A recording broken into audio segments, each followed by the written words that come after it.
All right. Hello, everyone.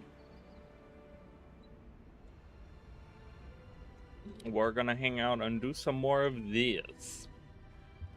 Ooh, this event is going on. We can do that. Oh my God, can we? What level are they? 28. Okay, let's see. Let's see how strong they are. Adrenaline rising. Uh-oh. Oh God. Oh God. No, please stop it. At least they bleed. They bleed, they can die. Okay, I probably have to... Oh God.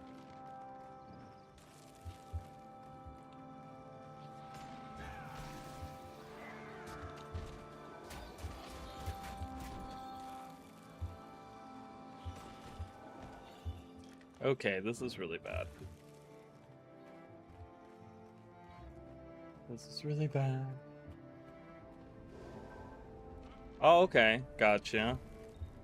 Oh my God. Yeah, I wanted to do an early stream today to see... Seriously. On Saturday, you know, like we talked about, so we'll see what happens.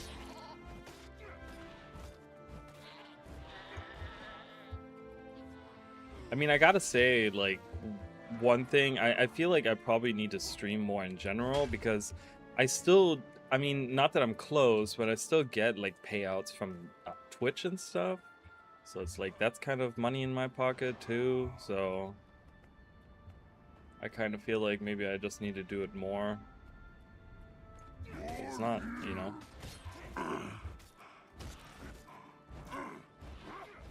The song that's playing right now, it's a great song. It's like one of the first songs I ever heard. I mean, you know, Guild Wars 2 is a very different game now, but back then, that's like the music you heard all the time. Get out of here. Okay, I don't know where to go. Oh, maybe these... Okay, if I go over here, I can maybe partake.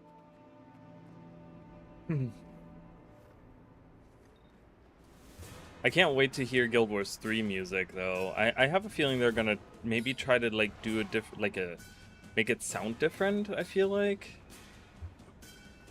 I can help. I can help, I swear. This is a good song, too. This is Season 1. Oh! Don't drop me with the... Oh, no! They dropped me right back into the soup.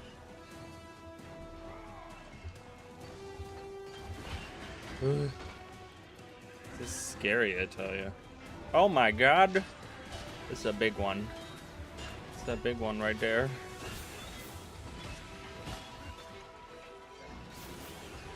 I mean, they do a great job. You know, they have some great composers that make some really good music. I don't know.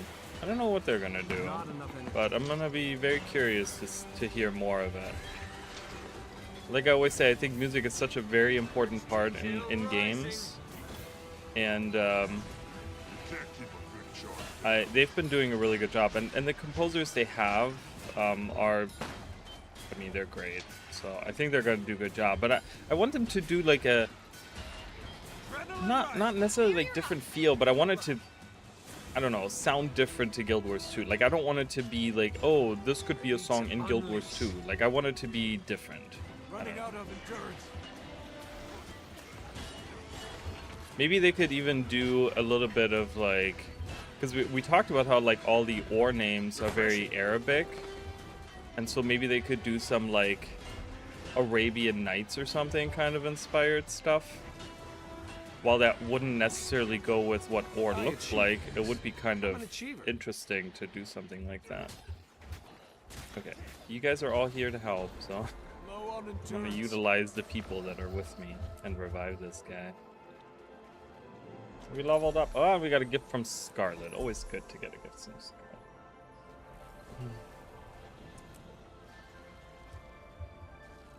Yeah, I kind of put like a different twist on that kind of music, right? Because a lot of people, obviously, you expect, you know, the Arabian Nights kind of music to be something like oh, you know, it's a sandy, you know, it's like, oh, okay, well, we're in Agrabah or whatever, you know. But I feel like if you,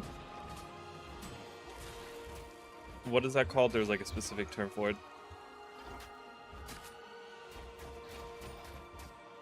Subvert expectations, is that the one?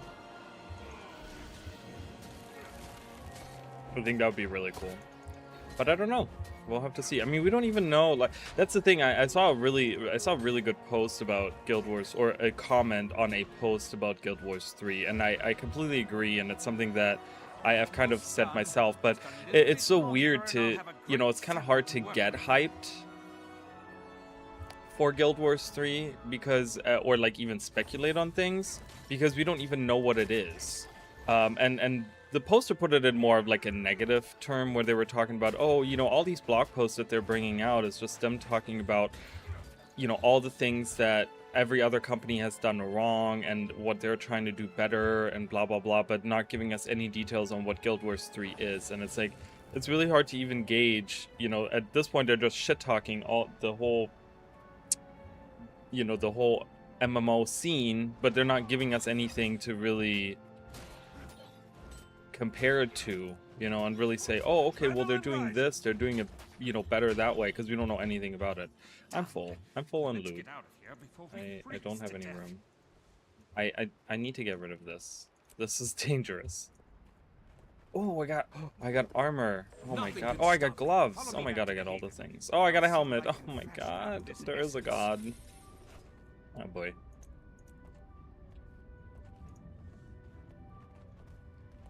Well, they did that a little in Path of Fire. What do you mean?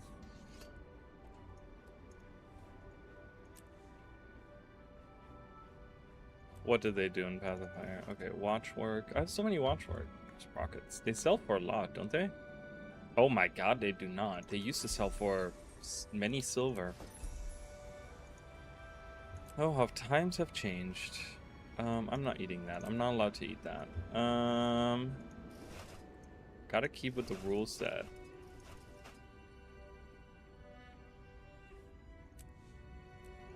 Gotta keep with the rule set. Okay. What level am I? 31. So I can, okay, yeah, that's what I wanted to do. I'm gonna move to Lornar's Pass. You know what? I messed around with my settings the other day. A little bit, and I'm now having a hard time with, I think, was it more like this? I made a short about my characters, and then now I had to move the camera around, and now I don't remember what it looked like. Something like this? No. Something like that.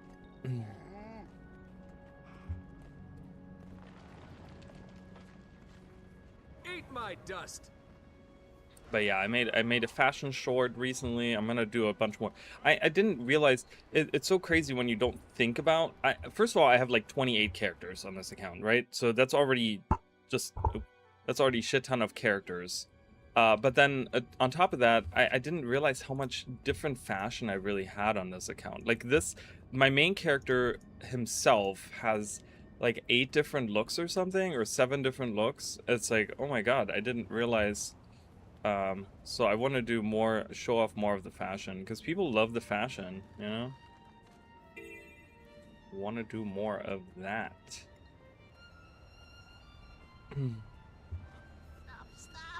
Okay, this is a really easy, hard to do. Stuff.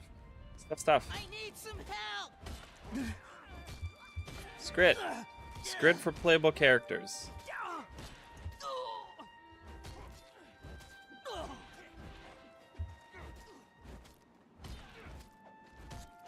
Just getting started.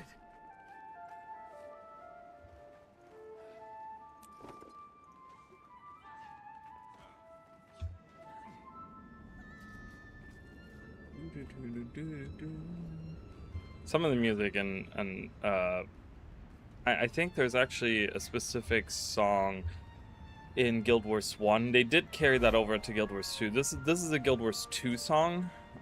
It's kind of crazy how much they mix it together. If you really listen, you can kind of pick out which one is Guild Wars 1 and which one is Guild Wars 2. You know, if you don't know that. But this is a Guild Wars 2 song. But there's a Shiver Peak song from Guild Wars 1 that's really good, and they do play that in Guild Wars 2. And yeah, I don't know. I've recently been listening a lot to the Guild Wars soundtrack just on YouTube, and it's just so good. There's like the one that plays in the catacombs in Guild Wars 1. Oh my god, that has like so much nostalgia for me. I just like turn that on and I'm like, oh my god, this is so good. Love it. It's a great song. Collecting all the scrap metal, easiest heart ever. Oh, I thought I was gonna hurt my legs. Oh. I look stupid. That helmet looks so dumb. Script made trap. Scrap metal. Mining pick. We can bring that back too. Why haven't we gotten a mining pick hammer skin yet? Place that in there. Place all that in there. Boom. Done. Easiest heart ever, like I said.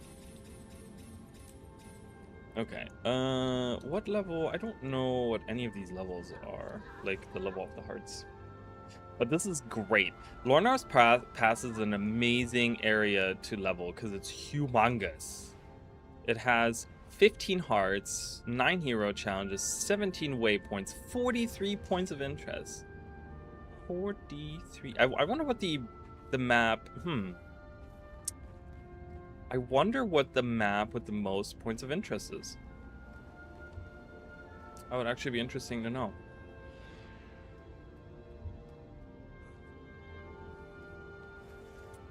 Like, is there a map that has more than 43? I mean, I don't know. I mean, it's really easy to find out, but... Okay, I always forget how to get to the top of this. Oh, I think it's right here. Is it right here? I think it's right here. Yeah, it's right here. Okay. I can do this. I'm good at jumping puzzles, alright? I'll be able to make this. Da-da-da-da. We're making our way to the top for this vista. Got it. Alright. Skip that. It's so cool that just for those of you that don't know, this is a map of Tyria. Obviously, you can see this. But this is the Guild Wars 1 map of Tyria, which has ore still sunken ore over here. And you can actually, it's really cool because you can actually see, this is an unveiled map. You can actually see the different areas that you can walk around in Guild Wars 1. Like down here is Drachnar's Forge. And like the iron mines of whatever are over here, Mola Dune or whatever it's called. Then we have the forest area up here, Ascalon. Ascalon, it's weird because they only have some areas uncovered. Like Ascalon is completely covered, maybe? Oh no, you can see a little bit.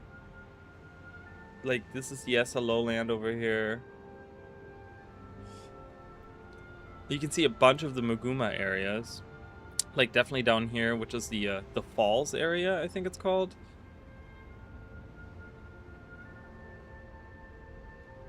We don't see this area uncovered down here. This is all the Eye of the North areas.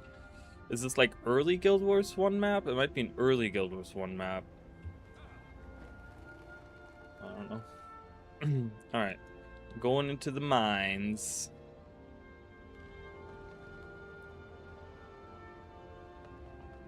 Whee! What level? 28? Oh, I can do this. Good. Okay. An unfamiliar place.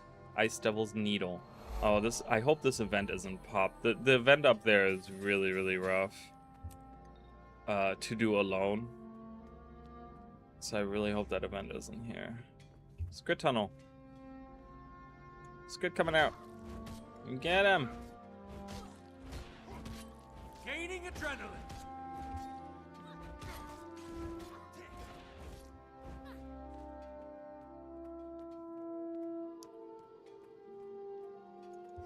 killing rats. No, killing rats does not count. Yeah, there it is. That event right there is really, really rough to do on your own. Because the thing is, you see there's 6 tunnels in that, and the 6 tunnels have to be filled by... You have to fill them with rocks. Problem is, if you're not fast enough, they will open them back up. So you're just constantly going around chasing each other. It's like very cartoonish because you're chasing each other around the area, and you're just filling the the tunnels on the one side while the scrit are opening up the tunnels on the other side. And then there's also, I think there's like a veteran scrit that's in the middle, or some kind of other creature. What is the creature that you fight? There's some kind of veteran in that fight, and he's really rough to fight too. He's really strong. And so that whole event, when you're doing it alone as a low-level character, is actually really hard. Unless you're like, you know, over-leveled and have really good equipment, which I do not. I do not. I do not, my friends. Beep, beep, beep, beep. There's a lot of script here. I want to look at... Can I open a website without losing frames? I want to open up Twitch real quick.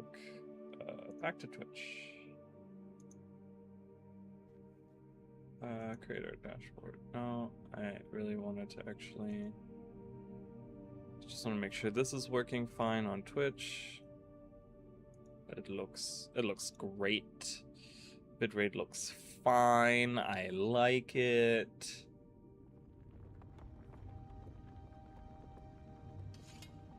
Okay, okay. Yeah.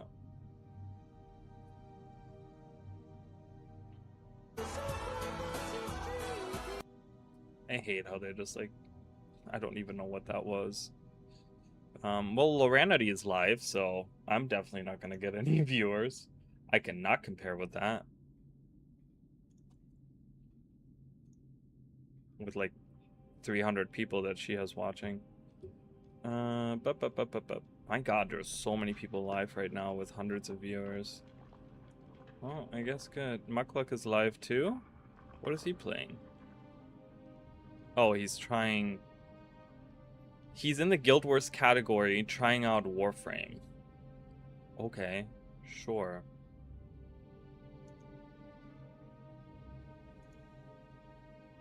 I guess. That doesn't even make sense, my guy.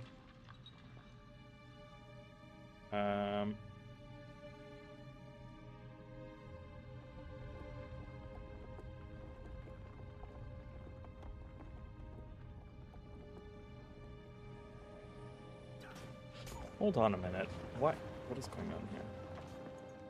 Okay, I don't have time for this right now. Ah, escape! I want to look at something. I want to find myself on Twitch. I want to see...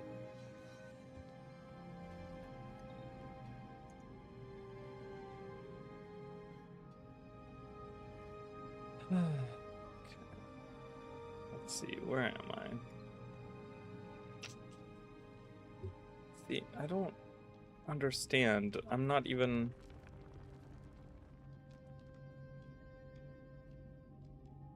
Hey, Mish, how are you? Okay. I think I'm trying to... I think I'm figuring out what's going on with my problem. What, like, why I'm not getting any viewers. Okay, first of all, why does it keep doing that to me? That is not the description that I put there. I keep putting a different description, but I'm not...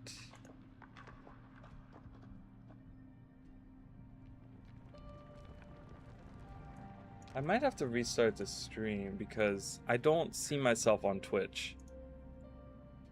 Like, if I go into Guild Wars 2, I'm not on there. Why? Like, why am I being suppressed like that? Both by YouTube and Twitch. I mean, this is just, like, ridiculous.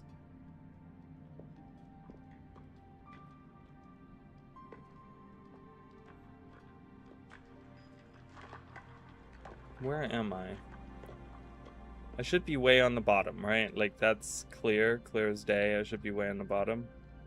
But I'm not even on there. Like I'm not even in there. Why am I not being shown on?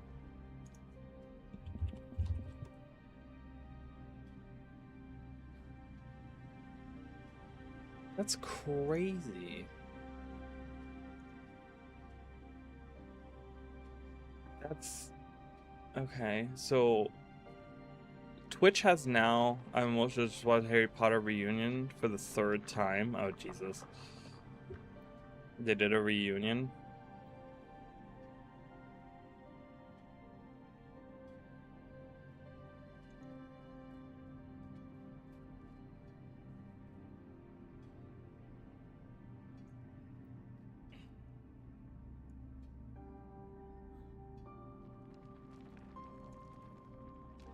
Okay, this is kind of frustrating. That's crazy. So if I go on the Guild Wars 2 tab, they do not show anyone that only has 1 viewer. How am I supposed to get more viewers? They only show people with 2 viewers and more. It's not letting me update this? Why is it not letting me completely update the description, please? Okay, it won't let me. I'm gonna open up. Oh my god, I hate this. I'm hating all of this right now, but at least I'm getting some information. That's good.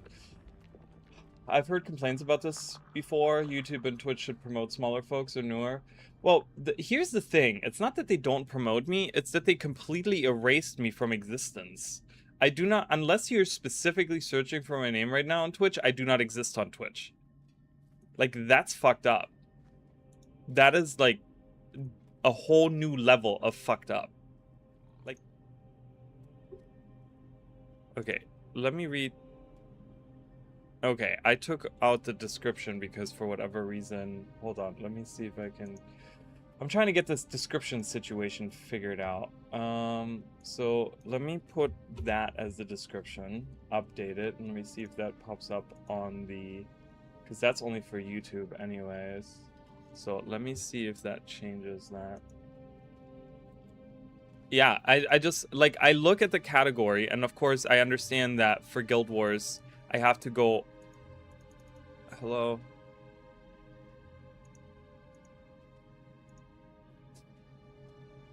I don't even know what's going on. Of course, I understand that I have to go to the very bottom of the page to see myself, right? On there. Okay. Okay, so my description is fixed on YouTube. But yeah, I don't even appear. I don't even appear, like, at all. I mean, that's just ridiculous.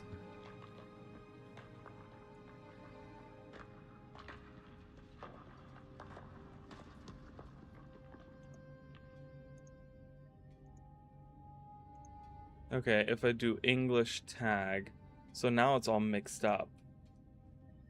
View low to high.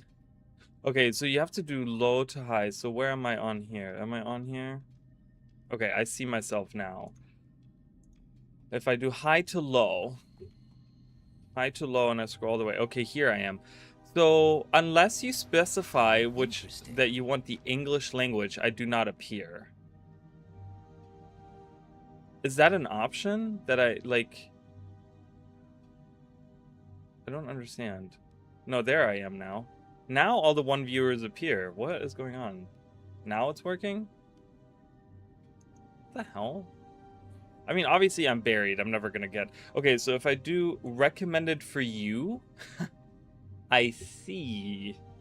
I got it. Okay. All right. So I'm figuring Twitch out here. Okay. All right.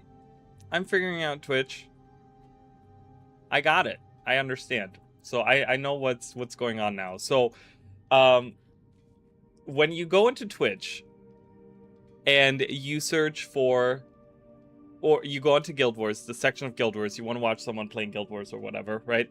On the right side, there's like a filter option. And the default is recommended for you. Recommended for you shows everyone that has at least 2 viewers, because they don't want to show the ones that just have 1 viewer. Okay? So I immediately, to the majority of people going onto YouTube or going onto Twitch to watch for Guild Wars streamers, I do not appear to them. How in the hell am I supposed to grow? Someone explain that to me. Someone explain to me how that's supposed to work. Fuck Twitch, man. Fuck Twitch, dude.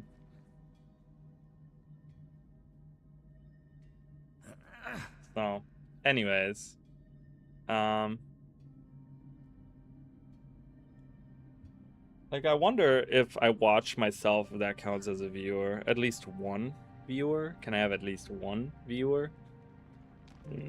I guess I could go into, like, as a rando on Twitch.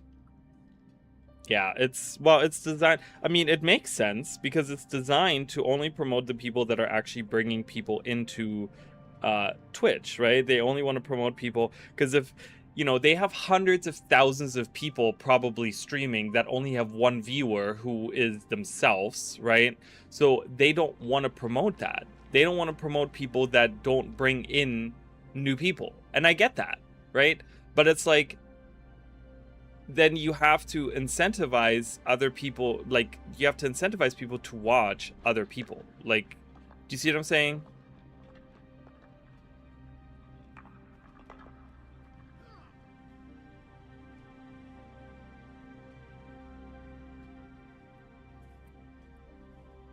Okay, I wonder if...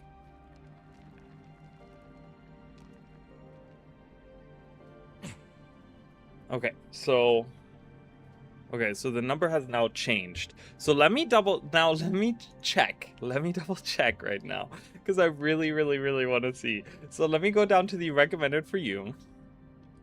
Let me see if I do appear in there now. I'm way down. I'm way down, if I am on there.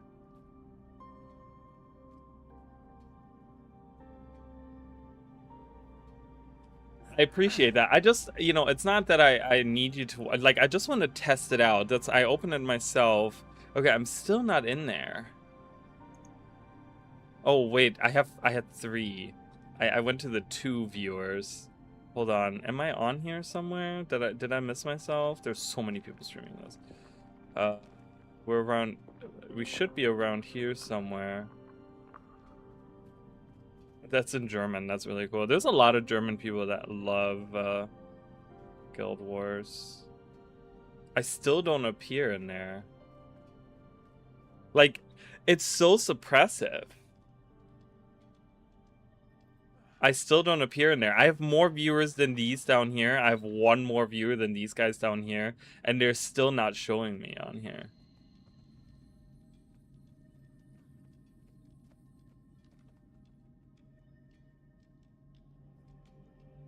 That's a bit on the crazy side.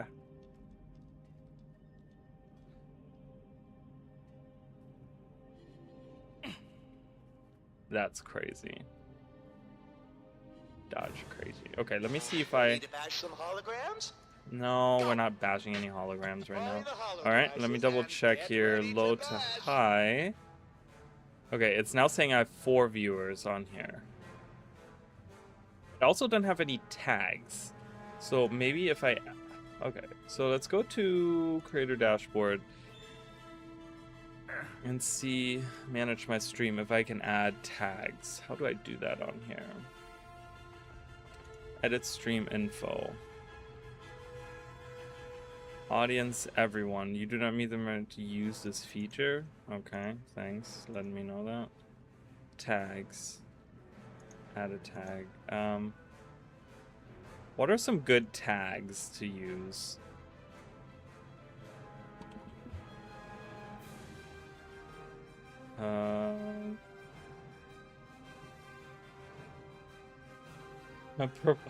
Oh my god, dude, if I were to do that, that'd be so funny, right? So what should I'm gonna add just some random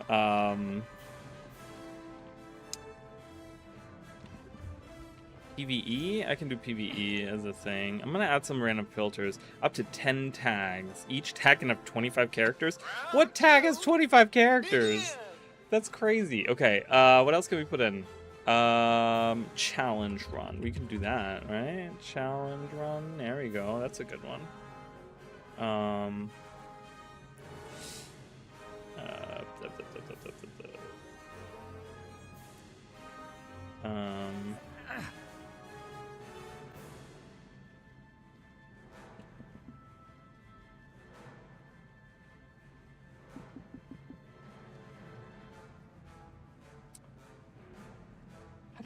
I don't know what else to put for tags. What are some... Okay, I've added some, but let me look what are some good tags. I'm gonna just copy other people now, because I'm such a sleaze bag. Let me see what some of these other people have. Loranity only has one. Oh, English is a good one. MMO? Well, I don't know if I mean, in Guild Wars that's kind of given anyways. Old Fart. One of them has Old Fart. Love it. Someone has German, Guild Wars, Convergence, Challenge Mode. Bunch of Russian or something? I don't know what that is. English. So I guess English is important. I guess I gotta put that because we saw that as soon as I put English. So we can put that.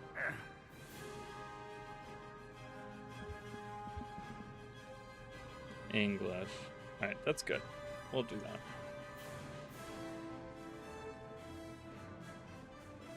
ADHD? That's really funny. Well, the thing is that they have tags is like anything. I remember they used to have, way back in the day, they used to have on Twitch, they had specific tags that you could have.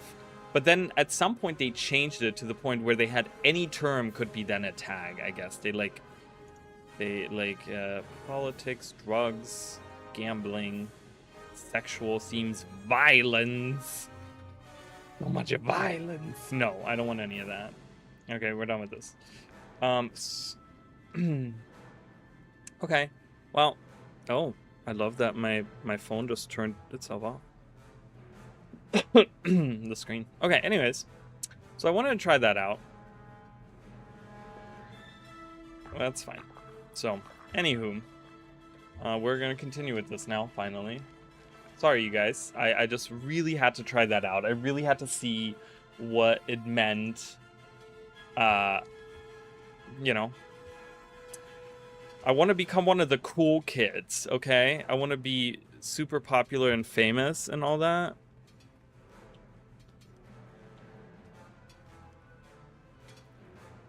Okay, why is this not working?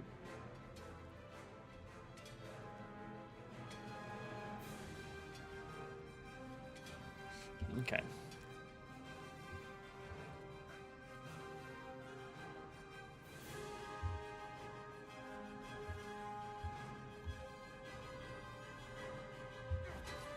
All right.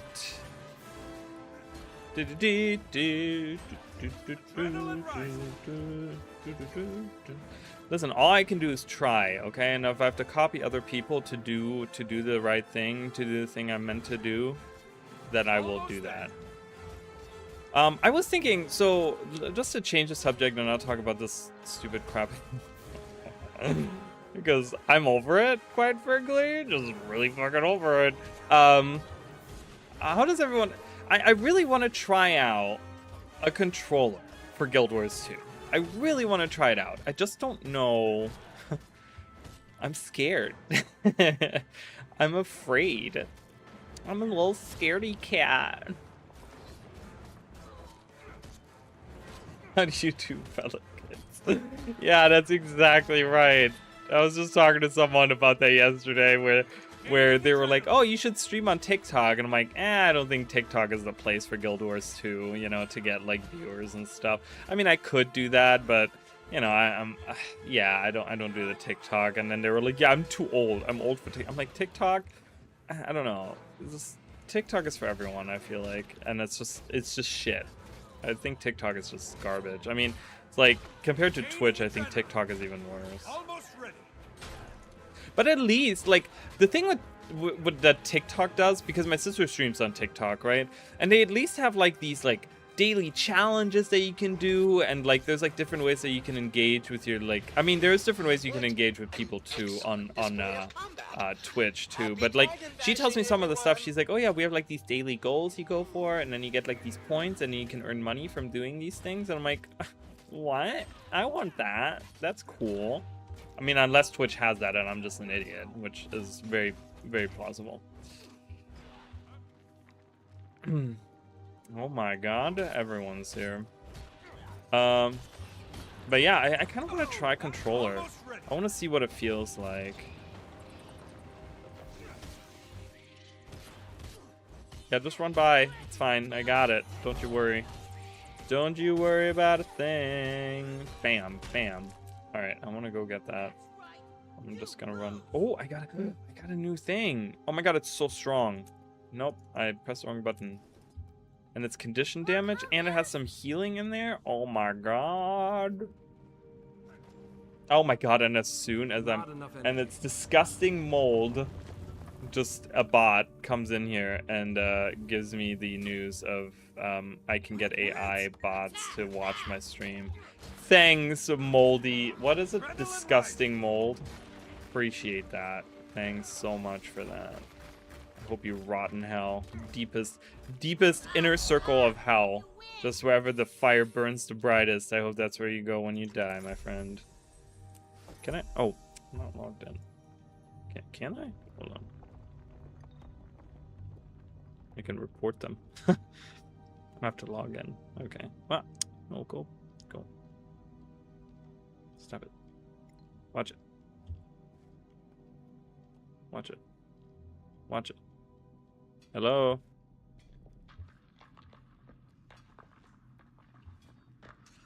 Why is this not? Okay. Just waiting for Monday to hurry up and roll around. They can go to Captain May. Arcadia? What? What happens on Monday? The weeklies? The weeklies reset? Attack! Yes. What is Arcadia?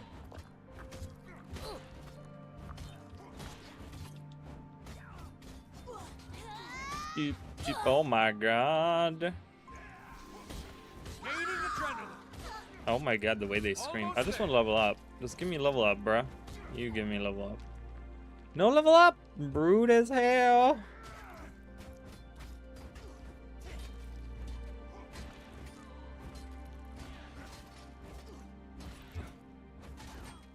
You're on your own. You're on your own.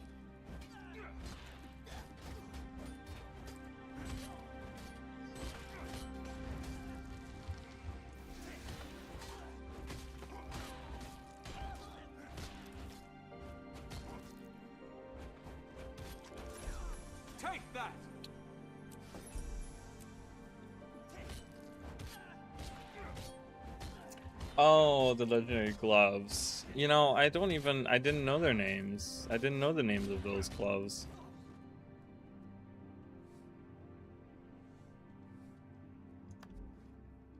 Yeah, sure, whatever. It doesn't matter. Is that what they're called? I've honestly never looked at the name. Are there I? That's Icasia, not Urcasia. I've never looked at that though. Acacia? Anyways, those are pretty cool. Okay, I have an extra pair for another armor, but yeah, I'm waiting weekly. Oh, nice. Yeah, I actually did craft. Didn't I craft another? I think I crafted them for light armor. I crafted another pair, I think, or I was going to. I don't remember. Look at all these rats. Let's just clean up this place before we leave. Here, another rat. Boom, dead. If it was that easy to clean up rats. No, you replace the letter, actually. The R is actually an I. But anyways, it doesn't matter. Whatever. I don't even know what that means. Is that from somewhere? Like, usually ArenaNet leans on, like, existing myths and lore in the world, you know? Is that from somewhere? Or is that did they just come up with that? Where they were just like, oh my god, there's a cool name. We're coming up with that. Like me with a Raleigh. Adrenaline rising. Just expensive for a pair of gloves. Well, you want to look fashionable, you're gonna have to put out a lot of money. That's how it goes in Guild Wars. I really wanna know. Oh, I was like, what the hell? It's from the Riftberry. I'm like, I don't know. I heard something to my left and I was like, what? But it's from this. The most useless event ever. I hated that they added this shit. Anyways. But I wonder what the end game of. I think it has something to do with Raza's lore. Oh, interesting. Never looked into that. I probably should. But I really wonder, like,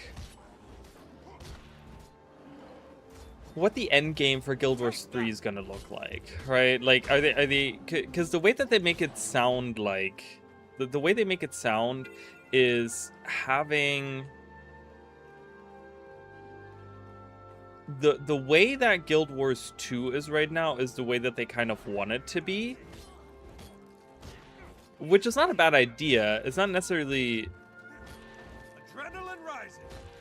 wrong in any way.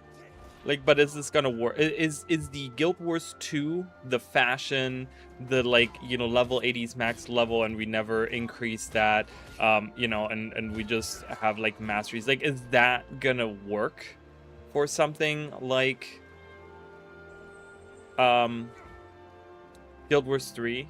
Like, are they gonna stick with that, or like, what's the end game like for Guild Wars 3? Are we doing fashion, or do they actually want, like, no, you can get like more powerful as time goes on, like more and more and more powerful? I don't know. Gearing, really do hope it's more linear open world story story based. Yeah, I don't know. Like I said, I'm leaning towards the, like, you know, for movement and combat, now that I've played a lot of it, you know, like the Genshin Impact, the like Breath of the Wild kind of movement, and the openness of that, but then having like a story that's a lot. See, my screen just like turns off. I don't like that. Why can't my screen stay on? Can I just do full screen and that doesn't happen? And then it pauses it too. I want to watch live, my guy. Live. Watch it live, my guy.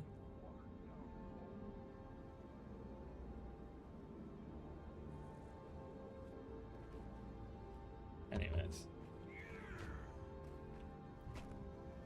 So I don't know. I mean, maybe they want to put a focus on gearing more. Maybe that's like, you know, in WoW, it's always like you're chasing the carrots by getting, you know, new gear that's stronger than the last piece, and you kind of go further and further, and like you keep doing those dungeons and stuff. Like, maybe they're gonna do that, but easier ways of acquiring that like, you don't have to do dungeons over and over again. Like, maybe they just have it out in the open world that you can find better things and better things and better things, or something like a Diablo style in a way, where like you get like better things as you just like play anything in the game. I don't know. Yeah, it's definitely gonna have depth. Like, I think we both agree that ArenaNet's like forte is the storytelling in the game, right? Like, that's their main focus. That's the thing that, you know, they didn't start out that way. A lot of people talk about that all the time, how Guild Wars 1 wasn't supposed to be like, you know, it was supposed to be a PvP game and all this stuff, and then they added, you know, the PvE areas later, and people loved it so much. But with Guild Wars 2, they really shifted towards, let's just do the story, let's focus on that for the most part. And so I think like that is going to be a big part. So I'm okay with the open world, and I would love to have collectibles in the world, kind of like how Genshin has their like oculi that you can get, the little orbs that you can collect, and you can get stronger through that. You can get more stamina. I think if they have adopted that would be really cool. whatever our like our stamina resources in the open world, if we could expand on that by collecting things like they did in Genshin Impact, which is super fun. It's like one of the reasons why I collected oculi for the longest time. Now I'm at max stamina, so collecting those has kind of become a side thing for me. But something like that would be really cool. Expand on like stamina in a way, or you know, something like you know, again, Breath of the Wild kind of, you know, how you get like god knows how many freaking circles of stamina, 3 or something. On zero crafting, there is going to be crafting. I want them to do legendary weapons gear with names like how it is in Guild, but you seriously have to be lucky with a drop or go out and fight certain bosses. I want zero crafting, love gathering. But just know, let's remove that, and so probably will have materials. I just don't make legendary crafting a thing. I think, I don't know how I feel about that, because I think that crafting is such an essential part. But I think if they make, again, I've been playing a lot of Genshin, and so I'm kind of like, that's on my mind a lot.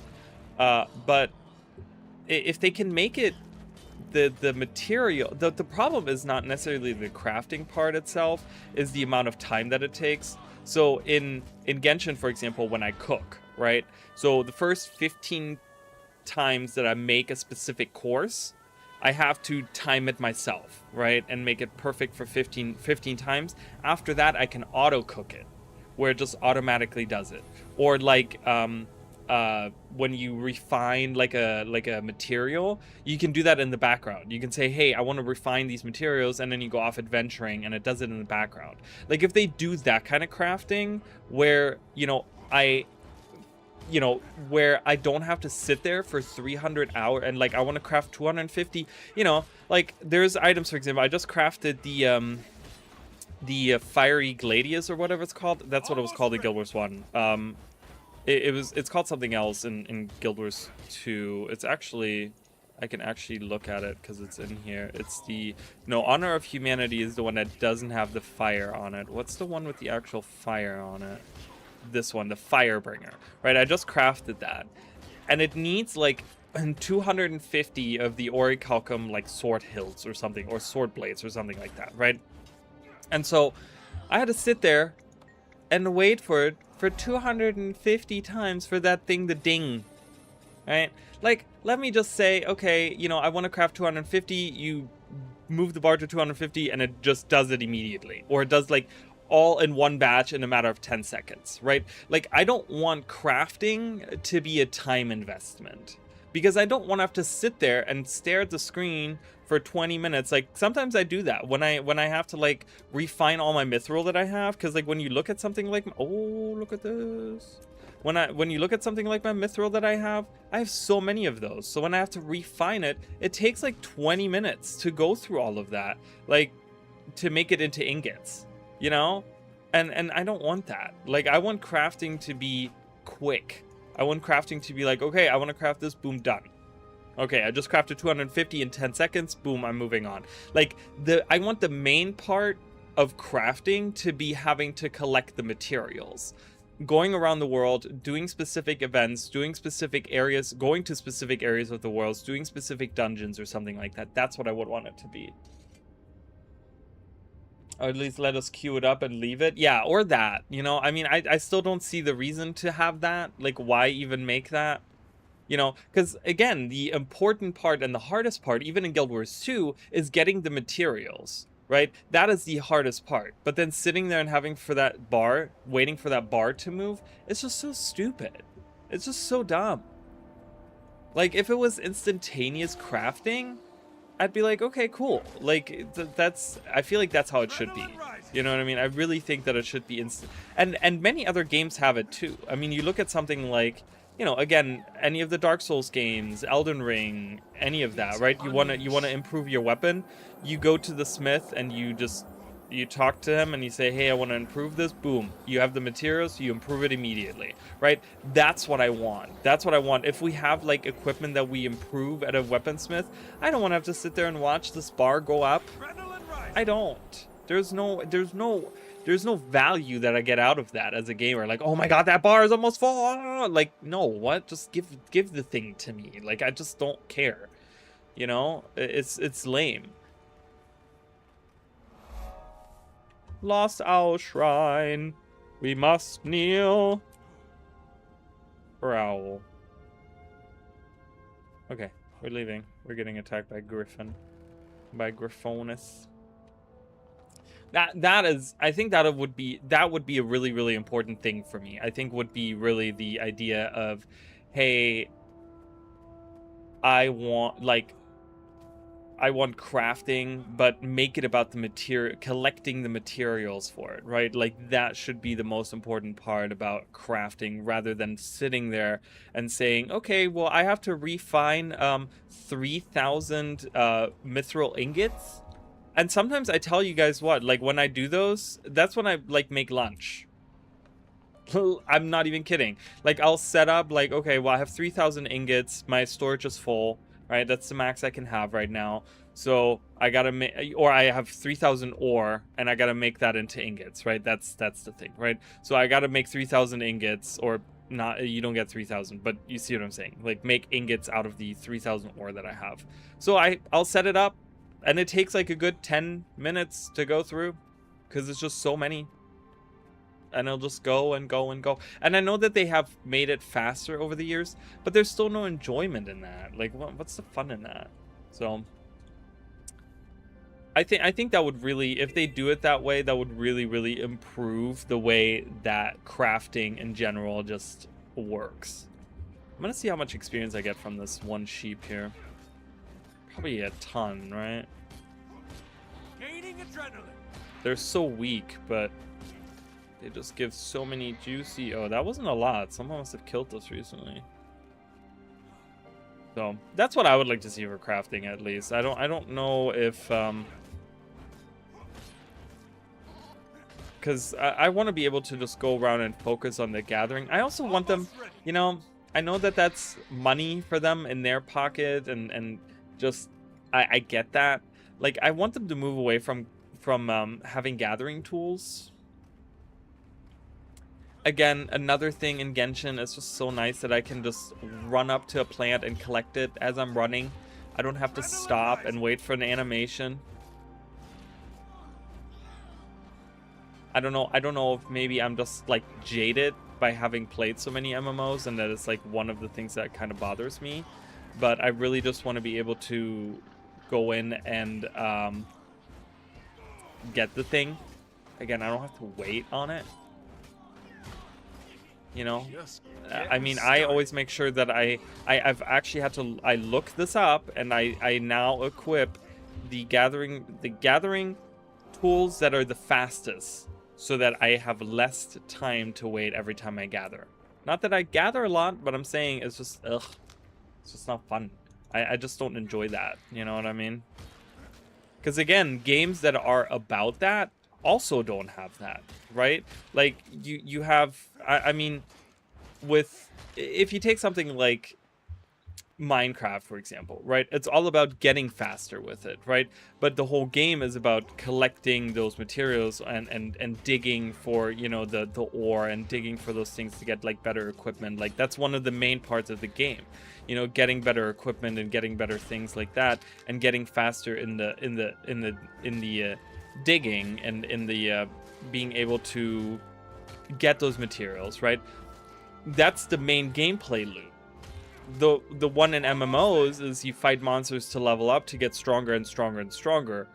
I hate that we have a second gameplay loop that's about collecting materials, but we don't have a way to get better at it. You know what I mean? Like, maybe even have it where we get better at it.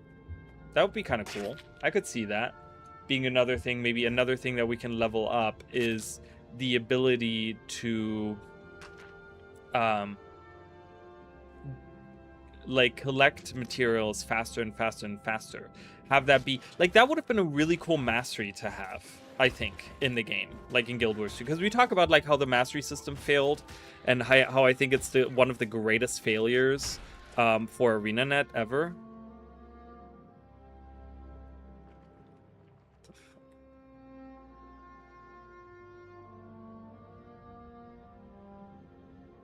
I think the mastery system is one of the like biggest failures that they had, right?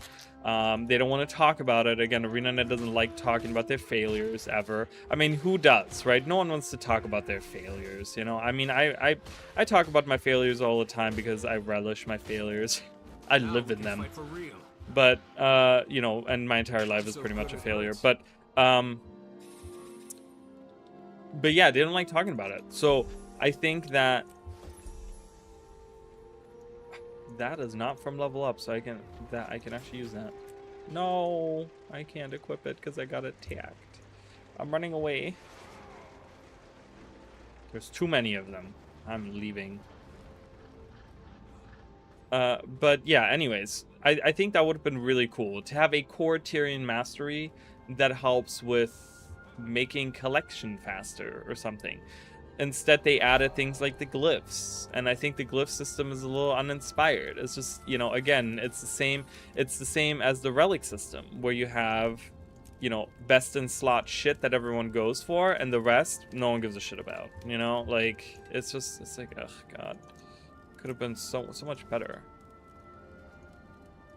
This guy over here looks really fucking cool. I just want to show you guys this cool ass dragon dude. Look at this guy. Doesn't he look fucking awesome? Tigger lag? I love him. Like, a lot of people use that dragon head, but they don't color it white and red. That's so cool. Honestly, to make each class more unique, it would be cool if each class had their own resource they collect. Oh, I kind of like that. Better collecting bones, dust. Oh, that's kind of cool.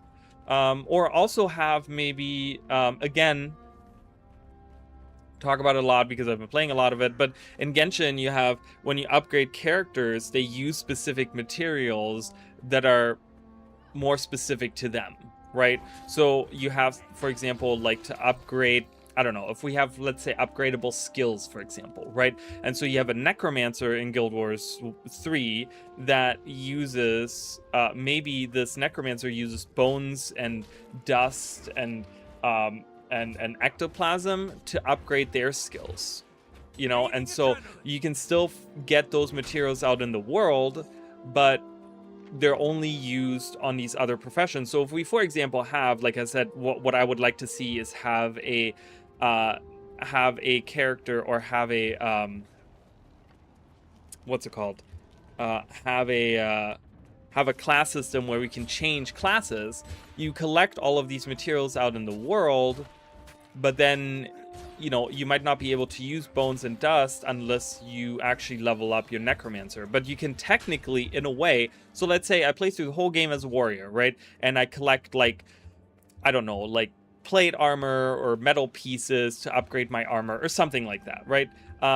Throughout the whole game to upgrade my warrior, right? But at the same time, I'm also collecting a lot of bones and a lot of dust. And so I'm now like a level 80 warrior, but I want to try out a necromancer, and so I can switch over to necromancer, and so every 10 levels you can upgrade your skills or something, but you already have collected the materials to kind of make it easier, like, in a way. So you're kind of progressing other classes as you play through the game at the same time. I don't know how that would feel.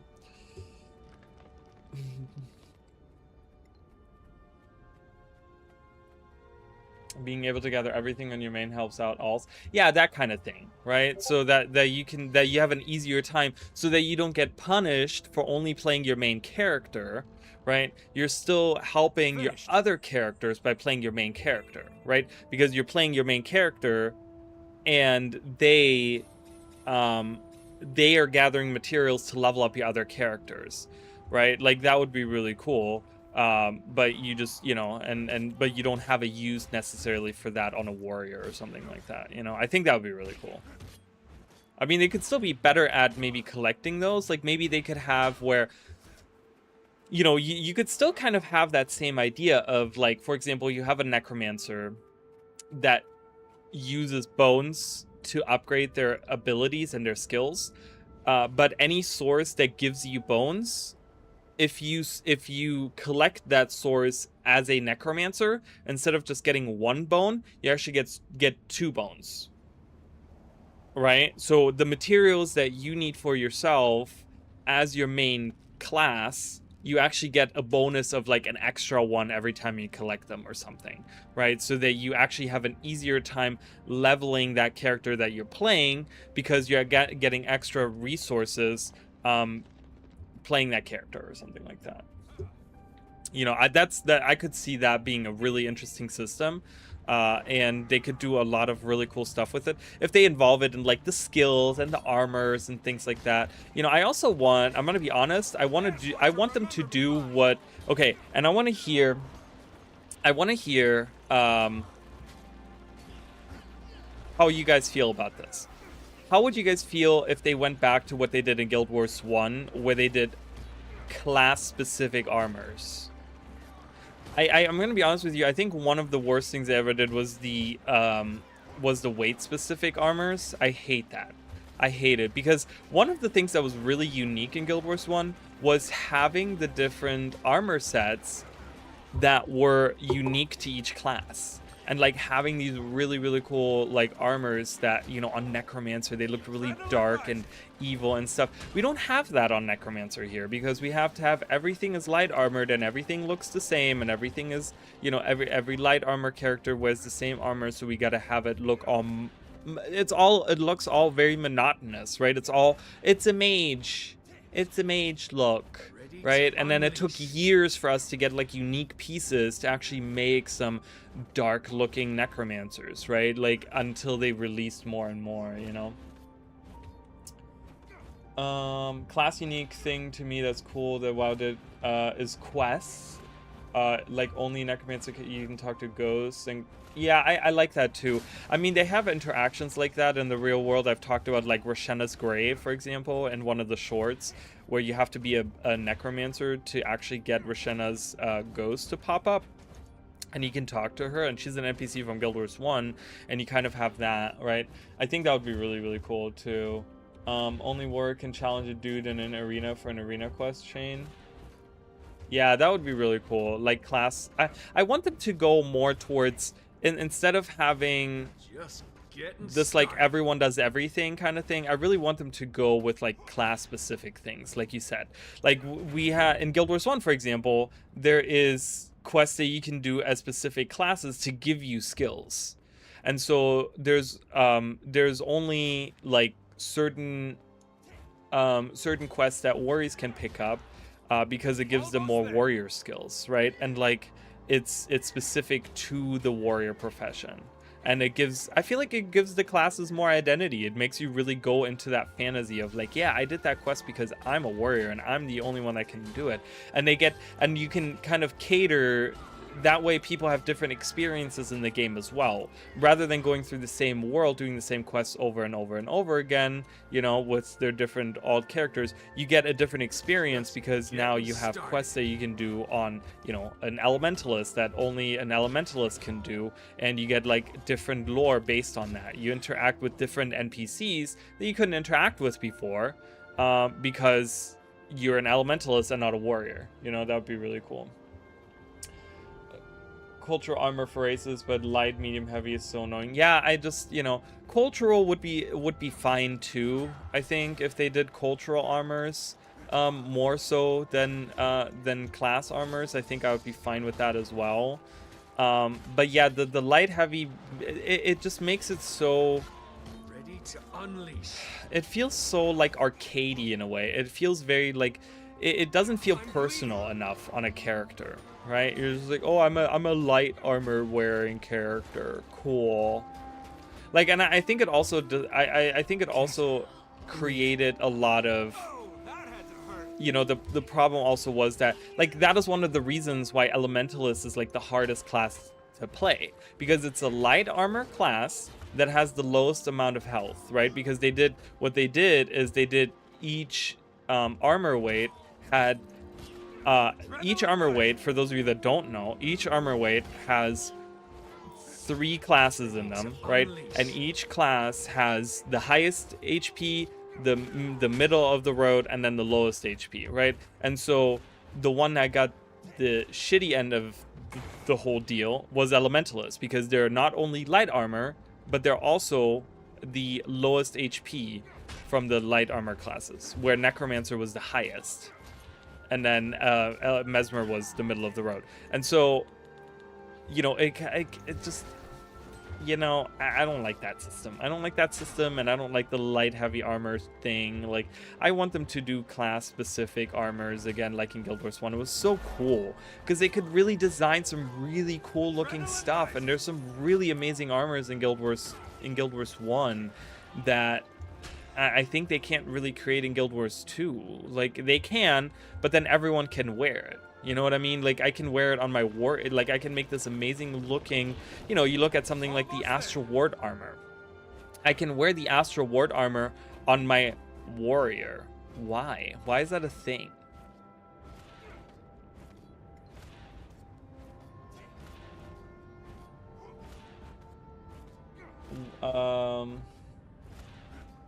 Why I loved my medic. I was scientist, adventure profession, and a medic class.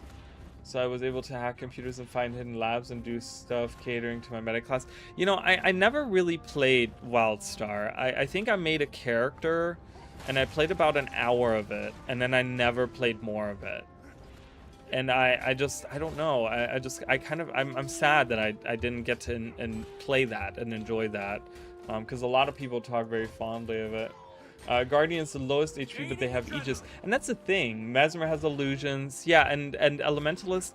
First of all, Elementalist doesn't have, like, the argument is always that the Elementalist has Earth element to kind of give them toughness, and then Water element to give them, like, Water attunement to give them healing and stuff like that. I kind of get that, but they don't have much in, like, mitigating damage in any shape or form. Like, they have a way to tank it out, and they have a way to heal it, but they don't have a way to really mitigate it. And to make matters worse, the utility skills are by far, I think, the worst utility skills. Like, when I look at some of the utility skills of the Guardian has like some consecrations that does like everything. It does like damage, it cleanses condition, it applies like a shit ton of burn. It, you know, it has like all of this, like provides stability, it like provides each, you know, it has all these utilities built into one skill. It's like absolutely insane. And, you know, Elementalist doesn't have that, on top of being the class that has the lowest health and is a light armor class. Like, I don't want that. I want like a unique, because they homogenized a lot of the classes and the class identity kind of in Guild Wars 2 over the years, right? We talked about that, how they're like the unique buffs they got rid of and stuff like that. But I really want them to go back on that in Guild Wars 3. I really want like unique class identities and have each class feel unique, rather than like, oh, I'm wearing a light armor, but this one isn't illusion magic or death magic. This one is just like all the regular like 4 elements, you know, that like, that's kind of what it feels like. There's not like identity that really makes it feel like the elite specializations go a long way to make those feel unique, because you get these unique mechanics, you know, that's built on the already existing mechanics. But I really want them to go ham with like just the way that the regular character like works too, you know, like the stats work and the way that classes in general just like work. I don't know, I want them to be different on that.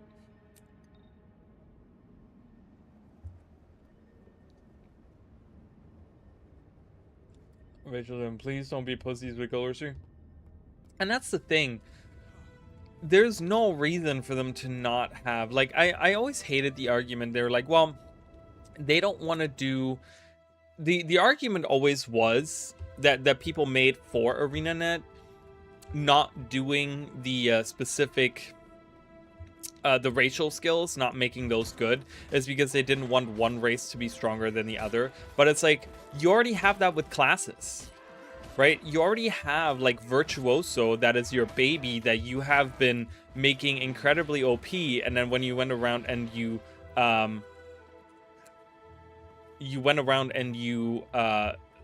nerfed everyone, you didn't nerf that one, you actually gave them a buff. Like, that's how far you're going. You know, what's stopping you from just making one race stronger than the other? Like, it's not like that needs to be your intent when you make the racial skills good, but just make the racial skills good. Why are they even in the game? Why don't you just remove them? No one needs them if you're not going to do anything with them, you know? And I agree with you. I really want there to be a race identity as well, because again, there's nothing that sets races apart here beside maybe the cultural armors, and guess what? We don't even have that many. We don't even have that many like cultural armors. They didn't go further on that either. You know, instead they're just like, no, everyone can wear like the new armor that's getting introduced, and then if we introduce a planty armor that just like really works on a Savari, and that's fine. It's like, yeah, but like, no, I want the loot. Give me the loot. Can I make it? I think I can make it. Maybe I'll get something out of this. Ooh. Okay, I'll take it. I can't use weapons. So.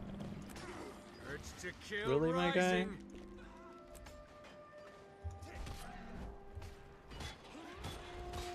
Refreshing.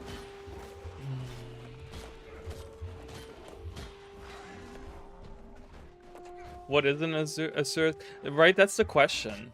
Right, that's a great question, and I think that's something that I indirectly, I suppose, I indirectly posed that in my short about the Azure, because I said, well, it'd be cool to see them not technologically advanced, but I would like to see them more maybe magically advanced, right? And so maybe they could be having some kind of, okay, why am I hearing the dialogue all the way down here? It's crazy. Maybe they could be like more magically inclined in a way, right? Maybe they could be I don't know.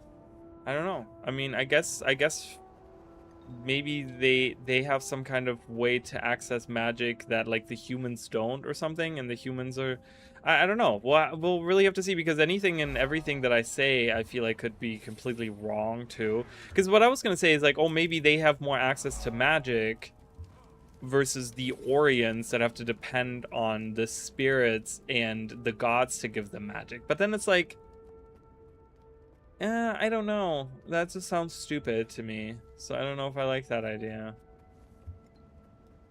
Merchant's cart? Examine an ornate box. Dip specimens, do not touch. Oh, is this? What's going on here? Sounds promising. Let me see. Triple luck tonic? What? Don't mind if I do. Rotten luck. Aww. Hey there. You lied to me. This potion is useless. It is. It's a modus Solaris or whatever they're called. Uh-oh. Uh-oh. Uh-oh. Do you guys remember when that was going to be a thing? When these guys were going to be a thing?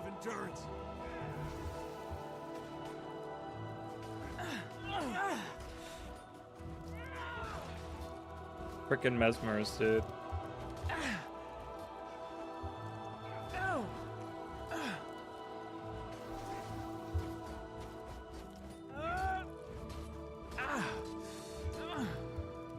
What? The illusion disappeared.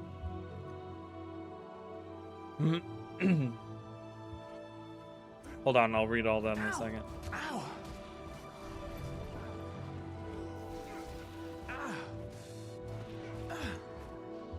There she is. Get her! Stay alert. Ready to unleash. Dude, fighting an actual real life, like an NPC that uses mesmer mechanics is actually really freaking cool. Like, I enjoyed this. This was really good. Alright, Orma. Whatever. I really wish they would have made those something more interesting.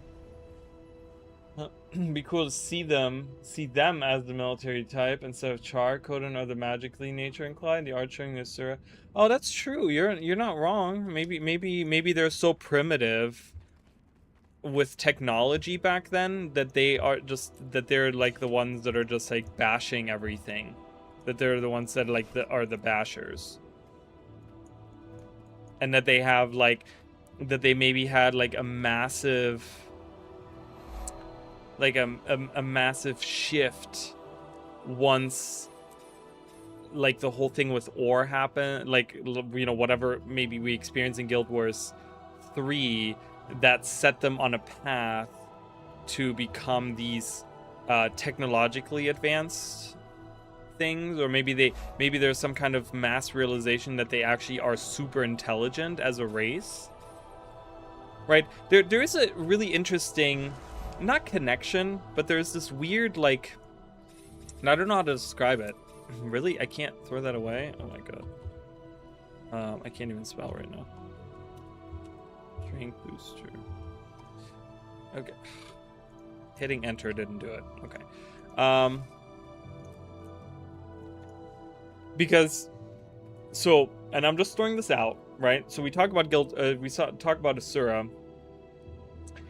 So, one of the things that you yourself, Mish, have argued is the hairiness of the Asura, right? And so there's this weird thing in my head, this weird theory that I have, where we've never heard about Skrit before Guild Wars 2, right? And we're talking about Asura from 1400 years ago, right? And so it's so weird to me, because when we look at something like the Skrit become more intelligent the more of them there are, right? They become like really, really smart in like large groups, okay? And they become like super smart. So there's this weird like connection I feel like that they have. They're both underground, right? And they're both like, the Asura are naturally smart, right? They kind of have that, but then the Skrit are only in like large collections. And then we see an Asura from 1400 years ago in Guild Wars 3 that's kind of hairy, but maybe they're not technologically advanced and maybe not as smart. Maybe not as smart by themselves, but once they get together. Do you see what I'm saying? Like, I'm not saying like evolution, but like maybe these, I don't know. Maybe Skrit are like these devolved Asura or something. That, like, I don't know. Again, like, maybe there's a relationship. What I'm throwing out there is, like, think of the relationship between Coden and Norn, right? How they're, like, these weird cousins in a weird way. Like, they kind of come from the same area of the world. They kind of have the same idea that they follow the spirits, right? The Norns following these other spirits, where the Coden follow Coda, right? And, like, there's, like, these weird couple of parallels there that you have, where we think that Norn are like devolved Coden, right? There's like a lore about that where they hinted at that, but they never confirmed it. And so I'm kind of throwing out the idea of like maybe Skrit and Asura have some kind of connection.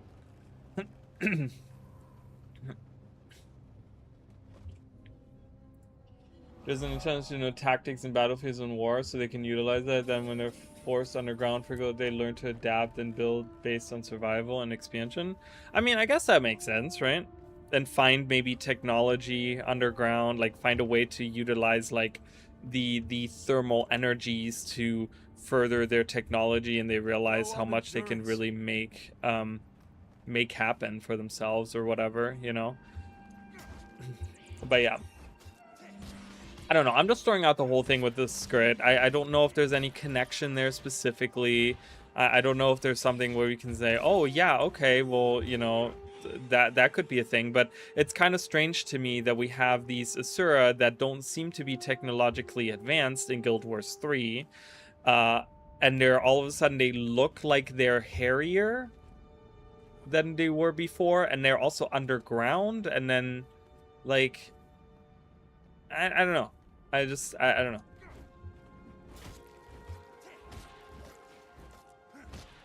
I don't know. Maybe there's some kind of, you know, maybe the Skrit were, maybe there's different factions of Asura too. So think of it this way as well. We could make a really interesting twist here. What if the Asura that we see again, the Asura that we see in Guild Wars 1 and Guild Wars 2, right? They kind of seem to stem from the same area of the game, right? Like the ones that we see in Guild Wars 1 come from the central transfer chamber, right?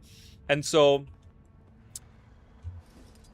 like, or around that area, right? Like they kind of were there. But what if the Asura from Guild Wars 3 are just like a different faction of Asura? That like that, you know, maybe just throwing this out, the reason we don't see them in Guild Wars 2 or Guild Wars 1 even, okay, is because they lived underneath ore. Maybe because, you know, maybe they have a connection to the Orients because they lived underground, but they lived under ore, right? And so maybe they got crushed when the cataclysm happened. Like they lived underground there. They only came, you know, their lives were underground ore. And they came to the surface to like adventure and interact with the Coden and the humans, blah, blah, blah. But then, you know, they actually lived underground in caves, but they were like a specific branch of Asura that were not technologically advanced. And maybe they looked different because they were like, you know, a different species of, or a different, like a subspecies of Asura, where they were these hairier versions that weren't technologically advanced, but they were completely wiped out by the cataclysm. And so that's why we never see them, right? Like maybe there's something there where, you know, maybe we'll get hints as to that in Guild Wars 2 with the New Orient map, right? Like we could definitely see something there where they could give us hints to that. Maybe that's one of the answers Guild Wars 3 will give us. I feel like Arena wants to get crazy with it. Always a good point. Humans in real life have so many different types of Surikid as well. And that's kind of the thing, right? Like, I'm thinking, like, maybe it's just a different, you know, like, you know, maybe these are like the Elonian Asura, right? These are that kind of relationship where they're, you know, they have more of the, like, the desert dwelling humans are the Elonians, right?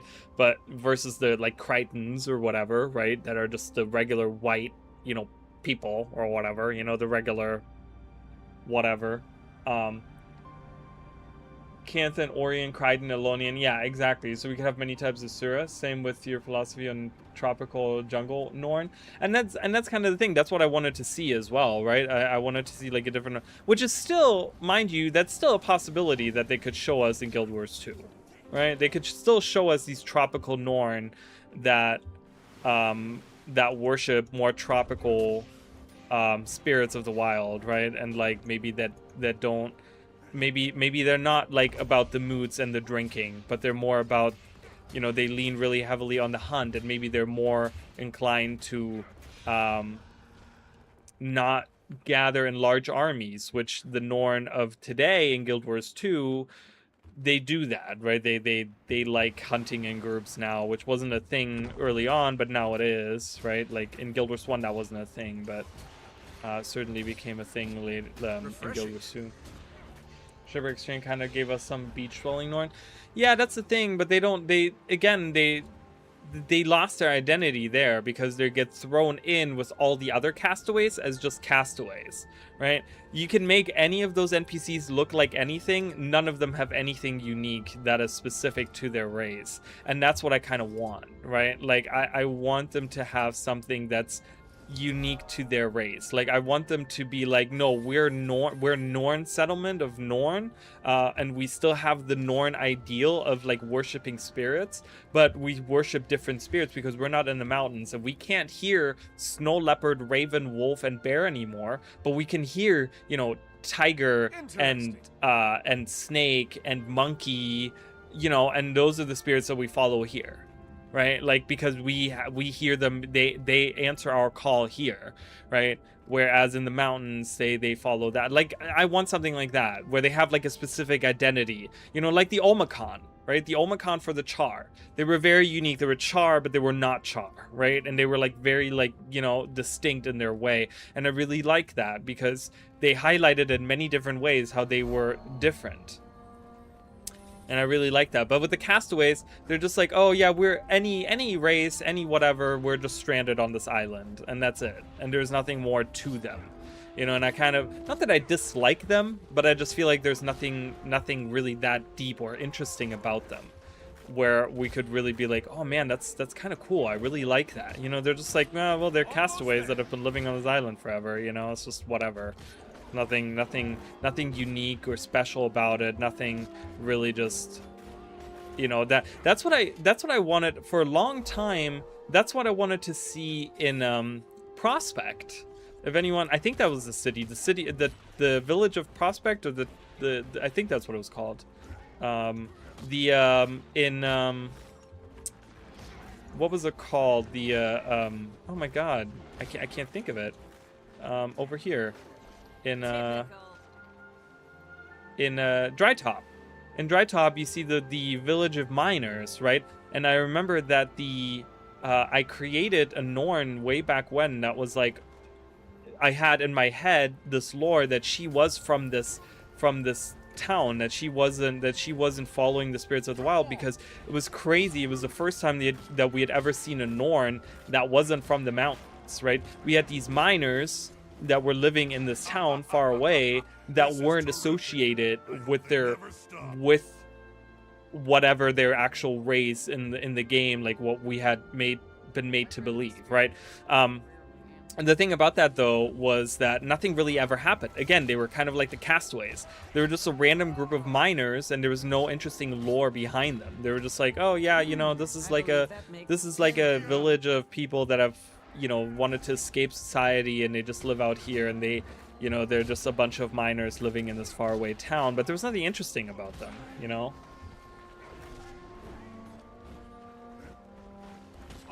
But there are more refugees and followers of that style, and we still need more info on the newly led Flame Legion that's friendly with us now, and the Omicron. Yeah, and that would be really cool. I mean, getting more Omicron, you know, info, and maybe getting a whole expansion that kind of deals with the, you know, the aftermath of the Omicron. Like, I don't want to see them be integrated back into society. What I want to see is, after the events of season 4, them being like, yeah, you know what, we still don't agree with having these legions, and we still don't agree with the way that these Char live. We want to go back, and you know, we want to grow, and we don't want to be afraid and hide away on an island anymore. We want to start our own like society. So maybe do it on a larger scale, but still keep that belief system of like, we don't have Faraz, you know, and we don't have like legions, and we don't have, you know, we're not military, you know, we believe more in channeling nature and living in nature and like that kind of thing, you know, and just kind of showing more of that.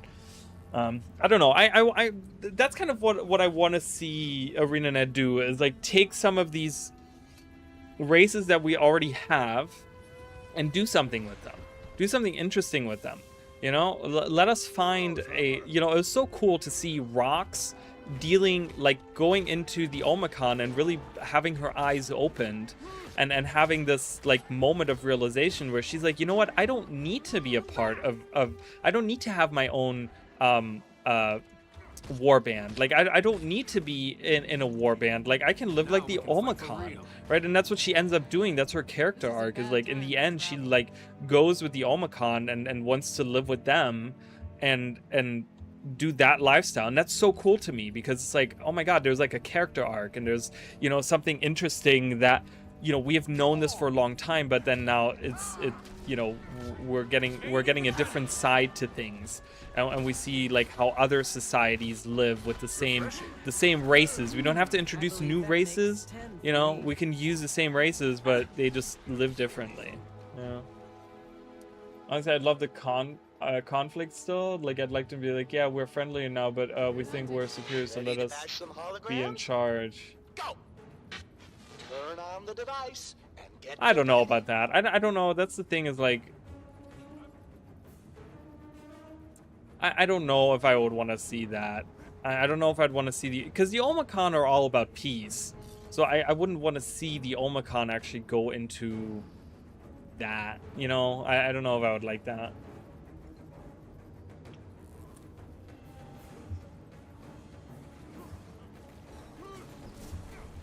Like, if we want another Char conflict, there's plenty of Char conflicts that they could still do.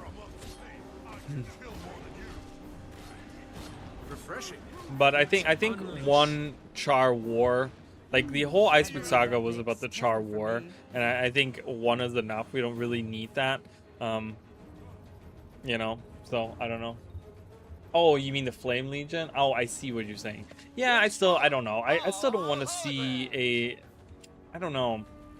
I personally don't want to see another Char War.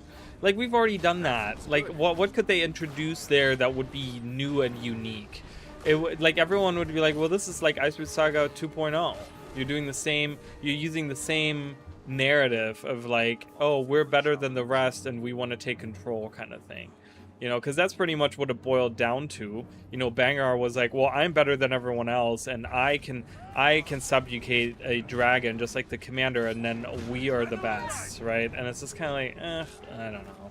Like, I'm happy, I'm glad that the Flame Legion is integrated now, and I love Ephraim as a character who's really like, you know, we have a lot to make up for, but again, he still has that pride in the Flame Legion, where he's like, no, we're the good Flame Legion. We're still like, you know, you can still respect us because we're fucking awesome, but we understand that we have a lot of work to do on us. Like, I like that. I think I'm a big fan of that, and I can't wait to see more of Ephraim. I think what'd be really cool is having him become Connor. I think that would be really cool. Like, that would really show this whole arc of the Flame Legion, how they, you know, from Guild Wars 1 times were these bad guys, these evil guys that, like, you know, they were always the main enemy, and then going into Guild Wars 2, they've been isolated, and, you know, oh, well, all the other legions are friendly, but the Guild Wars, or the Flame Legion, they've been isolated. All the other legions are friendly, but the Flame Legion, right? And so everyone's fighting the Flame Legion, to then eventually them being like, okay, well, you know, this was just because of Geheran, Balefire, and we can actually be, oh my god, this is really tough. I'm not doing any damage to them.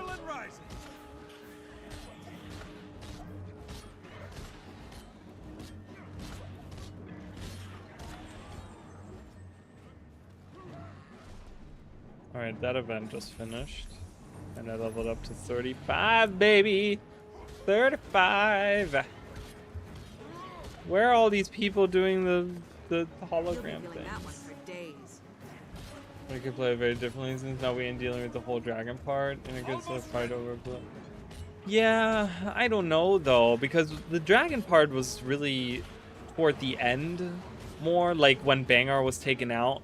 But if you look at like the first few, like the first half of the Iceberg Saga, it really just dealt with the Char War, and like, you know, the military and like the tactics, and, you know, fighting the warband, fighting Ryland's warband, and like that was a huge part of it. Like, I don't know, I don't really want to see that. I kind of want to, I don't know what I want to see with the Char, really. That feels good. I don't know. I feel like if we don't deal with the Char for a long time, we'd be fine. I think not dealing with the Char for a long time is okay, because I think the Norn kind of got shafted during Icewood Saga. They really should have had more in. I love that all the NPCs are helping out here too, like the patrons are hitting, and the and Askeem over here is helping out. I love that. It's really cool. And Scholar Siga. Now we can fight for real. That's really funny. We're all just bashing in this hologram.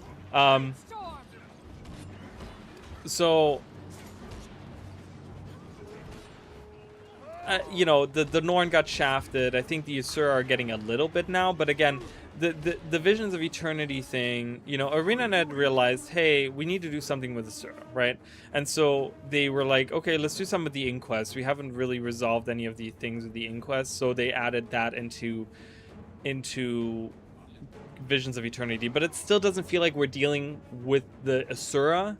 It doesn't feel like an Asura heavy expansion, more so than an Inquest heavy expansion. You know what I mean? And I feel like there's kind of a little bit of a difference, like a nuanced difference. I want to say, oh my god, I have so many coffers, and I have so much shit.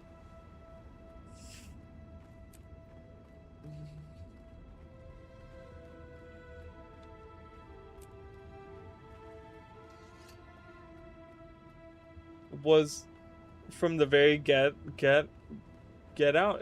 No, it wasn't though. It was about Ryland and how he was part, like it was all about how they created a whole new legion and fighting with that. Like it later on, yes, the second half when we had like Dragon response missions introduced and all this stuff, that's when we started dealing with the dragon part of it. But up until then, it was just Bangar talking about how he's gonna take a dragon for himself or whatever.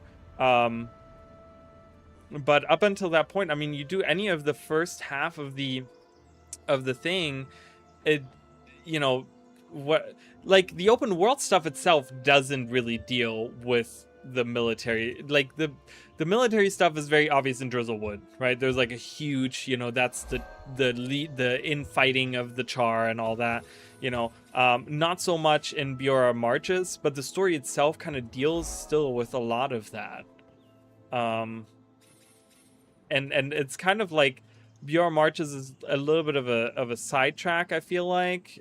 But then going to Drizzlewood, that entire part, the entire stories, all of the story that takes place in Drizzlewood, which is like a main part of the story, is all about like the military infighting of the Char. And that's a huge, huge part of it.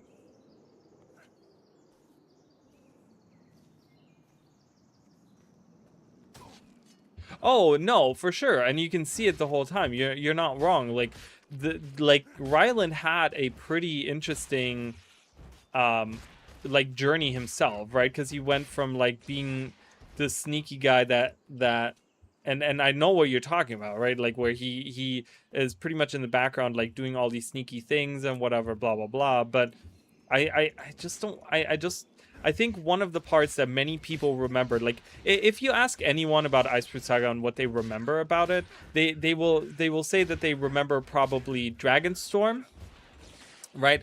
And the military part of the Char fighting each other, right? Because Drizzlewood was such, I think Drizzlewood was the high of the Icefruit Saga. Like Biora Marches was okay, but it kind of, I think in a lot of ways felt kind of flat to the point where it didn't feel really memorable that much. But I think that people remember like the Drizzlewood part, and that's kind of what I'm talking about when I say the military like part of it. I think that's more what people remember. I really love these, by the way. We don't see these a lot, but these are like these catapults, these Lion Guard catapults. We don't see these a lot, but oh. I'll help you out. Gaining adrenaline. This Guardian is really strong, dude. So you can fight. So you can fight. All right, I'm gonna go up. I wanna explore this half over here. I wanna go up there. Oh, there's a heart I didn't finish. Oops.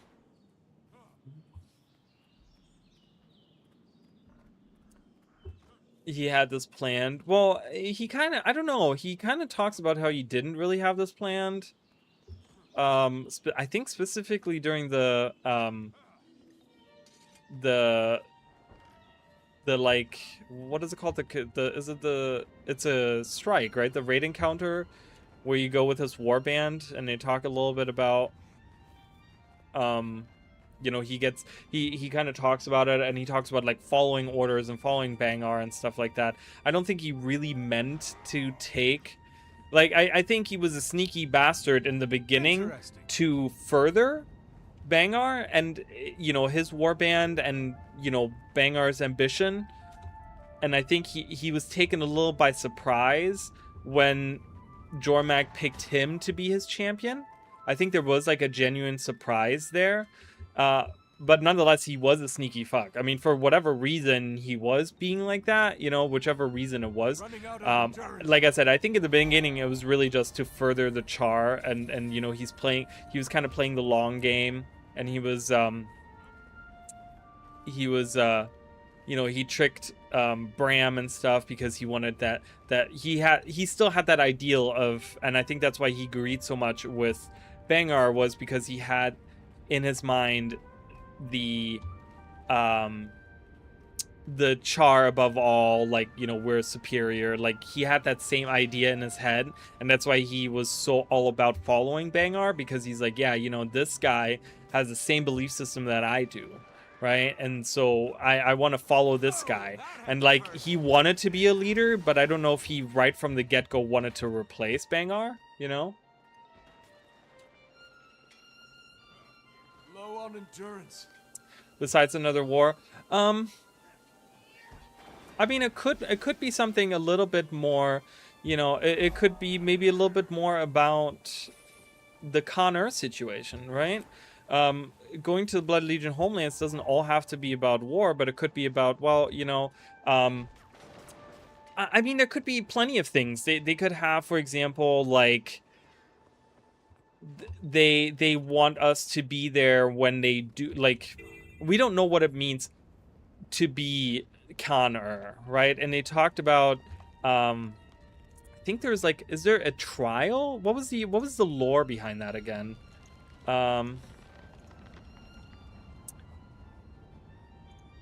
What was the lore behind that? I'm trying to, like, it's so, I don't really... Trial of Embers. A process involving the election of a new CORSAIR is known as the Trial of Embers. That's what I was talking about. The Trial of Embers is a char event tied to the CORSAIR election. Little else has been revealed so far. In 1337 AE, the High Legions had taken note of calls for a new CORSAIR to rise following the divisive Ice war among Char. While the imperators of the legions did not disagree with the idea, they chose to postpone the Trial of Embers until they had decided the fate of the previous and now imprisoned Blood Legion Imperator Bangar Ruinbringer. So we know about this trial, right? This Trial of Embers. So it could be that we don't know what it involves, right? So ArenaNet here has this concept that they have introduced before, this Trial of Embers, and we don't know what that means, right? So they could take it to the point where, like, for example, they need, in order to have a CORSAIR be elected, they want officials from everywhere kind of be partaking in being there, right? Maybe they could say, hey, we want to elect a new CORSAIR, but we need to have all these witnesses from other places on the race. Like, we want people to understand that this is the leader. So we're inviting all these people, including the commander, to come watch us, or to come, you know, take place in the festivities of the Trial of Embers, right? And so they could have another map that's like, what's it called? That's like Grothmar Valley, right? Where it's kind of this gathering of the Char, but under different circumstances, right? It's in part a celebration of uniting all four legions again and winning the war, but also we're here to elect a new CORSAIR, right? And so they can make another map like that, but they could have maybe introduce some kind of struggle with, like, okay, now all of a sudden, you know, let's say they don't do this expansion for a while, okay? And so we do another expansion before this, right? Let's say we do an expansion going to Dazalana or whatever, right? Zalana or Dazalana or whatever how it's pronounced, right? We do an expansion there, and the next expansion is going to the Bloody Legion homelands, right? They could have, maybe in this expansion that takes place here, they could have, like, Char talking about, oh yeah, we've noticed that the ogres in the Blaze Ridge Mountains are kind of they're kind of organizing a little bit more, right? They're kind of like organizing, and so, but they don't want to, you know, but the Char decide that, you know, hey, maybe we don't want to act on this because we want to focus on this on the Bangar situation and then finding a CORSAIR, right? And so they kind of ignore this threat that happens in the Blaze Ridge Mountains, and all of a sudden we go to the Blood Legion homelands, and we are there for the you know, we're like in a new map over here, and you know, we're doing the thing with the CORSAIR, and all this stuff's happening, and all of a sudden these organized ogres are like, they're attacking now the Blood Legion, and that's the expansion. That may be the, you know, during the festivities, during this Trial of Embers, all of a sudden, the the ogres attack, and so now we have a threat from the Blaze Rich Mountains. And so we start in the Blood Legion homelands. We start maybe in the Blood Citadel that we've never seen before, right? So in the Blood Citadel, that's kind of where we start. That's kind of the hub, maybe. And then they go into like the Blaze Rich Mountains, and we have to defeat like a new leader that the ogres have, right? And so we kind of take the ogres that we haven't seen in a long time, and we take the char, and you know, we could have the end be that we defeat the ogres and maybe just subdue them or something, and have the election of a new Connor, and like that's the end of the expansion there. Right, like kind of have that a little bit more grounded. It doesn't have to be high fantasy. It doesn't have to be this massive conflict that's world ending. You know, it's just a small little, you know, again, it's kind of a war, but not really a war. It's more isolated to just specifically that area. You know, the ogre are just planning to attack the char because they think, now that they're organized, they think the char are weakened by the war, and so they think they have like an opportunity to take back parts of the Blood Legion homelands or something. I don't know. Something like that. So just throwing out like a concept there. I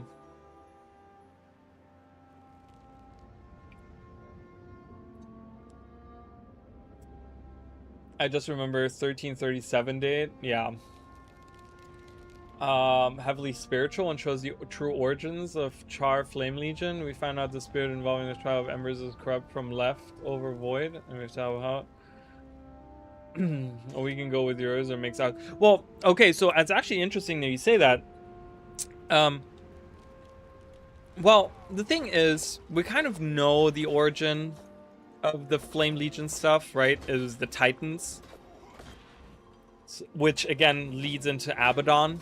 That was the origin of it, right? And they took that and they were like, oh no, we have these gods, right? And they were always, the Flame Legion were always all about like following these gods. They're very Grawl-like in that way, where they always were looking for some gods. So in Guild Wars 1, it started out with the Titans. Then we destroyed the Titans. We stopped that threat. And then they went from Titans to all of a sudden going to Destroyers. Right, and so now they're worshipping destroyers in Eye of the North, right? That's part of that as well, right? That we have part of the story there. Whoa, there's no enemies here. Did someone eliminate all of them? That's crazy.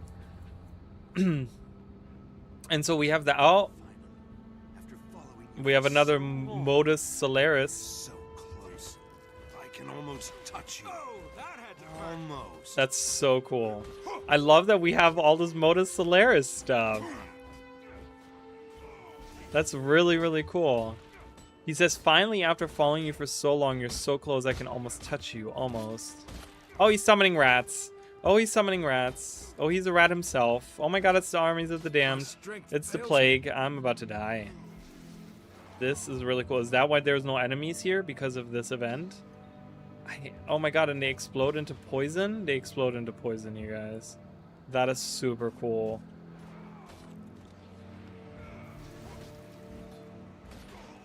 Oh my god, he's so strong. There's no... I gotta run. I gotta run. I'm not gonna make this. I'm not gonna make this. No, I'm gonna... Oh no, this is the end of the run. There's no... You, come over here. No! Please. Oh my god. Okay, he's running away. Oh, I can revive. Holy shit. Were Char stupid and thought destroyers were related to Titans, or did this thing give a shit? I mean, maybe. I don't know what the reason was. I feel like the idea probably is that I really wanted that. I really wanted that point down there, the hero challenge, but this guy is a little too tough for me. I'm gonna run away. But yeah, I think oh my god, I'm losing frames. Holy crap. Oh, can you help? You can probably help. I'm gonna follow this person. Did I drop more frames? I definitely dropped more frames, but I've never seen before. Well, it's the Modus Solaris thing. They added, this is like a specific guild that they added into the game. Like this is an NPC guild that you can encounter throughout this entire map. I think they might be in other maps too. Yes, help me with that. Do it.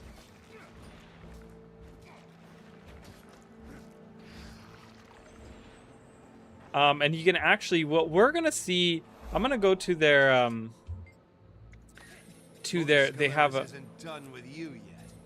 We'll be watching. They actually have a camp that you can go to, and so we'll see that camp later. Definitely gonna go there. They're really cool. I think they were added after the release of Guild Wars. They were like supposed to be, I think they were like added during season 1 or something. They were supposed to be this another part of this living world thing where they just added new events into the map or something. I don't know. Anyways, a mesmer from earlier is Necro. Yeah, this is yeah, that's Modus Solaris. They have a bunch of members. They have all these members that are, I think they're all across this map. I mean, we've seen 2 on this map, right? But I think they're like all across this map, and then they have a camp that is where is their camp? It's somewhere in the south. I think it's like way down here somewhere, I want to say. Yeah, I want to say it's like somewhere down here. And you can go there, and if you defeat the members, as you defeat them, I don't know what the time frame on that is, but you will find those members then back in that camp. And I think if you defeat, from what I remember, again, I don't fully 100% remember if this is true, but I think if you defeat all of the members around the map, they will then collect at the camp, and then there's a final event that has you fight all of them again, one after another or something like that, and like this thing, and you kind of defeat this whole, it's like a whole guild that they have. It's really interesting. But yeah, anyways, I drank that luck potion but never confronted NPC about it. I kind of figured, because I was like, that I could look at the cart made me suspicious, and I was like, is this Modus Solaris? Is this another NPC? I think I've only seen her like once before in my time, in my many days playing through this, so she was kind of new for me as well. But I figured, I was like, there's something fishy about this, because I don't remember this vendor being here, so there's something there. But yeah, I'll be right back, you guys. Give me 1 second.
Okay. Did the Ascalon encounter was yesterday with the new Guild of player? For all the references? In fact, if I'd entered the Ranger train, oh my god, there's so many. That entire dungeon is just full of references to Guild Wars 1. I mean, every boss that you fight in the story is a reference to, like, is a trainer in Guild Wars 1. Alright, like, it's actually really cool. I like that a lot. It's really, really fun. But yeah, as to your point about the char, like, were they stupid or whatever, that kind of thing, I don't think that was stupidity, but like I said, I think the char legions specifically were about,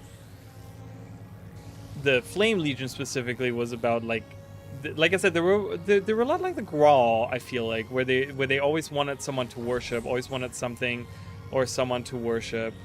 Look at this, I can make this boy grow. Oh my god, he is huge. Oh, okay, I can't do any more there. Oh, he exploded. Just great. Color me impressed. I'll be sure Okay. to provide you all with a reward fitting such impressive work. Let's do a fire one. Let's grow the fire boy. Can I grow you? You can. Let it grow. History never lies. Oh my god, he's so big. Is he gonna explode too? Are you? Oh my god, he's huge. Jesus. The demon from hell over here. Hello. Are you done yet? Are you done growing yet? Or no? Come on, hurry up. Explode.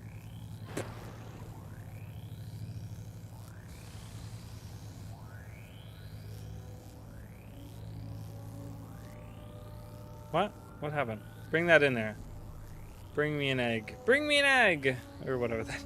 I want to do an ice imp. Let's grow the ice imp. Yeah. Yeah. Yeah. Explode. Woo. Alright, anyways, that was fun.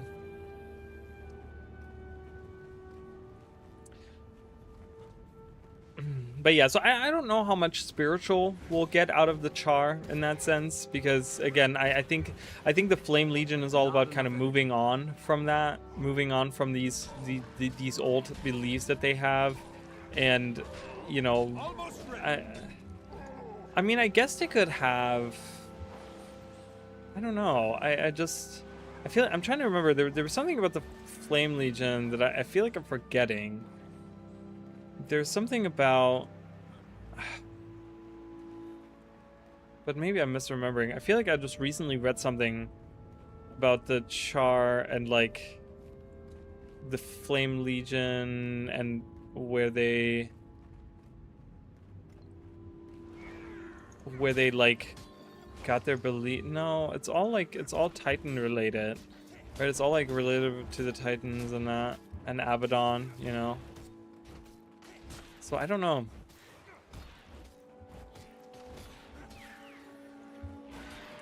Like I said, I think I would like to see a little bit more of like spiritual stuff from the Norn. I really want them to reconnect to the spirits of the wild, or maybe really go more into that. You know, I just, the Norn have become so to me. I want them to take a step back and say, hey, you know, we want to explore the more spiritual part, the shamanistic thing about that, and have them really connect to spirits of the wild, and you know, and not do the garbage they did in Iceberg Saga. They really, like, you know, as someone that has owls as like the main thing for his channel, like the way that they fucked up Owl is really bad. They really fucked that up. I'm really over that. Okay. So there's a hot here. So we can do like all these. Maybe we'll see more Modus Stellaris. I don't know where all the events are. I have a feeling that they weren't just on this map. Like, I seem to remember something being in the Char, in Ascalon too? Like, isn't there in Moda Solaris events in Ascalon as well? Like, I remember like being like over here somewhere in Diessa Plateau. Am I misremembering that? Is it only in this map? I don't know. I would have to look that up. Ooh, is this what this event right here is going on? Defend the bridge from pirate bombers. Okay.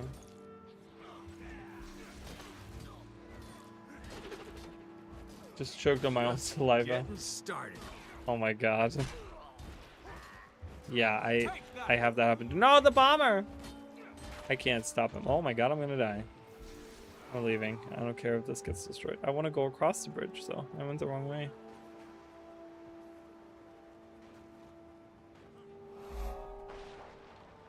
I don't care. This bridge is gonna get destroyed. No, please let me go. Let me go. Ah, no. Stop it. Oh, so much cripple and so much. Oh my god. Poison and cripple. I love fighting these guys though. I think they're some of the like unique characters in terms of skills, NPCs to fight. Because they have cripple and they have poison and they use really cool animations. Love them. Love them.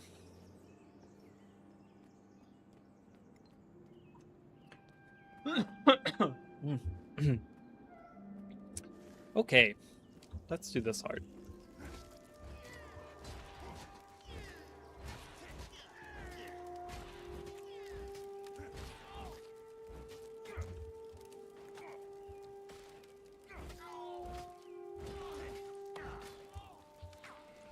The event failed. I know it did.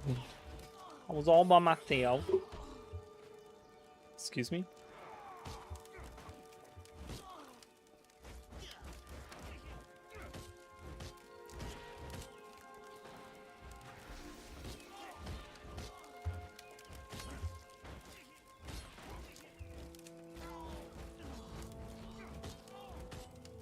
Luckily I have some bleeding on here. I still think this challenge run could work with the thief too. I don't know. I would have to try it out again. We'll see. I think I might want to... I was thinking about this the other day too. I'm still thinking about having the... yeah, come over here. Having the... having first person. Doing it in first person. I might look into that.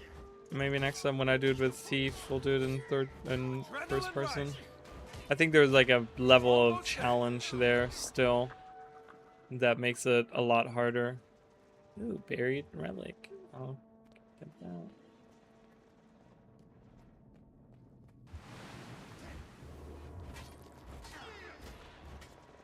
Doo-doo-doo. Are you okay, Mish? Are you done choking? Not that that's funny, but...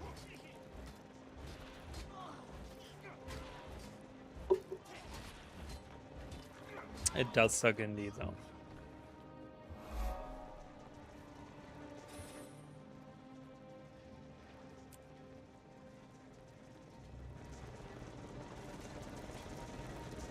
Don't they go evil if I take their relics? Oh, they don't.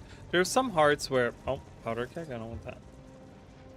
There are some hearts that if you take the items that they're working on, they turn evil, but I guess it's not this. Okay, good. I'm glad you're okay.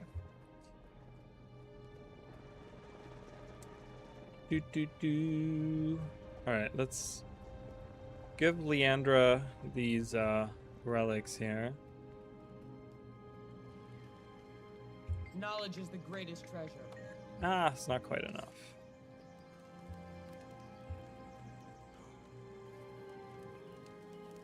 Yeah, I know, right? Well, I mean, they turn hostile once I attack them, for sure. But yeah, they're just like friendly little guys hanging out in the mine shaft.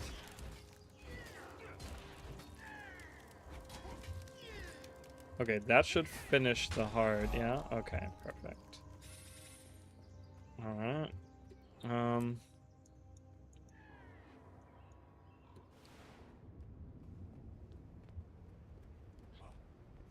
I think this is the farthest I've ever made it on this challenge, on a regular challenge run.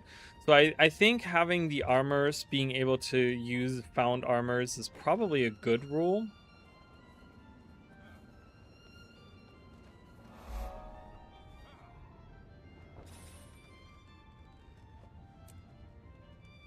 So that definitely works. I want to see how hard it gets towards ore, because I think that's when enemies become really tough and where things become rougher. Shooting stars? Normal stars. They move very slowly. Maybe shooting stars are just normal stars that have moved very close to us. Then why do they go so fast? I'm not convinced they're the same. This is an interesting conversation that I don't remember ever hearing, but that actually goes into my theory really well, which is actually making me really excited. So my theory, if you guys remember, is like the stars in the sky. Is this, what can I do with this? I can't break this down, right? Get out of here. Or that's the realm in the mists, right? So they're saying the argument here by these guys, I really like his purple eyes. That's really awesome. Or pink eyes or whatever. Not like a pink eye, but you know what I'm saying. Oh boy, the event is here. They're saying like the stars, you know, they move very slowly, the far away ones, and shooting stars are just regular stars, right? But if we think about my theory and we talk about how the stars in the night sky are realms in the mist, what are shooting stars then, right? They would still be realms in the sky, right? And so they would technically be the same thing, because obviously in real life, stars and shooting stars are two completely different things, right? But in the world of Guild Wars, these could be the exact same thing. And so that's very interesting that they have this dialogue.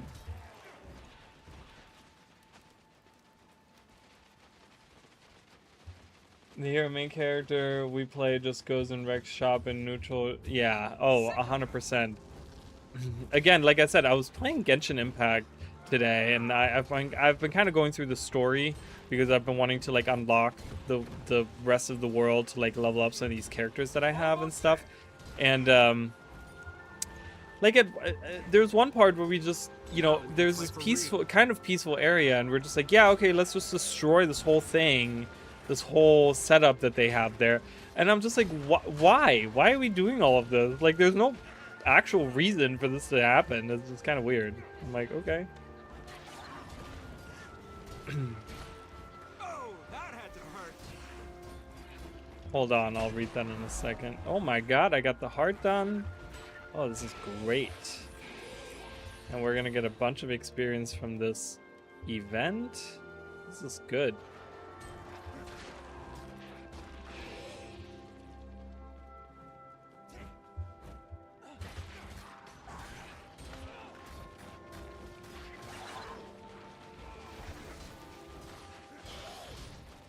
Oh god, the Dolyak. Sorry, Dolyak.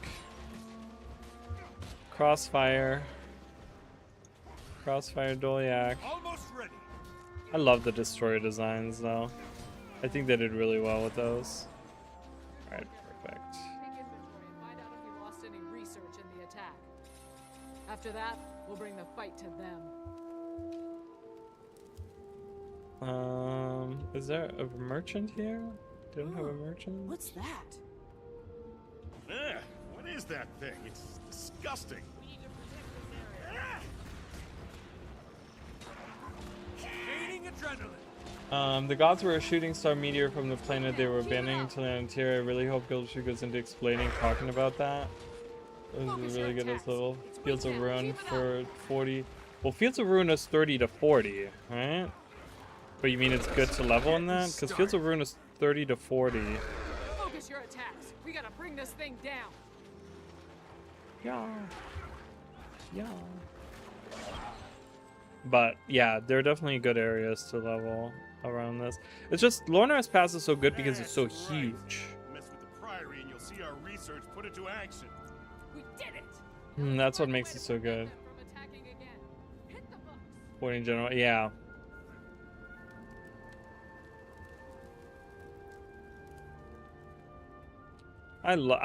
Sometimes I make it a point when I level new characters, I make it a point to go to Fields of Ruin at level 30 just so I can level up there, you know.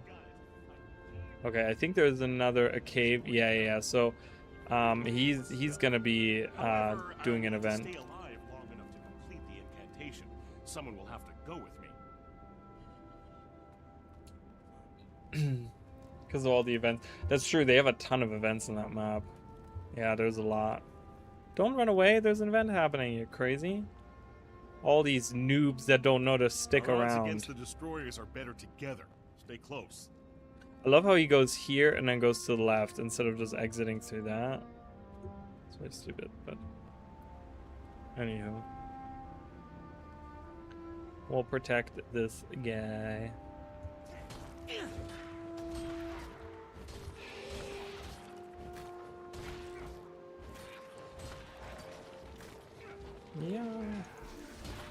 Just getting started.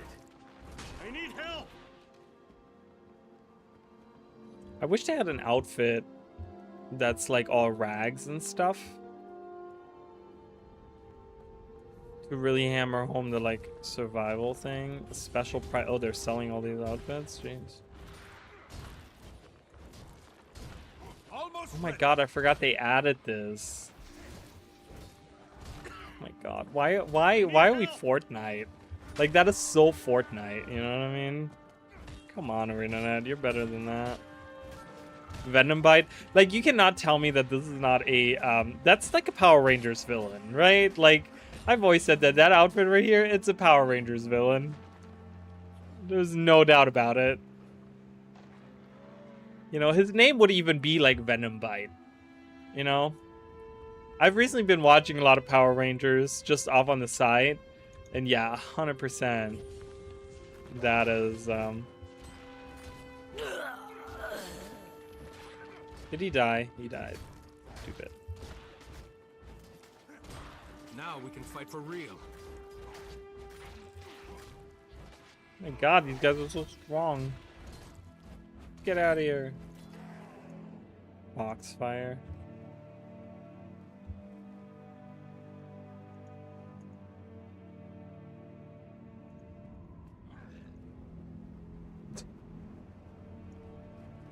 Doesn't even look that bad. Like I laugh, but it doesn't even look that Just a bad. little further. We're almost there.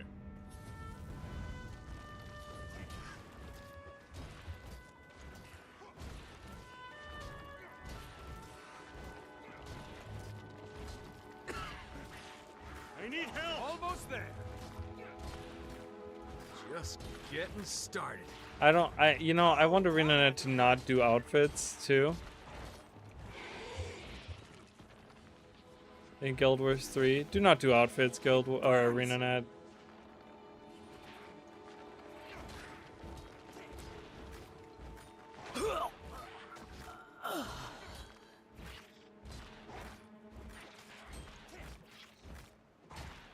Like there's nothing, like I want something that makes me look like just like rags, that I'm wearing just total rags, you know?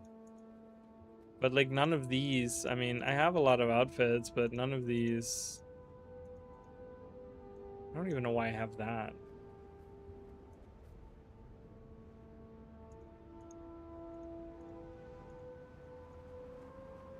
Or that. Why do I have that? I know I didn't buy it.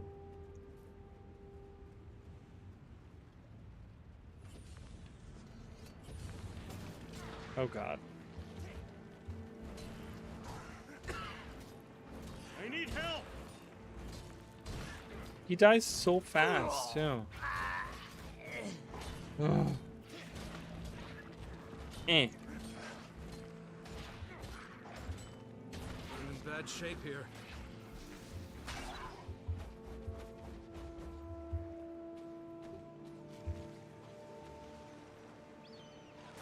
Same person from earlier. See, they're doing map completion because they don't have that symbol. Here we go. Now, keep them off while I'm incanting, okay? I feel strong. Alright, perfect. We got a protector here. Alright, I'm gonna go somewhere else now, since they're gonna just finish that anyways. Boop. Let's see what's down here. There it is. There it is. There's the outpost. That's Moda Solaris over here. We found it.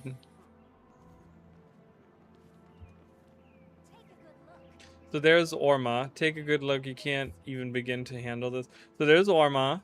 Valand was the one. You can find Brigga and Freeth as well, I guess. And these guys, I don't know about these guys. I don't know if you can like...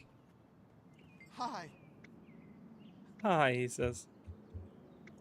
What? I win many fingers in past guilds. All my trophies made me member. Now I win teeth too. Oh, jeez. I wonder if... Hello. Take Hi, a Orma. good look. You can't even begin to handle all this. I'll show you who's weak. 5 silver? 5 silver? Okay, put away that 5 silver line was just scared off the riffraff fighting all. Alright. Take a good look. You can't even begin to handle all. Tremble before the might of Moda Alright. Solaris. Win 3 rounds of the Moda Solaris' tournament.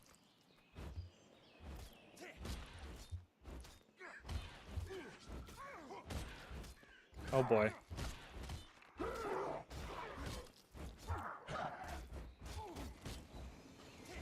Oh boy. That poison really got me.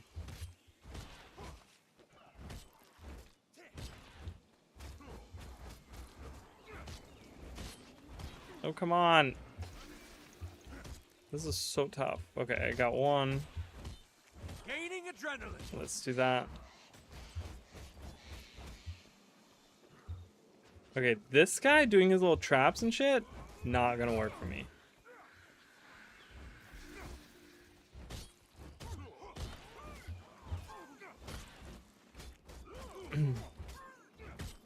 Not gonna work for me.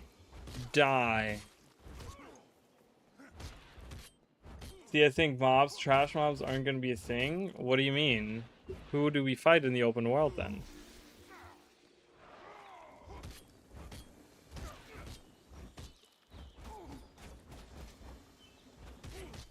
Oh my god. Oh my god. Please let me out. Please let me out. Please let me out. Please let me out. Can I hit him from... I can't get him. Damn it. And his traps. His constant traps. Can I lure him out? Hold on. If I hide behind a tree, he doesn't have...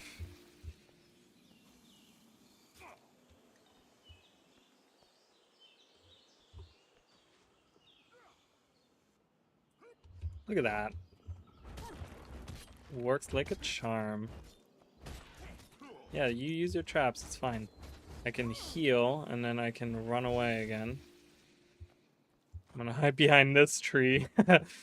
Oh my god, I hate this so much. This is not at all how I would fight in real life, but you know what? Hey, it works.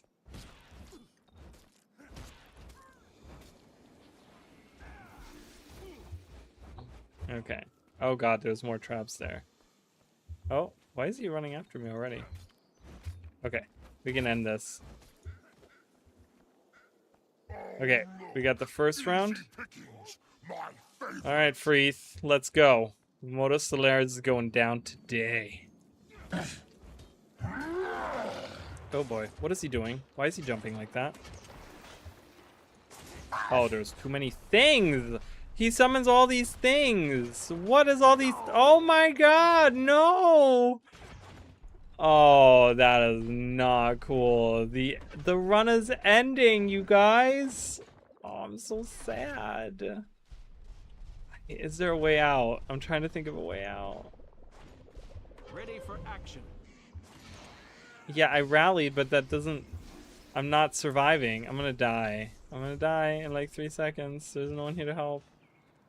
It's over. The run is over. I can't defeat this wolf fast enough. Oh my god. No! That's my own fault. Oh, that's so sad. Run is over, you guys. Oh man, made it 38. Alright, well, you guys know what that means.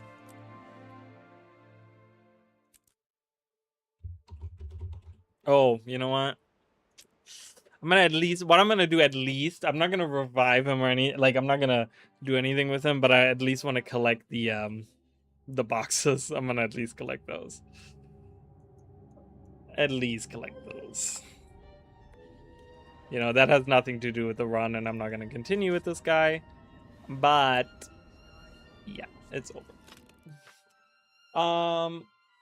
We're gonna have more one-on-one fights with badass monsters. Maybe a system where more enemies show up based on party size. Yeah, but I feel like that would be very boring because of every fight. Like that's almost like a very I don't know. I don't know if I like that. Like if every fight is gonna be a whole process, like ugh, I don't know. You know what I mean? I want to open my inventory. I don't need.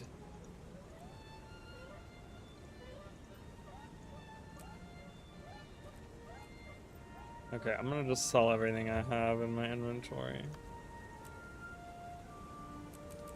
that I can sell, and the rest is whatever. Anyways, I don't need those. I mean, I guess I can deposit these. We did get a little bit of things, so... Oh, and maybe the booster, I guess? No, it's fine. Alright, that's good. Alright, well, that's it. Another survivor going down the drain. God knows I did not keep track of how many I had.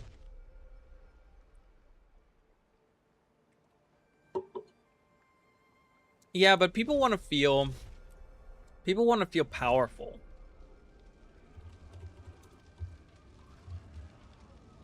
Right, people want to feel powerful, and I feel like if you have one-on-one fights and making like it sounds kind of tedious to me. If you only have like one-on-one fights, I don't know. We're under attack.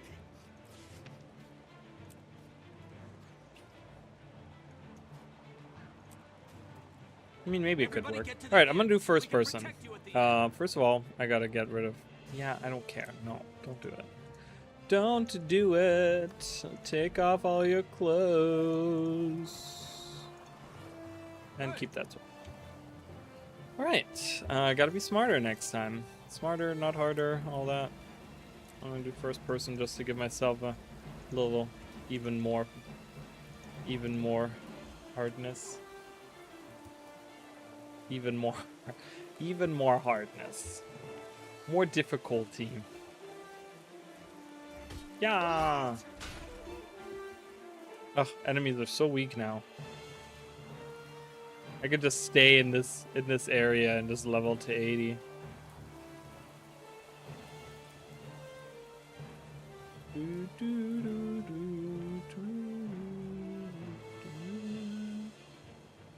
Everyone follow the yellow dot. Ooh. You'll feel powerful. Yeah, I don't know. I personally, I mean, I get where you're coming from. I personally wouldn't like that. I personally wouldn't like having a setup that is where we don't fight like a lot of mobs.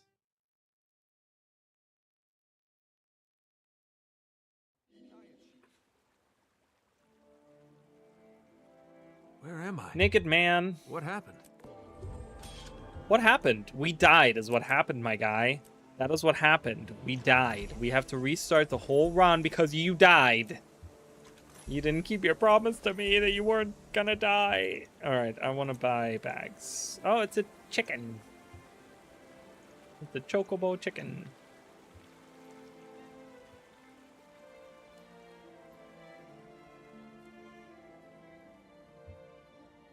Maybe we do with specific content, like everyone's clearing out a cave. Something's wrong with the water. I don't know. I don't know what again, it's so weird because it's all speculative because we don't know what ArenaNet is trying to do. We don't know what ArenaNet is trying to do with this game. You know what I'm saying? So it's really hard for me to gauge whether I like the idea or not because I don't know what Guild Wars 3 as a game is like. Because I feel like there could be instances where this feels better. Like, to give an example, and I think that's kind of what you're talking about, is something like Ocarina of Time. Right? Ocarina of Time has a lot more not group enemies that you fight, not giant amounts of enemies, but they're more personal. Like, hey, you're fighting this guy, and now you're fighting this guy, and now you're fighting this guy, right? And you're going around, and you're just having more of these personal encounters, kind of. And so I could see that being fun, depending on. Well, you have to. Oh, that's so stupid. Okay, never mind. I don't want to do this right now, so let's just. Gee, Loranity has 500 people watching. But those of you saying that Guild Wars 2 doesn't have any viewer base, no, Guild Wars 2 only has. The problem with Guild Wars 2 is that there's only a set amount of people that actually do get viewers. That, you know, the big four people.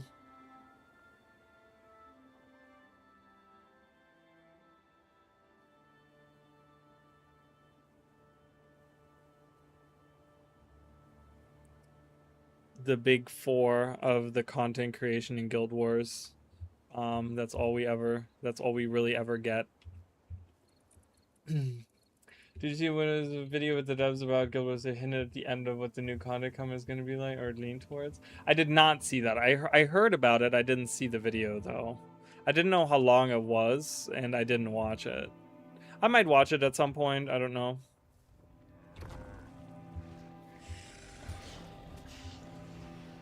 Oh no, the fields are ablaze.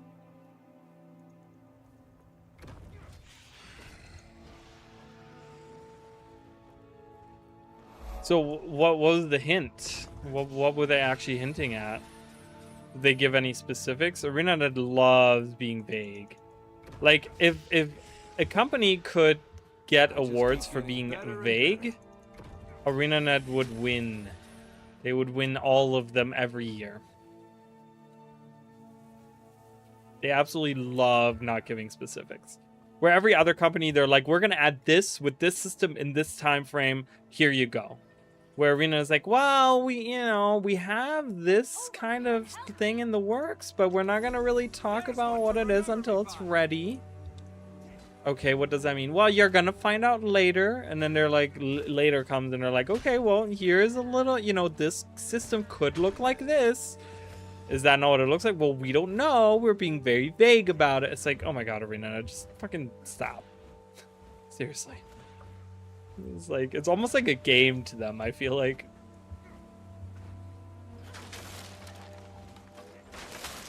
Yay! 30-40 minutes an hour tops. A busy said if you have a game with 1,000 skills, what would you do with that? What kind of content would you make? So, speaking of some random skill build character mode, like you make a ranger, warrior, and priest with a pre-built set. Oh, that's kind of cool. I would love to see. I talked about this. I would love to see a mode where they have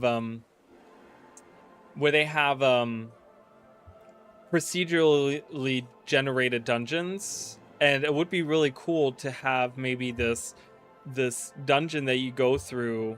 And you go through by yourself, and maybe every 5 levels. So let's say you have 100 floors to this, right? And you go through and you go solo at first, and then every 5 levels or something, or every 10 levels or something, you gain a party member, right? So you get, because again, it's kind of a party thing, right? But you got to get through all of these different levels by yourself, but every level that you go, you get another skill randomly unlocked from thousands of skills. right? Like that would be super cool. I would love something like that, like where you just go through and you just get like a random skill.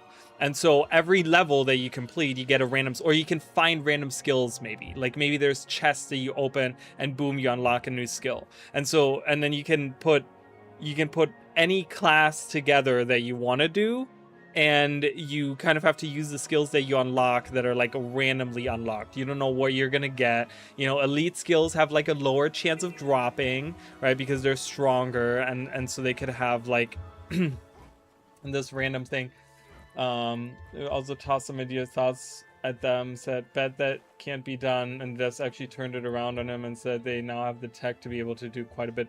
That's awesome. I love that. But yeah, that's how I would love to see it. So they seem to be quite open to add a lot to the game, but not so much as to wrap the game into something it is not. Okay, that's kind of... Or warp. I did not read that right. Wrap it. Warp it. That's kind of cool. I like that. That's pretty awesome.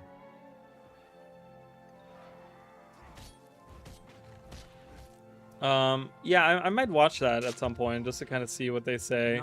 But I could definitely see something like that where they add like a thing, you know. Because it's interesting that they talk about like, oh, you know, you have a game with thousands of skills, what would you do with it or whatever, right? And so I kind of really like that idea. I really like the idea that something procedurally generated, because they kind of have that with dungeons anyways. They already have a set of dungeon floors they could use, because a lot of dungeons reuse dungeon floors, right? Like a lot of different dungeons reuse dungeon floors from other dungeons or whatever. So there's already like a set there that they can reuse. So it's not even new content. I mean, they could add new floors and they could add new things into it. But yeah, I could definitely see that being a thing for sure.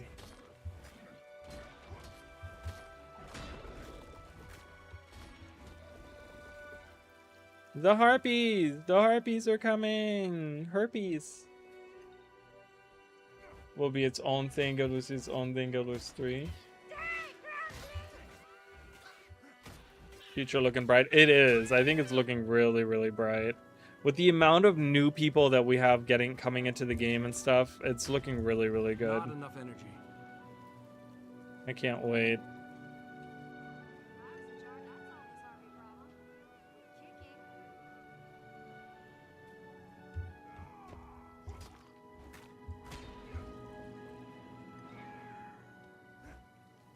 You seem to always luck out with events showing up every time you make these new characters. I guess so, yeah. I mean, this event is honestly, this is a long time since I've had this event pop when I made a new character.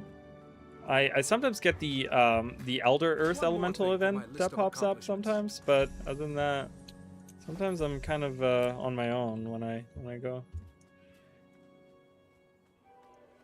But yeah, certain times it's just because I take it a lot slower too, because you got to remember, a lot of people, they hop on their mounts and they just run away. You know, they like right now they would be going, okay, I'm gonna get on my raptor and I'm gonna jump across and go to the orchard. Well, I don't do that. Like, I have to jump down here, and then from there I got to swim across, and then I kind of, you know, I attack some random enemies. I kind of smell the roses a little bit. You know, I do that kind of stuff, and it helps because if you stick around in an area for long enough, in Corsair specifically, Corsair is really, really good about that stuff. But if you stick around for a little bit, those events are more likely to happen, because I think the system, the dynamic event system, is kind of based on the amounts of people that hang around them. And so if there's like enough people hanging around, or if there's, you know, more people entering the area, I think there's some kind of trigger that tells them like, hey, here's the event or something. I don't think all of them are on a timer. So I think there's like different ways to trigger that. But like, I'll go around and I'll like, you know, I'll attack these guys and just boom, gonna get a level from this. I was like, where did he go? He got flung all the way up here.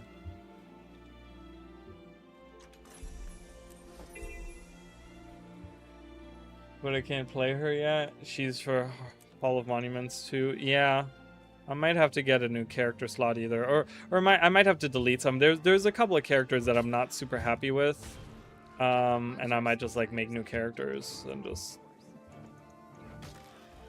like specifically my Poison Necromancer. Not happy with him.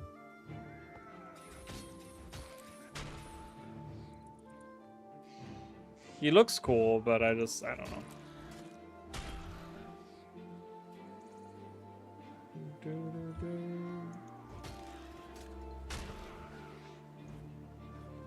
I mean, you could. You don't have to. Not really a reason for you to do that. Is it gonna rain? Is that what's happening? Partly sunny. I hear like rumblings and I don't know if it's like thunder or what. What says weather? Let's see here. Rain stopping soon. It's not what it well, that's not what it sounds like outside. What time is it right now? 5:30. It's what do you mean rain stopping soon? It's saying rain until 7 p.m. It's another hour and a half. What do you mean rain stopping soon? Okay. I don't know. Puerto Rico's recently it was piss warm rain. Something I haven't felt in years. It's usually cold. Yeah, it's those tropical thunderstorms and stuff in the super high heat of summer.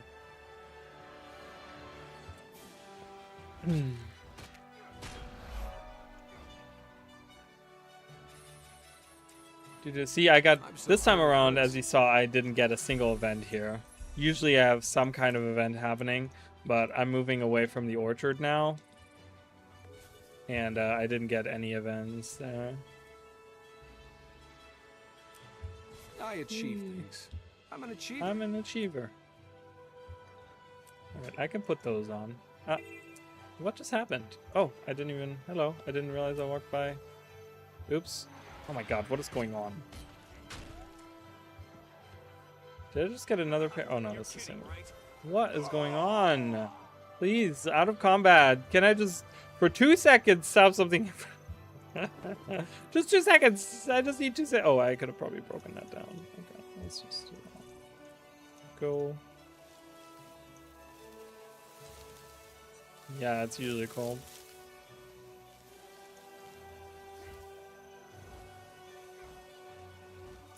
You're kidding, right?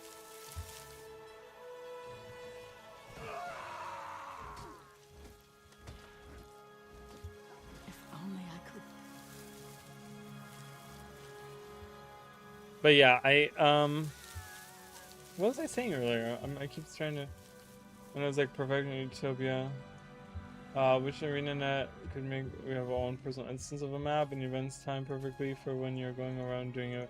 I mean, that'd be kind of cool, you know. That would be very Guild Wars 1 though, having it very instanced to yourself. I've talked about this before. A long time ago, actually. It's really funny, you just reminded me of that. I had a long time the idea of a vanquishing thing. A vanquishing mode for Guild Wars 2 that they should implement, where they have every map, you go in and it's like level 80 or whatever, or, you know, it's not like leveling, but you have every core, every map even, is available at like max level and you don't have to level, but it's about vanquishing. So you go in solo and you have to clear the whole map, and then if you clear the whole map of enemies, you get like a reward for it. Like you get like an achievement or a title, or you know, you get like a chance of like getting like a nice weapon or whatever, you know, getting a skin or something like that, you know. And you go through and then you can have like, you have to clear every map, right? And if you die a set amount of times, like you get like, you know, 5 lives or something each time. And so if you die more than 5 times, then you're done, right?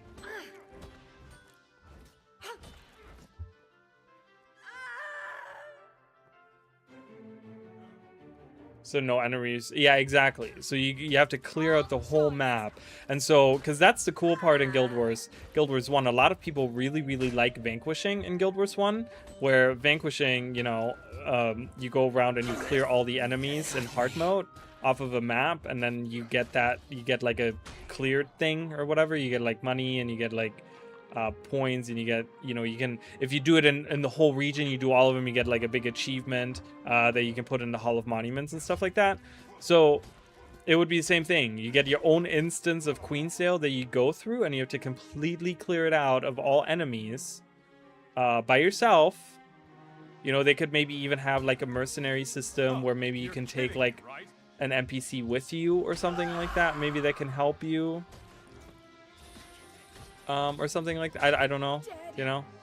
And they could have different achievements. Like if you don't take a mercenary with you, you get a better achievement or better chances of getting something, and you know, and then that way you don't deal with like showing up other people, but it's just like a personal thing, you know. They could even do leaderboards for it, where like people with different builds go in there, and you know, like you can have like, oh, this person cleared Queensdale in, you know, 10 minutes, you know, 9 minutes and 53 seconds. So someone's going to try to do it in 9 minutes and 52 seconds or whatever, you know, whatever it would be, right?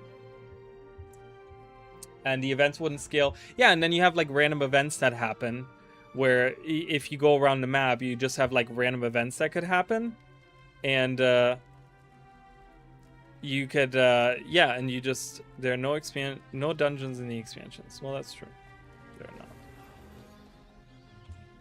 And you could have random events just happen as you clear the map, you know, and you never know which events are going to pop. And so that kind of changes your vanquishing. Because that's also the thing as well with vanquishing. I don't know how that would work in like leaderboards and stuff.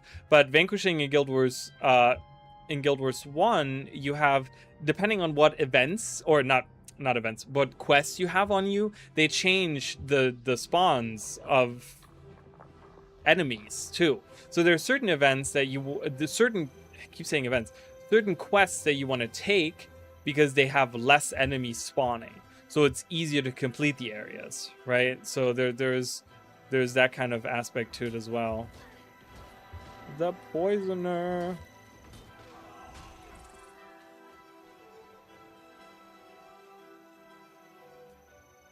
Yeah, the poisoners don't just come from over here, my guy.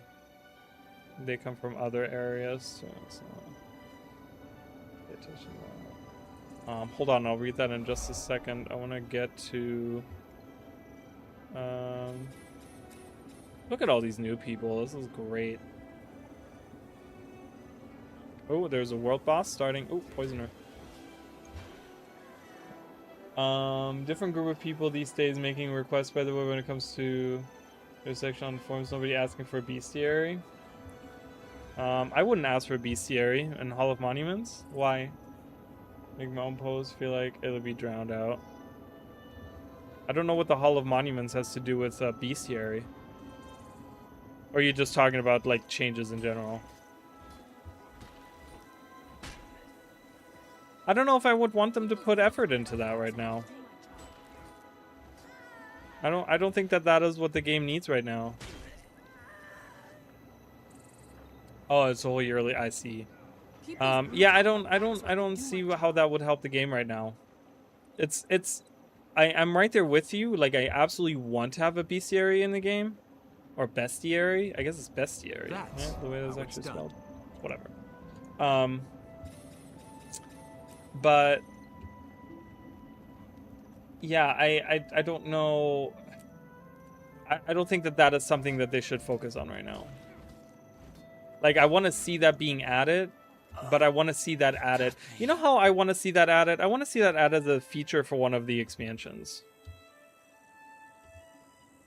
Like, you could have a Norn expansion, Norn-themed expansion, and the system, one of the systems that they introduce is a bestiary, right? And so you go in and you do that. That's like one of the things that they introduce in the game that's new.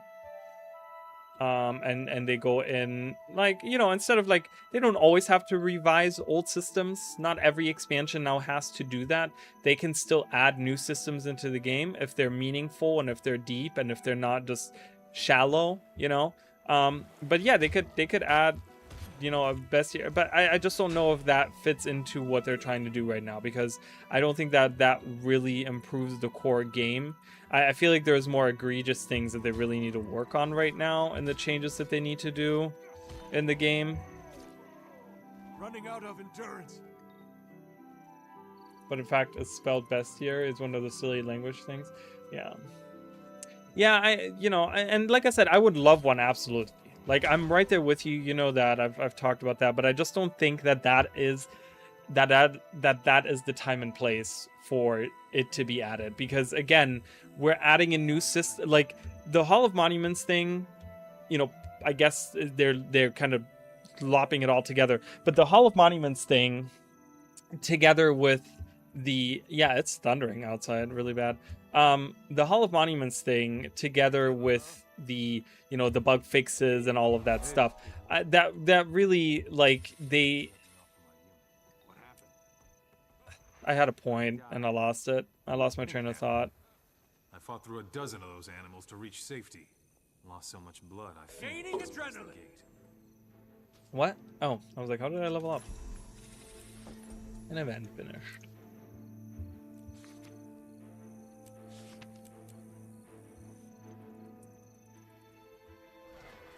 But yeah, I agree with you. I mean, I would like to see a bestiary added into the game, but I don't see that being a thing that they need to do right now.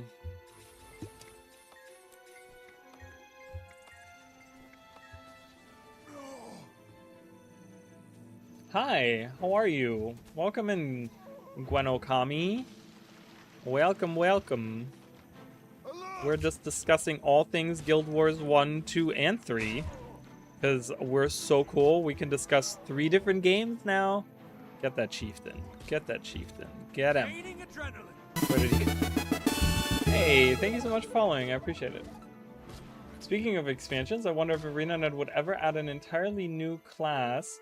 And what would it be? Would be light armor class that utilizes... Ooh, translators of armors.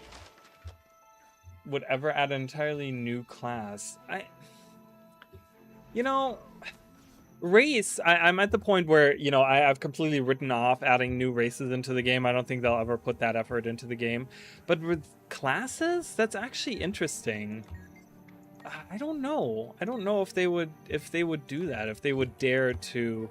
I mean, they could add. Let me throw this out. Okay, maybe they add a class that can wear any armor. And so maybe they get, depending on which armor they wear, they get like different bonuses, and maybe that's the mechanic of the class. I don't know. I don't know if I like that idea. I came up with that idea and I hate my own idea. I'm like, just, you know, throwing that out. I don't know if I like it though. I got a sword. I got a rusty sword. Here, you want my rusty sword? Eh. It not only bleeds, but it poisons too because it's rusty. Did you just wear anything? Oh, or a class that utilizes all 3 armor types. So to join any of the new races as much as it pains me. It's just, it's not gonna happen. It's too much work, you guys. A new race will never happen in Guild Wars 2. It is too much work. We have hundreds of thousands of skins that would have to be made to fit. We have probably at this point millions of voice lines that would have to be recorded to make a new race happen in the game. And yes, there's ways around it. We've talked about it, but yet still it would be entirely too much work. It's never going to happen. Stop trying to make new races happen. It's never going to happen. You have met your match, dragon.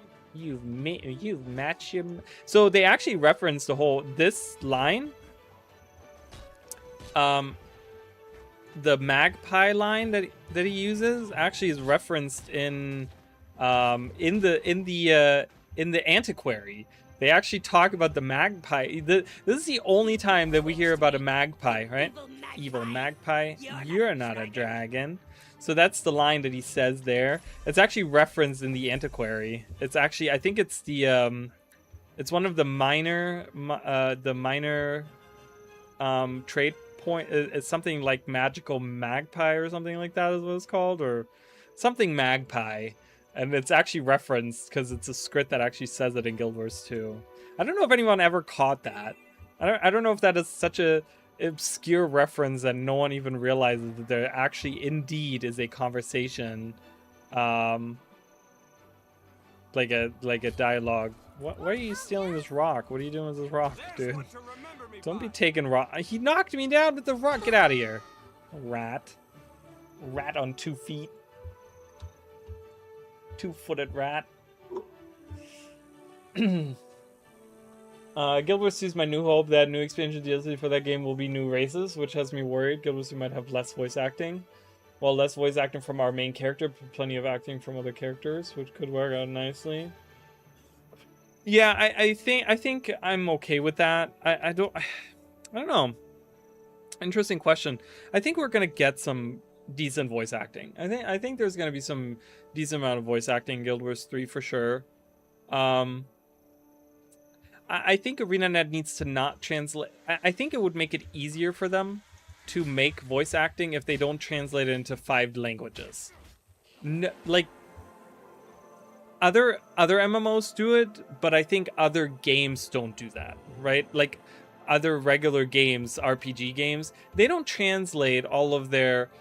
I think what ArenaNet could do is they could maybe, and I don't know what the legality of all of that is. What I would like to see is them only do English and only focus on the English voice lines, because I think one of the reasons that's held back a lot of the releases and what has taken them a long time to release a lot of things is that like recording the voice lines is very expensive, because you have 50 lines for the commander that have to be recorded. Like 50 takes for each line that the commander speaks have to be taken, at least, if not, you know, more, because there's more issues that arise or more problems or whatever, right? And so if Arena only does English, I think that would be a lot less to worry about, right? That would only be 10 lines for the commander. Like, you're cutting it down to 20% of the workload that you have. Like, that's a huge difference. You're cutting 80% of the work out, you know? So they should only do English and then just have subtitles for the other languages. I don't think I would be completely against that.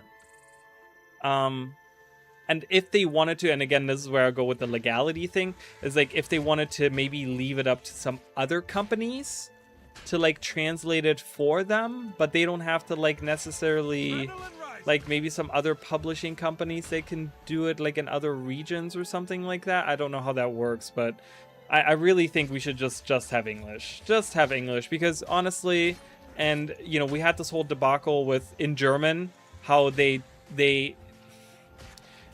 completely, and I don't know how many of you guys know this, but the amalgam that has the mold.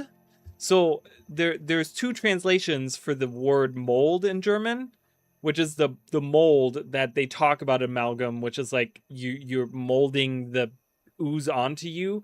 But there's obviously the other, there's also 2 meanings in English for it, right? But they actually took the mold, the like nasty, gross stuff. They actually used that as the translation in the German version of it, right? Where they actually have like nasty, gross mold that the amalgam utilizes in the German version. From what I understand, I don't play the German version of it, but from what I understand, that's what they did. So, you know, and a lot of people have been talking about how the translations kind of suck and they're not really good.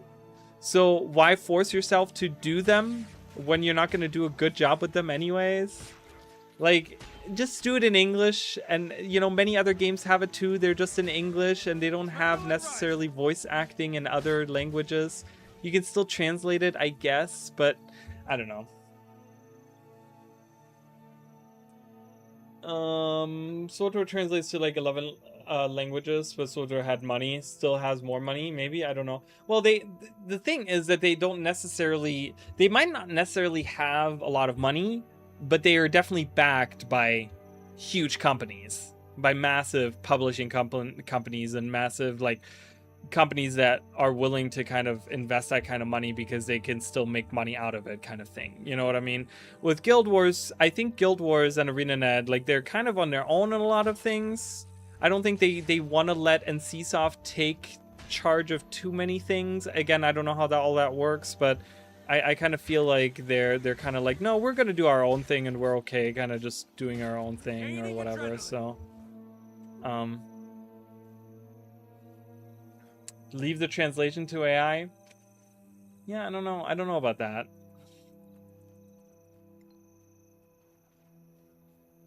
I don't know. I feel like, I don't know.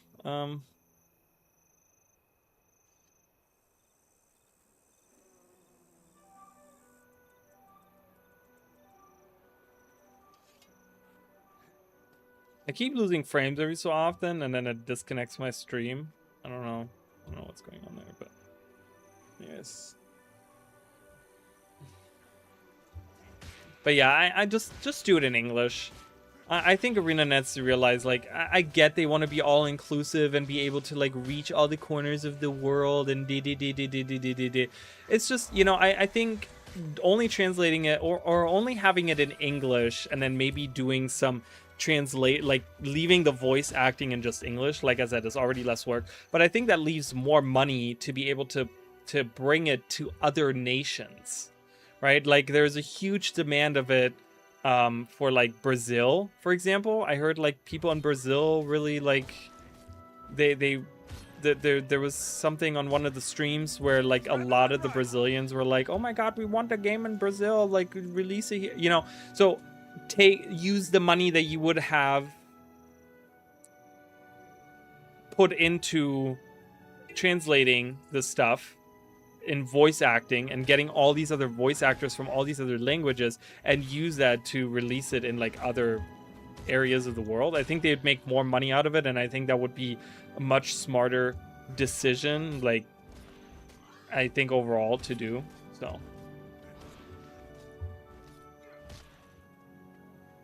bam, right in the butt. God, I hate those dire ores. The dire boars. I hate those.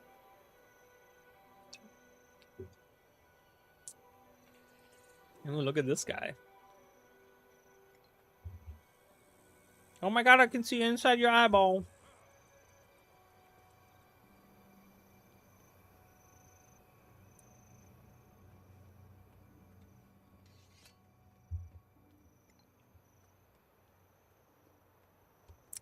Weird. There's only one of the regular MOA types missing. Does anyone know which MOA type is missing?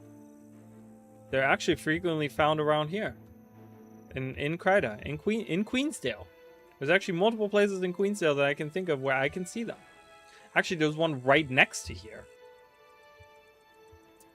Things have different meaning and cadence in different languages, so whatever story was trying to tell her, it does exactly make sense in another. And that's, yeah, I think there's a lot of things, and specifically when you talk about like jokes, you know, they're like, I think of the Vine Tooth joke that they did in Heart of Thorns, which is still one of the things that to this day will always, it is so stupid. Oh my, there it is right there. A golden MOA. He doesn't have a golden MOA in there. Is it because they're very common around here? Is that why he doesn't have a golden MOA in there? If we could have a golden MOA as a pet, I would probably have that as a pet all the time.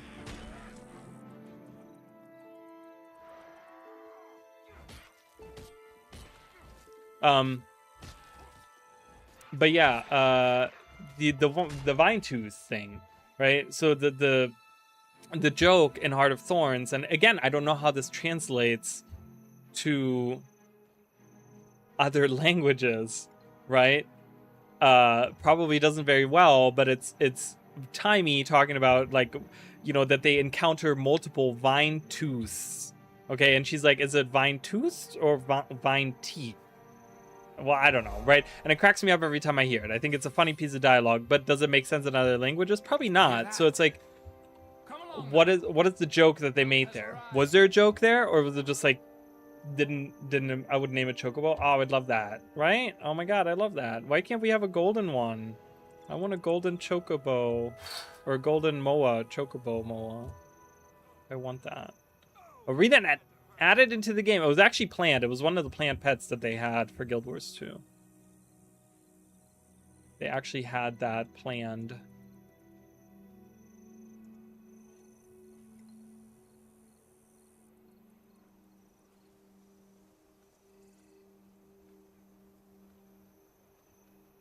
I was trying to look this up. I believe. I could be wrong on this.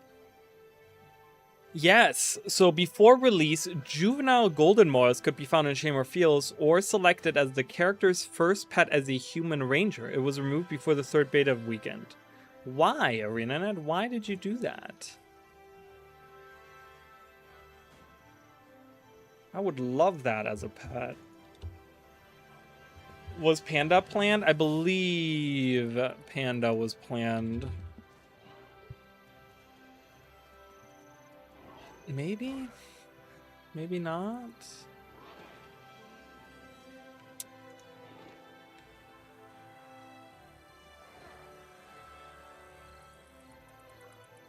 Can't How do I... breathe.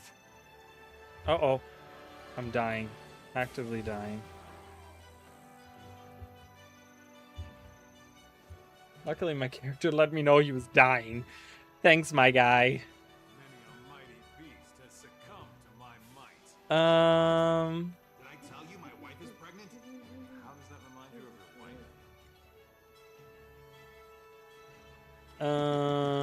wife? Animal companions.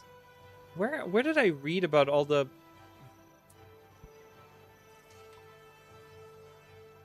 Where did I read about all the pets that were planned the other day? I read about, there was a list that I saw.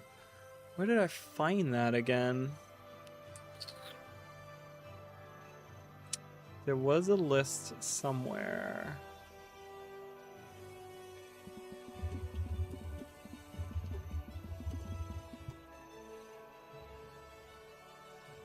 Right here. Oh, someone posted it. Okay, someone posted on Reddit 4 days ago.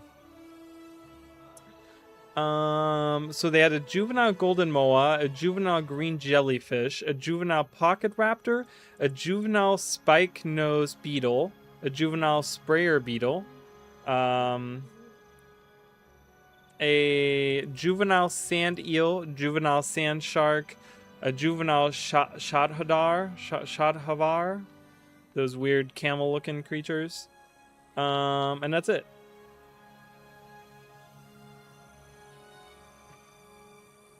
I guess Panda was not planned.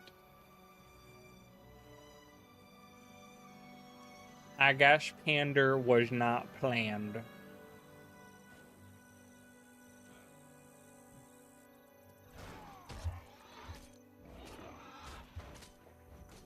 Where's your helper?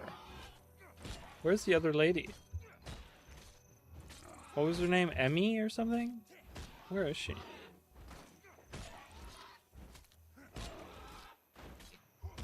Yeah, that would have been really, really cool. You know, that could be something I could see ArenaNet looking at. Maybe adding some of these unreleased pets. You know, why not? Where is your helper? Is she not here? Or is it this hunter on the ground? What the hell? That's so weird. Okay, I wonder what the... Okay, so let's do the event here. Because there's supposed to be dialogue. Oh, again, here's a fun little tidbit. So only during this event will you see these mushrooms. You can collect these mushrooms. That only happens during this event, by the way. I think I've talked about this, right? This is like a... Did you know? I did you know short on that. But yeah, you can collect these mushrooms. Only when this event is happening. Only while this giant boar is here. It's really cool. It's a cute little... It's a cute little... Oh, there she is. Where did she come from?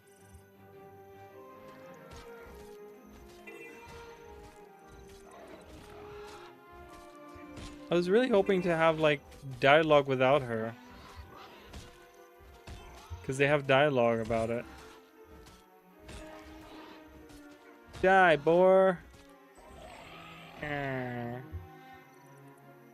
fearsome death howl from a fearsome foe. The likes of such has never been seen. Whatever.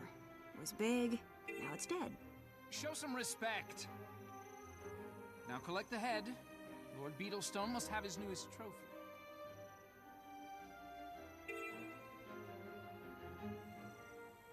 She was hiding up in a tree and jumped down. I mean, probably.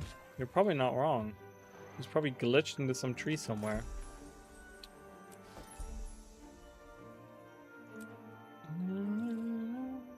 Alright. Do they actually... Let me... That's why I'm running over here. There's a... Do they actually mount the head? I think they mount the head on here. Of the boar. I think. Right? Don't they? Isn't there like a change? I think so. I think they. Hold on. We'll wait. We'll wait for them because they're gonna walk back here. See, I love when events do that. When they impact the world like that, it's so cool. Are they gonna walk back? What is going on? Where are they? Why is it so glitchy? They disappeared? They're supposed to walk back. Yeah, this is like glitching out really bad. Like, this is buggy as hell right now. They disappeared. Oh, wait, are they in there now? Yeah, they're in there now. They teleported in. And there it is. That's really funny. They teleported in. They're supposed to be walking back here, but yeah, so they mount the head of the boar onto the thing here. So there you guys go. There's something that not everyone knows.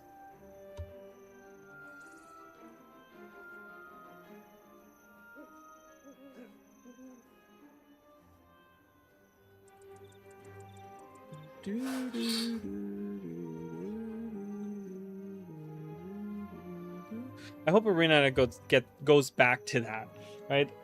As we always talk about the dynamic event system and stuff, and I really hope they keep it in Guild Wars 3. I really, oh my god, is it weird for anyone else to say Guild Wars 3? Like, it feels so right to say Guild Wars 3, but it's so weird to say Guild Wars 3 because we've said Guild Wars 3 now, you know, jokingly for years now. Oh, Guild Wars 3, Guild Wars 3, but like now it's like it's a reality. It feels so weird still. Oh my god, I don't know. Is it just me? It feels strange. And when a head was and wasn't there, but never put 2 and 2 together. Oh yeah, I'm sure many people have been like in and out of that. I mean, so many people have done that event, right? And they've like gone back because he also turns into a vendor too. And you can actually buy, I don't know what you can buy from him or her. One of the two turns into a vendor. You can actually see it. It's that vendor in the corner there, on the north side of the house. They turn into a vendor. I forgot what they sell. Make a coat and shoes for the wife. I'm saving mine for the baby. Skins are good. So they discuss having skinned the boar. Oh, you get jerky from it. You can buy jerky. See, that's the stuff that I want. Like, I love the idea of having new vendors open up when you do an event and stuff like that. That's so cool. It really makes this feel so good. You know? I don't know. That's the whole thing. Ugh. I hate that Arena has stepped away from that so much. Like, dynamic events are not what they used to be at all anymore, and I hate that. These guys, I don't know why they're here. I've always wondered that. May Melandru guide you. Well, Melandru hasn't been around in a long time. We got twins here. And a lady friend. I'm so tall that like anytime I look at this, what am I even looking like? Like I said before, I always bring up the Season 1 Tower of Nightmares and how that map changed. But I hated that because that map is so ugly now and it used to be so pretty.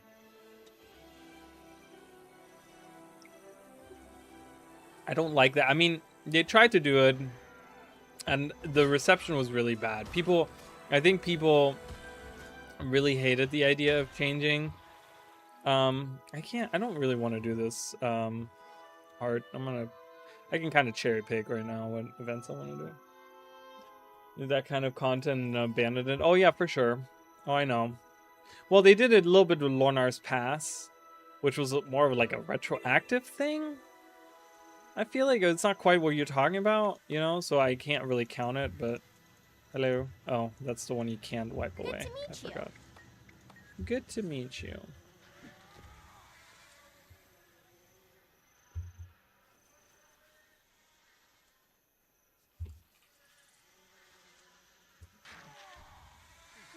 I think that's why they didn't do that. Yeah, so I could see it be, you know, it's funny because that idea of the changing the world around them would actually work really, really well in Guild Wars 1, because Guild Wars 1 has all these instances. So you could have it where maybe you give players the option, right? And so if they didn't want to do the Tower of Nightmares, for example, just random whatever, they could choose a different path and have their like town look different, or you know, do certain events or something to change what it looks like and make it look nicer, right? And have an impact on what the area looks like, you know, because it's all instance. So you can definitely have that be,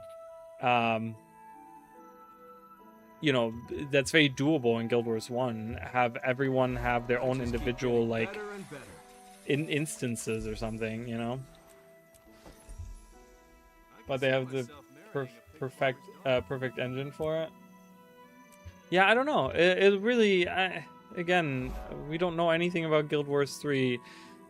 It's I agree with the post that or the comment that I saw on a post the other day, where someone was really complaining about it, and they kind of said, you know, it just feels so weird to have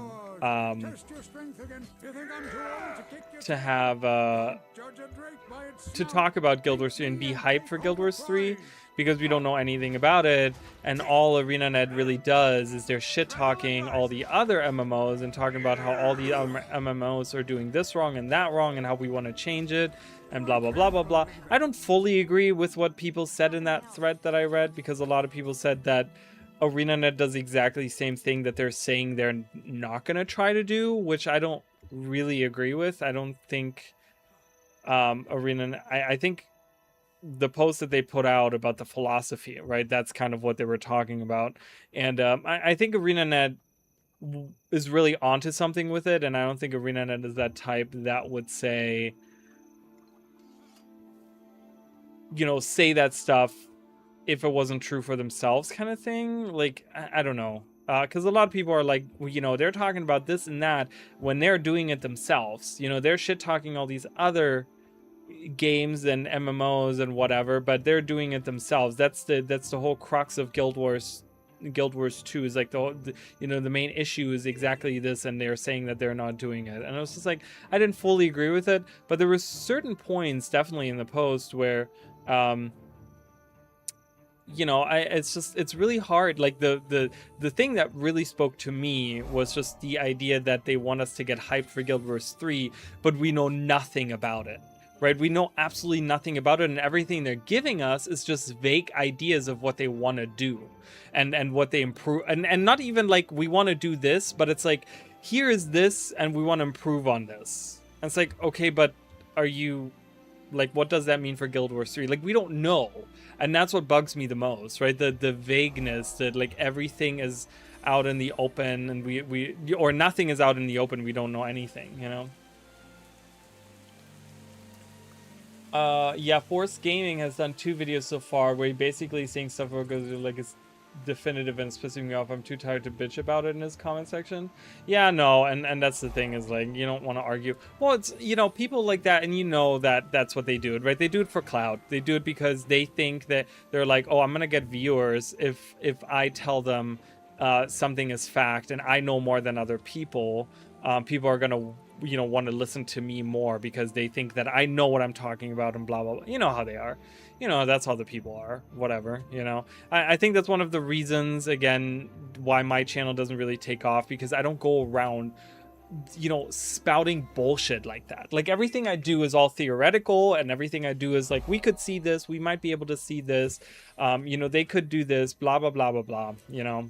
And so I really hate when people go around spouting nonsense and sell it as like, this is definitely gonna happen, or this is definitely in the game. Like, no, dude, it's not. Shut the fuck up. He's taking like one-word sentence from the Guild Wars 3 website and just runs with it. Yeah, and you can. Like, there's a lot of things that you can sit there and say, well, it means this. You know what I mean? There's a lot of things where you can say, well, they said this, which means this is in the game, right? But we know ArenaNet, and we know that they say things very loosely and very like, this doesn't have to be the case. They're just saying that they want to look into maybe improving on this or something like that. You know what I mean? But yeah, people are stupid like that. That's really dumb. And I'm tired of pretending that people aren't fucking stupid. People are fucking stupid. Not especially, but in large part in the Guild Wars 2 community as well. They're fucking dumb. Butter is still selling for a lot of money.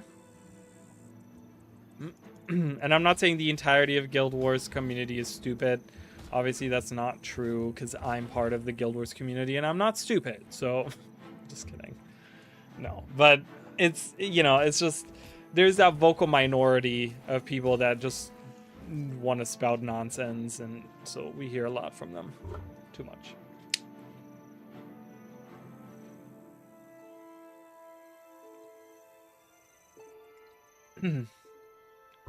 But nowhere on the site does it say we will be doing exactly the way Guild Wars 1 does it. Yeah. Well, and that's the thing. There's different ways that you can do skill collections, right? You could have them like you can find them as scrolls around the map. Why are they so? That's interesting. Why is there a priest of Balthazar here?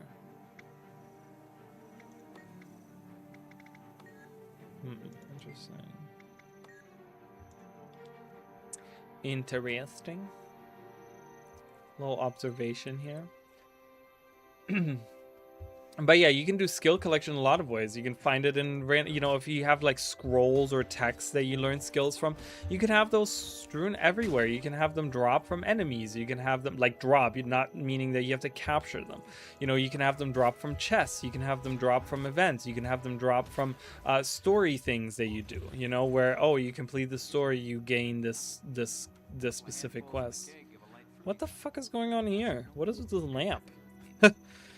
What is this texture on this lamp? Is someone accidentally messed up there, or is it supposed to look like they all look like that? No. Kind of weird. It's very interesting. It's gonna be events, hero point challenges, quests, chests, and of course enemies too. Yeah. And it's going to be a variety. I don't think ArenaNet's just going to have like, oh yeah, every boss has a skill that you can capture and you got to go around and capture them. Like, that would be really boring. And I think people wouldn't be okay with that. You know, as like a main system like that. But again, we don't know. And sitting there and saying like one thing over another, right? That's just wrong. I mean, it's just plain wrong. Like, there's nothing about that.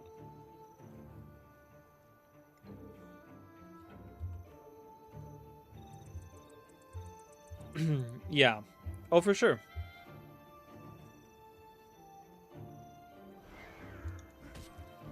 And again, like the ArenaNet of today is very far removed from the ArenaNet from 20 plus years ago.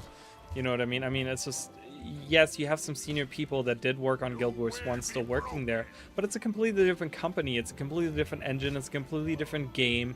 It's a completely, like, everything is different. Why would they just copy and paste a system from a 20-year-old game and not make any meaningful changes to it? That's just stupid. Like, yes, it's a good system in Guild Wars 1, but like you said, it works that way because that's how Guild Wars 1 was built. But that was over 20 years ago. Why would they just take that into Guild Wars 3 and say, yeah, we're going to do the exact same thing, like you go around killing bosses and you capture skills from them, when they can improve on it and make it a much more... that's not even helping the hard progress, so I'm just gonna go. When they can create a much more how to put it? How can I put it? Like a robust system, and make it really feel like it's a system from 2026 or 2027 or whatever, rather than a system from 2004, 2005, right? Like, that makes no sense to me. Doing a large open world jumping movement would be boring as hell. I think it would be boring. Yeah, I agree with you.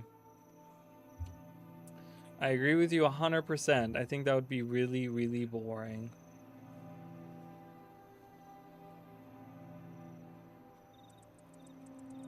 So I don't know, but yeah, people going around, I mean, you see that all the time, you know, and it's unfortunate that people like that get like such a huge viewership and they get like such a huge following. I mean, we know a lot of people, even outside obviously the Guild Wars sphere, you know, that just go around spouting nonsense and they just have this huge following, you know, because they're just so vocal and they're so like, oh my god, and oh, you guys want blah, blah, blah, like, and they're just so animated and people love that. And you know, you have the like 10, 12-year-olds that are sitting there like, oh my god, I really like this guy, he's really cool. It's like, shut the fuck up.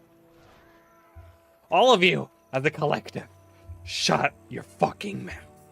That's what I want to say. That's deep down how I feel. That is an empty can that I'm drinking out of. If I confront Force about it, I bet he will spin it saying he was talking about Guild Wars 1. Really saying that's how it's gonna be. And they always spin it. They always have some kind of like, well, no, I wasn't saying like, you know, I'm not saying it's 100%. I'm just saying it's like very likely that that's gonna happen. You know, they always spin it in some weird way. People like that always have like some weird excuse, and you know, there's this manipulative people like that. Ugh, gross. Hate it. And here I am talking shit about people. I don't care. I don't care anymore. I'll talk shit. I'll back it up too. I'll back my shit talking up. Boom, kill that rat. I love that that rat has this giant white circle around it. Yeah. You living a good life? Not anymore, you're not. You're not living a life at all.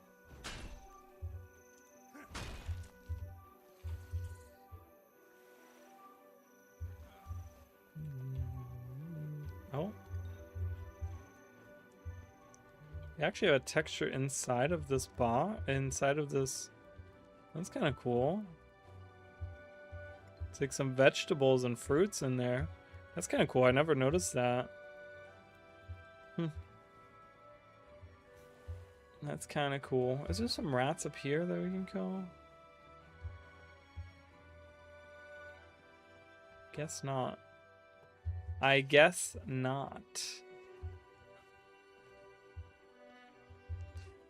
Alright. Oh, there's a rat there. Got it! Bam. Alright. The secret is I'm riling you up to get evidence. Hey, that's okay. You know what?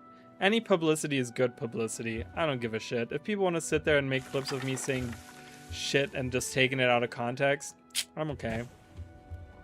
You know, like I could say in a joke like, oh, the entire Guild Wars 2 community is retarded. And so someone takes a clip of that now and they share it online. I'd lose my partnership. I don't give a shit. It's not what I meant. It's not what I said. And if they believe it so easily, then that's fine. I don't care. That is my philosophy, though. I've never cared what other people think. I don't care what people think about me. I never have. I never, ever, ever have. That's why I look like shit sometimes, because I'm like, I don't care what people think. Ooh, let's do it, you guys. Osgood. Oh, I know you're kidding.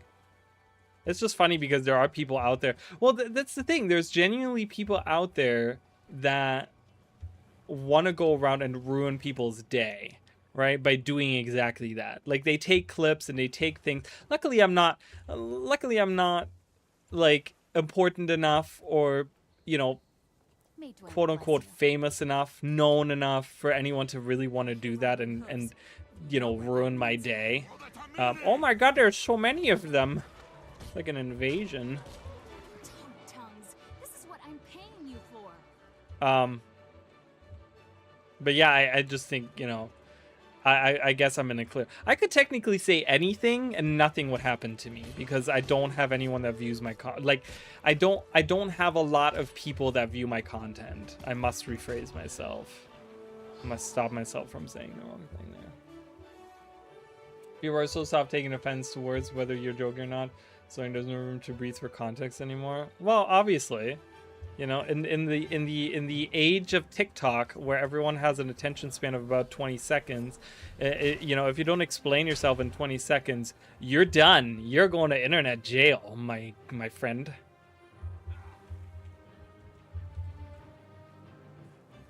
I just, at this point, I want to see how many people I can rouse by saying shit. You know, just just taking, what I want to do is I want to take a specific name, like just throwing it out there, take like Muckluck and do like a whole stream just talking shit on Muckluck and see if I can rouse if I can rile up like a whole group of people that all want to just like see me dead in the water, you know? It's kind of an interesting challenge, you know? Just really make it like in a joke, but like make it to the point where no one knows it's a joke. Because that's the thing, right? I could sit here and say about, you know, I could take this whole stream and say, you know, it would be really funny to do all of this in a joke, blah, blah, blah. And then go to the next stream and not talk about that I had this idea of like, because no one watched that stream, right? Barely anyone is watching this stream. So no one really knows that this is a joke, right? So then I go into the next stream and the title is Muckluck is an asshole, right? And I go the whole time just talking shit on Muckluck, and that's all I do the entire time, and like look at his videos and say like, look at that asshole. Look at him. Look at the way that he looks and he talks about people and the way he's condescending and the way that he, you know, he ridicules people and blah, blah, whatever, right? And I do that the whole time. People would take that and nothing else, right? Because they wouldn't take the context. They would just say like, oh, he's talking shit on Muckluck, and that's all they would care about. And I would get internet famous. At least Guild Wars 2 famous, probably, for being the one that talked shit on Muckluck a whole stream. Do it. Become the new Rose MMO? Yeah, probably. That's exactly what would happen. Oh, man. But, like, make it so good that I actually have some good points in there. Because I could do that. I could find a way to do that. I'm really good at like finding like good, like taking little things and making like a good point out of them, you know? So I could probably find like some little evidence here and there where I'm like, look at this right there. Do you see it right there? That shows that psychologically, like he thinks he's superior to everyone or something, you know, like take some weird shit like that. That would be really funny. Oh my god. I used to dare people on Twitch to say the N-word 10 years ago. Wow. That's a little different though, because that goes against like, you know, that could get you banned on Twitch, but it's not like I want to be vicious against specific people. Like and not like a group of people or be like racially whatever, you know, that's boring. Who wants to be a racist these days? Being a racist is boring. Like, I could really lean into the German side of me and really say, like, I grew up in Germany, like, I'm a neo-Nazi, and, like, you know, fuck the Jews. Like, I could lean into that, right? Like, I could go in there and do that, you know? But I don't want to do that. That's boring. Nazis in 2026? Ugh, lame. Who wants to deal with Nazis nowadays? It's not fun. It's not interesting. Oh. Jesus. So there's something really interesting here. I want to look at something real quick. So we have a banker here, right? We have a banker right here. Bank teller. He looks very unique. He has a cool armor set, cool colors. He looks pretty neat. He's not just... But then we have this, right? And I have this weird, again, it's not like it's a personal Mandela effect, you could say, or whatever. I remember this being the bank at some point in time. Because they have like a vault here. And they have like stalls. And I remember like coming in here, like maybe I'm mixing it up with like the Lions, the Divinity's Reach thing. But I have memories of this being the bank at some point. Maybe during the betas or something, this was the bank. But you'd come in here. Greetings. Like, they don't say anything. But it's like an empty building that has like the chest thing. Like the bank's icon. And I have like a weird memory of that being the case. But I don't know how true that is. I'm probably wrong, but whatever. It was the bank doing... Oh, really? It was the bank doing it? Yeah, you're not bald enough or tattooed enough?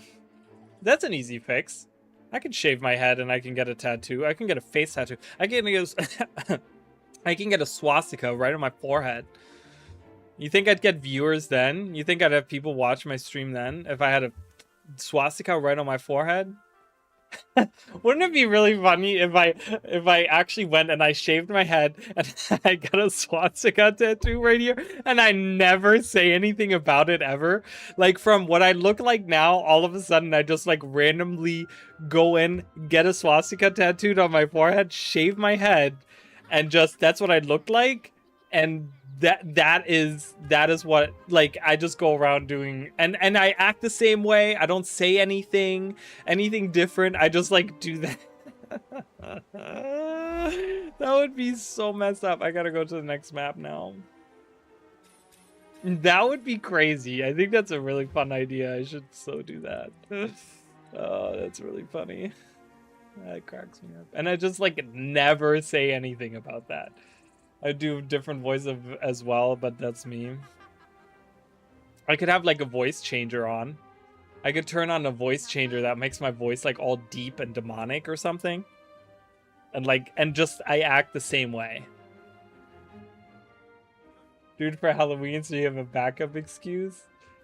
Yeah, well, I don't, you know, who cares if I get banned? I'll just make a new account. It's not like it's not like Twitch really cares about my account anyways, so YouTube, whatever. I'll make a new account. I'll start from scratch. I don't care. Listen, it's only like 3,000 subscribers on YouTube. It's not like I have like 15,000 subscribers. If I had like 15,000 subscribers on YouTube, like some other YouTubers that, you know, that barely put out any content and put out content that's shit. I'm not honestly not thinking about anyone specific when I say that, but you know, if I had that, maybe then I would care about it. But ArenaNet doesn't give, or ArenaNet, YouTube doesn't give a shit about my content. ArenaNet doesn't give a shit about my content. All the silly talk is definitely Saturday.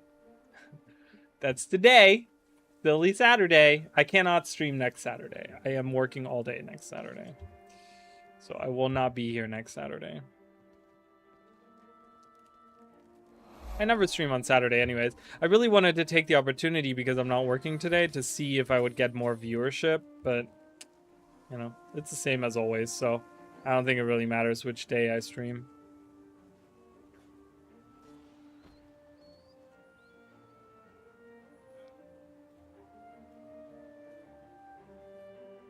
I've always, you know, one thing that I have thought about was becoming a VTuber. Like, not in the sense that I totally take on that personality, but at least that I have someone create a really cool owl guy for me that I could be like, that I could use as my persona or whatever. Just still be the same guy. Just, yeah. I would, if I had money, I would 100% do that. I would 100% pay someone, find someone that makes really good, like, you know, VTuber, like skeleton, whatever they're called. There's a name for that, right? I forgot what the name of it. But I would pay someone to do that 100% if I had the money. Look like a taxidermy owl instead of a cartoon, like a Muppet. I don't know if I like that. I don't know if I want a real, like a puppet kind of owl. I would want to do like maybe a little bit of realism in there, but I wouldn't want it. I want it still to look kind of cute. Because I feel like making like a Muppet kind of thing, I don't know.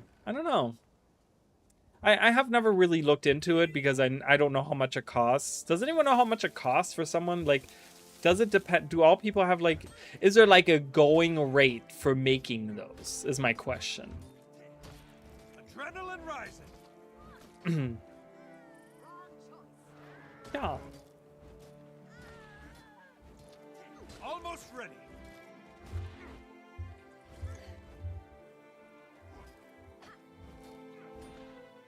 Boop. I would be interested to know how much it costs to do that.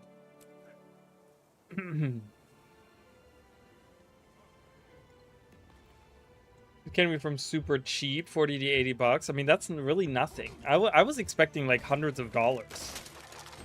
Range somewhere between 2 and 4K. Oh boy. Okay, well, that's a lot. Well, I don't know. I don't have that kind of money. If I had that kind of YouTube money, which I don't, trust me, I do not at all. Like, just to give you guys an example, it's been like 3 months since I've gotten a paycheck from YouTube, okay? So, just putting that out there. No, kill him all. Yeah, you want to run away? You're gonna die from all that bleeding. You're gonna bleed right out on the floor. That's what happens. I want to go in there. I can't go in there. Hello. There's a few VTubing apps. There's free ones too, which really aren't that bad these days. Oh, really? That's kind of cool. But I would want something unique. That's just for me. Like, I want a cool owl one. That's just unique for me. Oh my god, there's too many of them.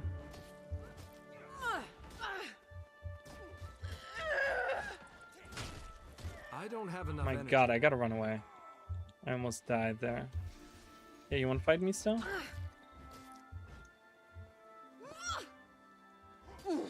You're gonna bleed, bitch.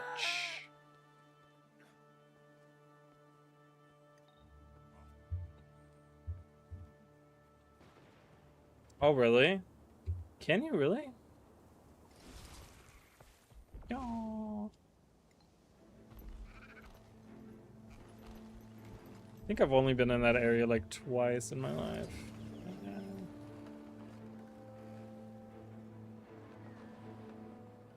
Is it from up here, maybe?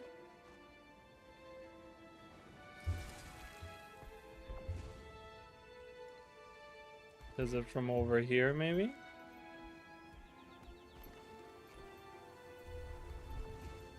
Maybe Arena blocked it? Yeah, I don't know.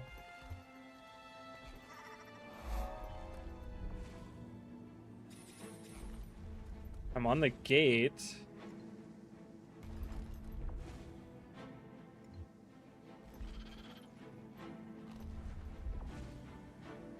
Can't get in. Can't even move. I'm like stuck.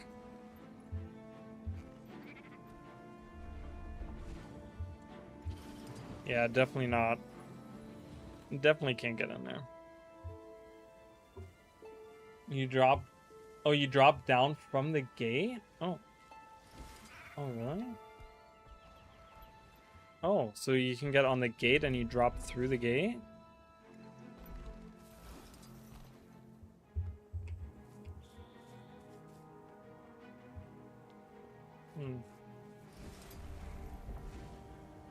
That certainly doesn't seem to work.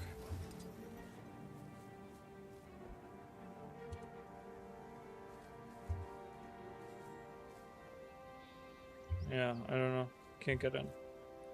It won't let me get in.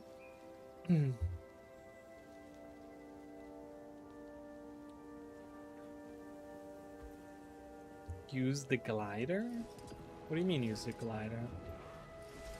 Use the glider to glide in between the gate and the hole, like into the hole there?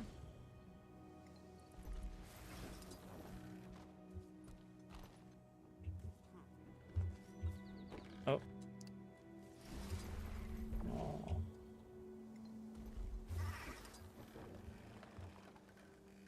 Oh, look at that.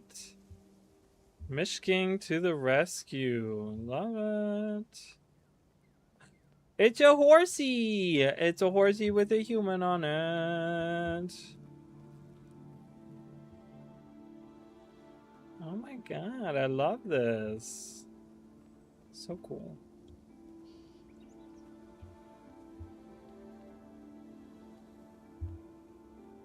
Golem. Another golem.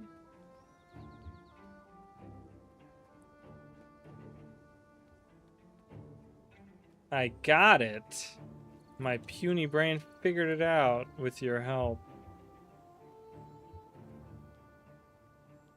I just needed all the right info. Cool. That's kind of nice. I like it. I don't know why they don't make that part of the open world. No reason not to, right? Can I just... Is there a wall now? Oh, I can walk out of it? Oh, can I not walk out of it?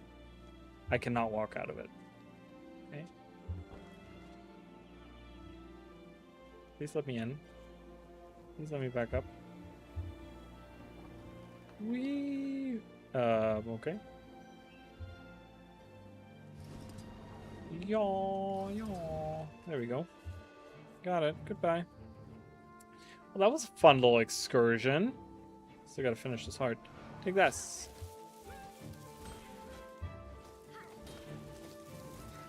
They don't use it as a story and so wait, what? No, isn't this part of the circus storyline? The circus storyline, and then you find out about the Wiz Whirl, the Grizz Whirl. What was it called? The Grizz Whirl, right? The magical Grizz Whirl. And then you find out, like, hey, you want to chase after Uzalon, the inventor, and you come down here. Isn't that the whole part of that storyline?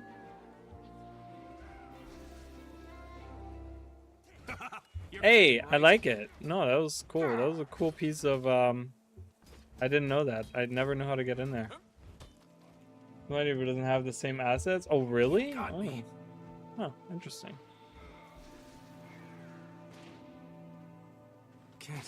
It's weird. Oh my god! I'm getting shot and killed and I'm about to die.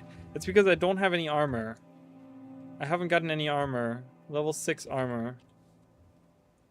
See, this is a dangerous run if you're unlucky and you don't get any armor. Sucks booty hole. And not the good kind of sucking booty hole. I just want to get the point of interest, man. But every time I try to attempt to go there, I get chased away. There we go. Let's get out of here. Oh, I had a friend who she made it her mission. I don't know if does she still play? She's still, hold on. Yeah, she hasn't been in the guild for a long time. See, Raygun has been online in over a year and a half. She used to love breaking this game. Oh my god, it was like her mission. It was her mission to go in and destroy everything. I would suck someone else's and I wouldn't find pleasure in getting mine sucked. I wouldn't? Wouldn't? Yeah. Oh, I wouldn't suck. Oh, because you said wouldn't after that, and I was like, what? So, whatever. To each of them. I was talking about it yesterday to actually a coworker, and he was telling me, it was so funny, it just like randomly came up, and he was like, you know, I've realized like all these different kinks that I'm into. I was like, really? And he's like, yeah, I've just, you know, he has like a long-term girlfriend. They've been together for a long time or whatever, and I know her as well. And they're both really sweet people. They're really nice. And but he was just like casually telling me, he's like, yeah, I just like, you know, like been experimenting and like doing different things, and I realized I'm like into more shit than I ever thought I was. And I was like, huh, okay, well, you know, to each their own. I mean, I don't really care, but well, sure, fine, you know, cool. Fucking damn it. Yeah, the one time you don't want to make a typo is when you're talking about that. I love how this guy looks like my twin. Like, he looks like my son. Hilarious. Love it. That was really funny. The one time you really don't want to make a mistake.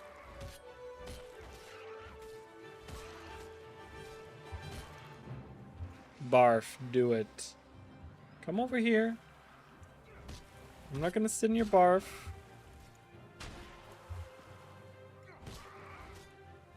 Yeah, I really think I like the idea of doing first person with this. It really adds a little bit of something to it, you know?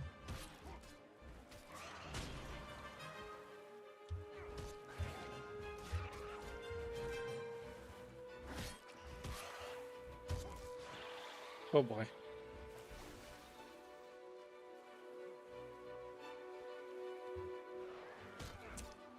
do, do, do.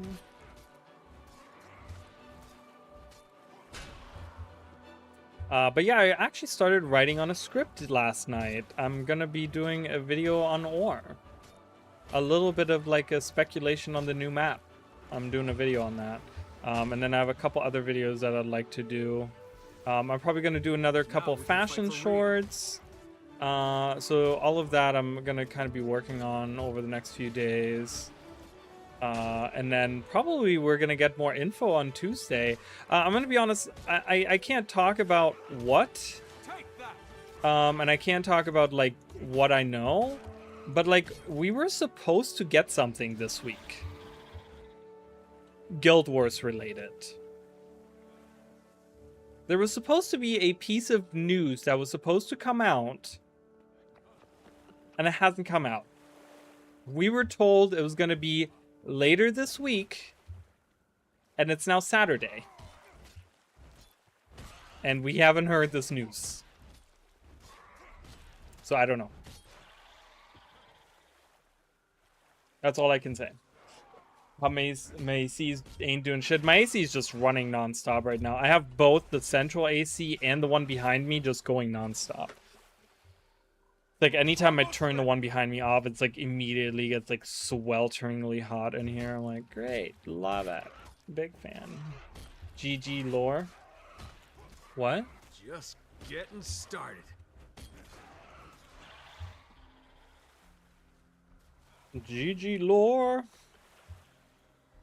Don't know what that means. Ugh. I always hate coming in here. This is one of those areas that you want to be careful. You know, I'm still really sour that I died to the Modus Solaris because I really wanted to show that event off. Being stupid. I should have, as soon as that guy summoned like 17 turrets, I should have been like, I'm getting the fuck out of here. Because I sure as hell am not going to fight this guy and win. But you know, I'm a freaking moron. So, what are you gonna do? This one is always fun to me because we summon a little minion that crawls out of us right there. A jagged horror, and he runs away.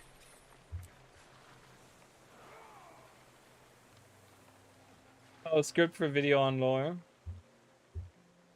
Yeah, it's just some speculation that I'm doing. Just pretty much stuff we've talked about already on stream, you know?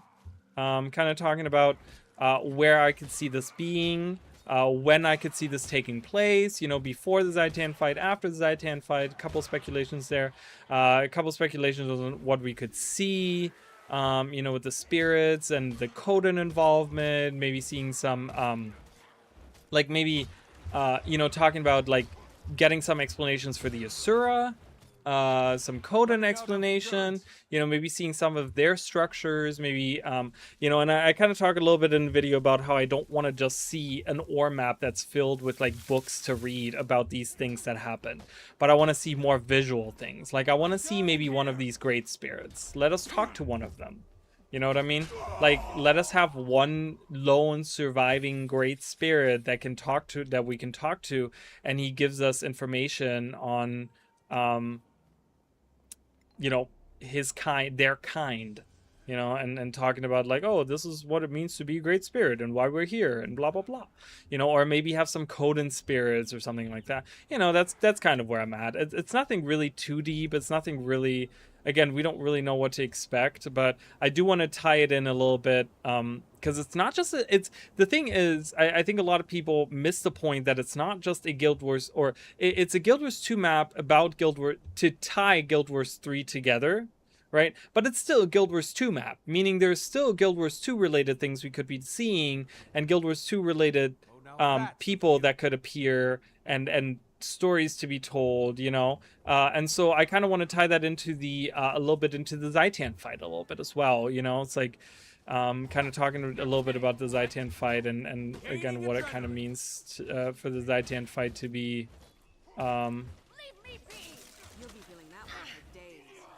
maybe in this new map, or maybe related to the new map or something like that. I don't know. Giving us a bit of the Oreen vibe, but instead the Oreen is the Seeker Mound and talks to us. Just like the little fucker in Genshin. Yeah, like Paimon. Maybe. I mean, I could see that being like a manifestation, like kind of like you're talking about maybe a little bit of the the black spirit from or whatever it's called, the dark spirit or whatever it's called, the one from like Black Desert Online, you know, that pops up every so often. He's like, you know, he always laughs. He's like when he appears. He's like a little demon thing, something like that.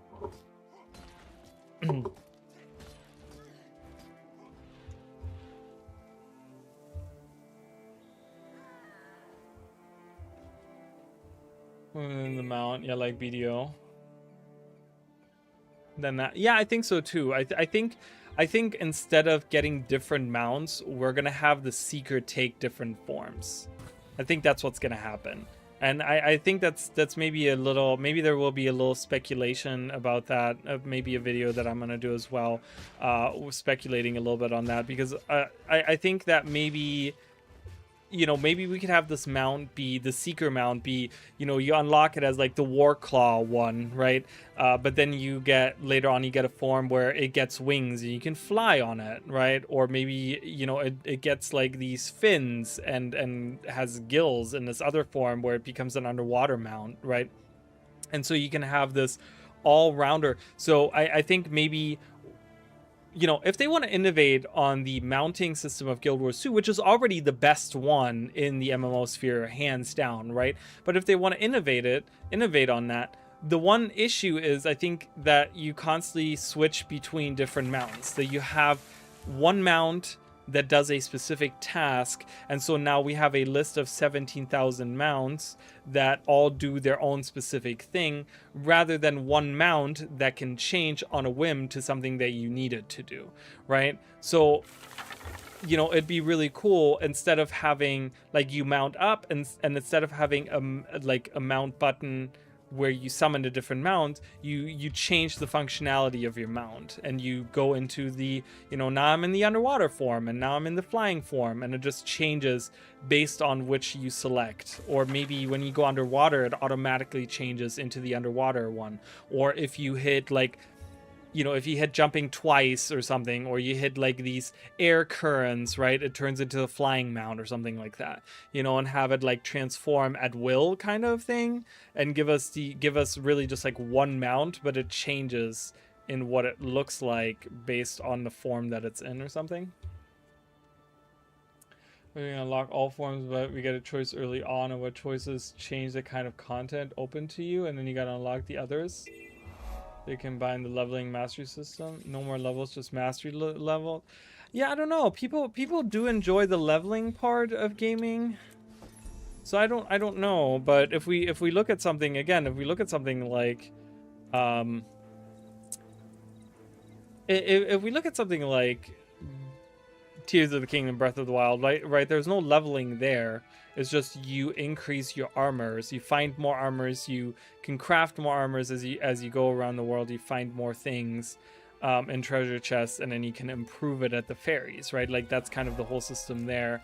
So it's like, could they lean on that a little bit, where again maybe our classes, you know, we can kind of select our class, but then we upgrade our armor as we go around the world, and I don't know. Yeah, I don't know. And we just don't have levels. We just go based off of like what our armor rating is or something. To copy that skill morphs. Yeah, I think there's something there too. Having skills that kind of change. I think they lean on that a little bit in Guild Wars 2 with the amalgam. Right, where the amalgam, you can have these different, you know, your F abilities, you can change those, and they have like such a wide variety of skills you can pick. I think kind of leans on that. I know, it's all like, again, it's so hard to speculate on it because we just don't know anything about anything. Like I said, we have vague ideas and we know about the philosophy that they're tackling.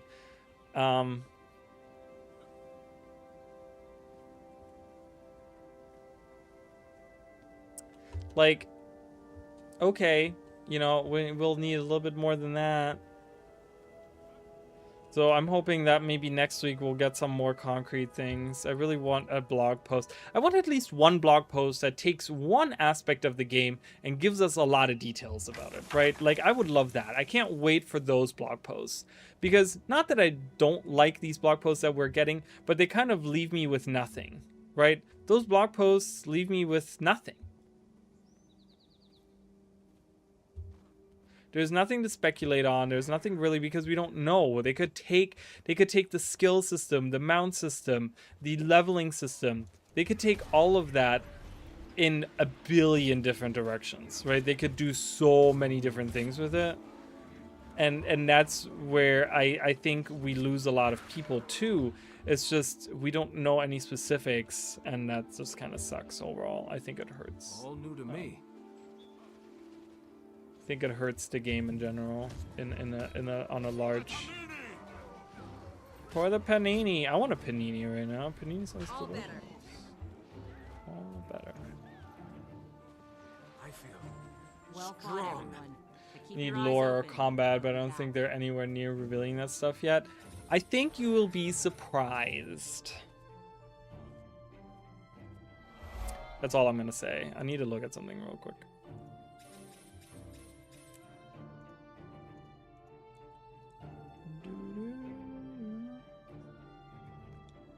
Oh, you got your turtle. Look at that. Congrats on getting your turtle. I need to look at something real quick.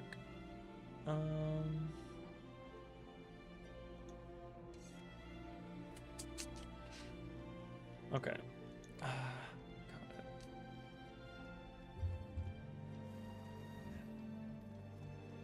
No. I'm not saying anything. But I'm saying what I think I can allude to things. I think I'm gonna be honest with you, I don't know any specifics either. But we have been made aware of something that's gonna happen in the near future that would technically lead into we will get more information. That's all I can say. And I'm not saying like tomorrow, I'm not saying next week, I'm not saying next month, but I'm saying I think it's closer than a lot of people believe it to be. That's all I'll say. So I don't think we're gonna get anything next week. Like, if I solely go based off of the information that I have, I don't think we're gonna get anything next week. That doesn't mean we won't see anything next week, but I just, based off of that information, I don't think we'll get anything next week. I don't think so, but what am I getting an ad for? Is that Rings? Oh, that's House of the Dragon. The new season is coming out, isn't it? I want to see the new season.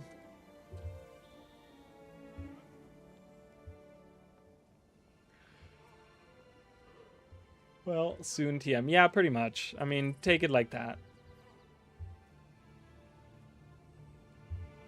I always love this, like, I talk about this, how I have this weird memory of finding, and I don't know if I'm misremembering this or what happened, but I remember going into this exact spot over here, running around here, and finding like one of those really weird with the weird physics snakes out here, like finding a snake out here and like looking at that. It was so weird, and I've dug into that for a long time and try to find some information about it, but I just, what I remember I can't find, and it just really bothers me. I remember coming here with a friend right on this path here in this area, and we found like a weird snake, and it had like these really fucked up physics, and I remember like laughing at it because it was all like flying all over the place, and I was like, oh wow, that's, and it was in the betas, right? But yeah, there's no information on it, and so it's just kind of weird. I don't know if it's one of those like lost things, lost to time.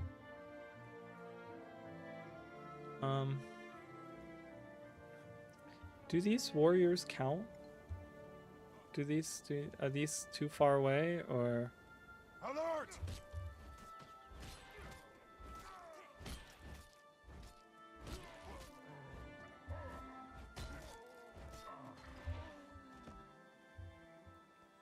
Reminds you of the fake crane. Reason should have one of previous news. Yeah. That's right down the road from here, too. Whoa, what was that? I don't know how I accidentally scrolled back there. Yeah, I mean, the crane is definitely one of those that goes into the early models. I mean, I you know, in one of the animal shorts, I talked about the pigeons that you can find in, like, in this area, somewhere like over here. I think there's like a thing over here where you can find these pigeons, right? I made a video on that. It's one of my older, I think it's is it my second animal facts video that I made? But yeah, it's a video where I talk about those pigeons that you can find that are all like these polygonal, they look like PlayStation 1 pigeons. And the swinging boys you can find. Well, the swinging boys there's an explanation for. You know, there's a specific reason why the swinging boy you can find all around the maps, you know, which is really cool. But yeah, I don't know about the crane and the snake and the pigeons and all that. I don't know where all that originated from. The chicken jumping puzzle in Ascalon Catacombs actually add into the game. You mean the turkey? The turkey room? The secret turkey room? I should make it a tradition for Thanksgiving every year to make a stream where I take people to the turkey room.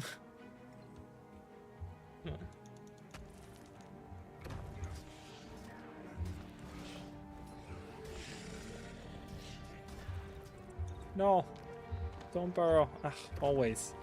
This is a bleed and cripple and I hate it.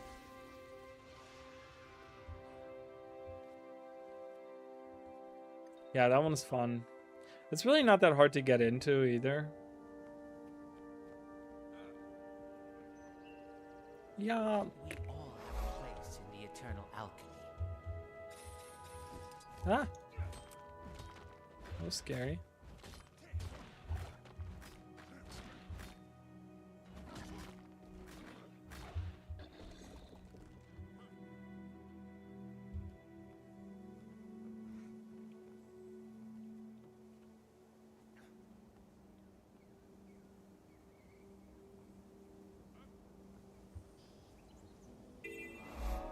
Just gotta hope you don't run into the troll. Again, there's, you know, and I think so many people don't remember that as well, as the idea that dungeons were supposed to be so much more involved and so much more fleshed out than they ever were.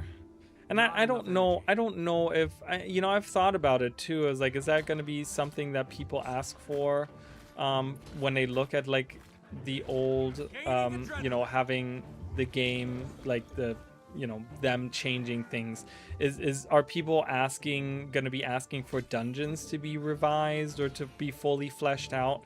Because there's also the torch, right? And like Ascalon Catacombs is such an interesting dungeon because there's also the, not just the troll and the turkey room, but also the other forgotten jumping puzzle that was never finished, the unfinished jumping puzzle, as well as the torch event that you can trigger.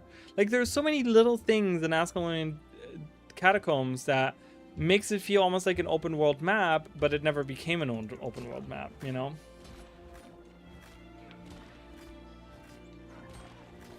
Because he can still surprisingly, yeah, he does a shit ton of damage. He has one attack, it's the one where he sends out the shockwaves that do so much damage. I saw a set of forms of revamps to DRMs.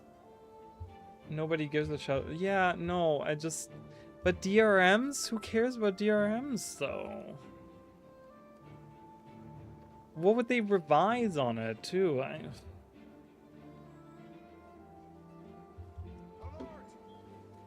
See, dungeons are a unique piece of content. With unique maps, unique stories. DRMs are just like reused fucking rehashed open world maps. Like, there's nothing interesting about that. I mean, there's worse things out there, but I don't know. You know, I'm gonna go in this house. I want to see what's in here. Hi, are you okay? Oh, you're a merchant. Okay, well that's a thing. You're cowering in fear. Is she marked as a merchant? She's not marked as a merchant. Okay, interesting. So I found a random merchant in this house. Nope, and just a bed. Okay. I like it. It's a cute little house. Has a front door and a back door. I think it's pretty cute. Is there other houses I can go into?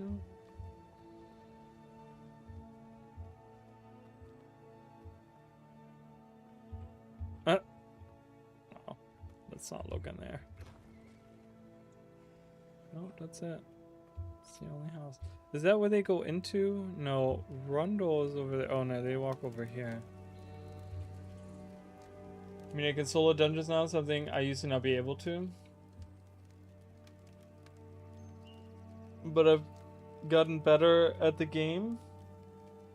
And power creep from Elite Swix helps a lot. Oh, for sure. Well, I know, doing like Ascalonian, I mean, DRMs are kind of, I mean, they're easy. Dungeons are weird in that sense. Evacuate the mine.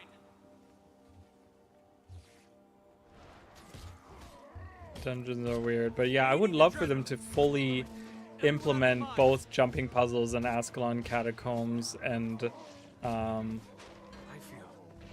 you know, I still want to get like a background as to what the torch event has, like, is, you know, what's going on with that, like why that's even a thing, like what was the thought behind that, you know?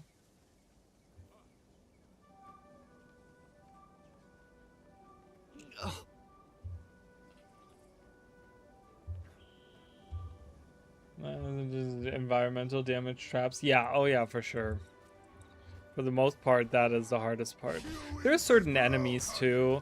I mean, you know, you look at the like a raw dungeon and you have those dead eyes, the dead eyes in a raw that one shot you.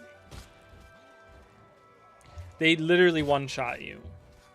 So if you miss the dodge and you can't, I don't think you can use Aegis on them. I think you can use invulnerability. So if you have something like earth focus, like elementalist, you do the earth, you do the focus. What is that? What's that called? Earth and skin, or whatever it's called. That could potentially like save you, but yeah, no, it's I think stealth helps as well.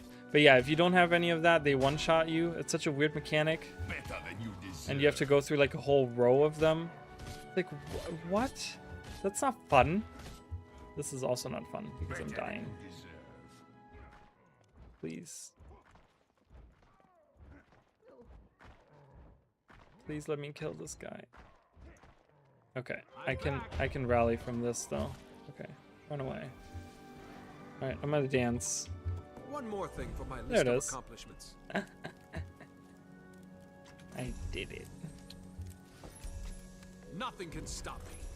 Oh my god. Oh my god. Levels for days. I just got 3 levels from that. From doing one pose, I got 3 levels. Holy shit.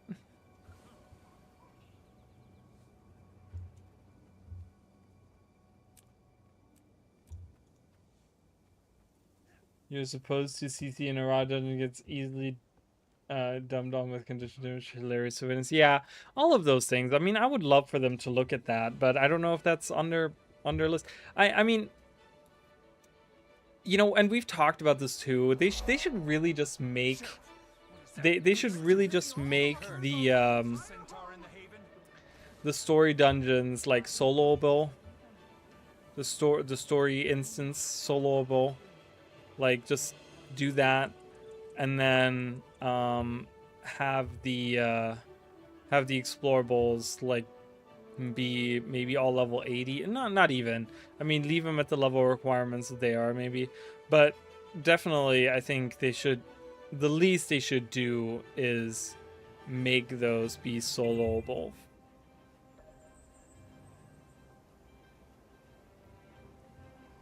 because it's so weird, and I talked about this too, how, you know, you go to, we actually talked about this on I think it was in the Guild Wars Discord. Yeah, we talked about it in the Guild Wars Discord, but I always hated how, like, my character would, because when I first played the game, the dungeons weren't so accessible, right? They were, like, really hard content. They, you know, if you didn't have the right equipment or builds or whatever, you would not be able to make, you know, do them or whatever. I remember the first time I did the Ascalonian Catacombs story dungeon, it took us over an hour. I think it was like an hour and a half that it took us to do the story dungeon. Like, that's how tough it was for us. And, you know, now you can do it within 5 minutes. I mean, you just blast through all of it. But I think,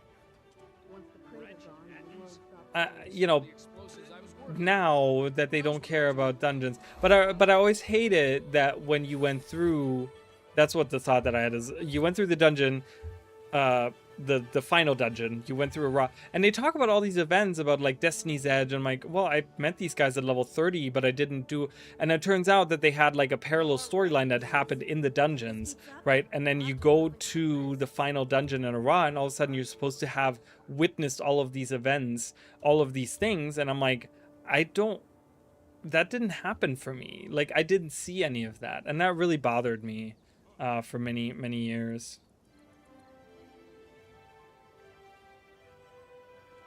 Sorry, Basil, but they should streamline them and make them part of the actual core story. I agree. You know what? I agree. I will say that. Like, I think they should drag you there and say, hey, you need to do this.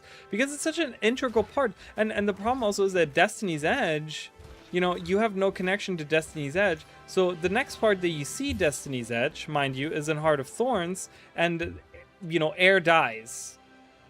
If you've never done any dungeons, and you have never done, because season 1 and 2 barely has them. Season 2 barely has Destiny's Edge involvement, you know, at all. I mean, Kaith is there, yes, but, you know, the other members, specifically Air, like, you know, barely at all. Just when it comes to Bram, maybe every so often, you know, but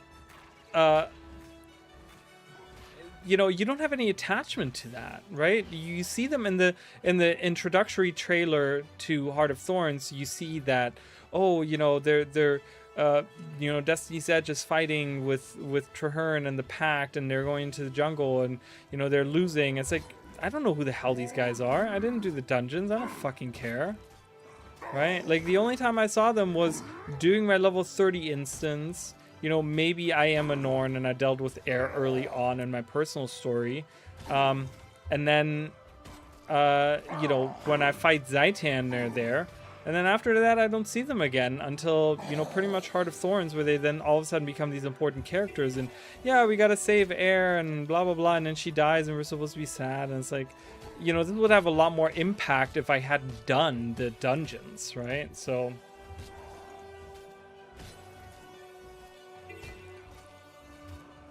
yeah, exactly. Exactly. So, yeah, so they could definitely improve on that for sure. Oh, shizzle. Alright, depositing that. I figured that would cause me to level up, and it sure did.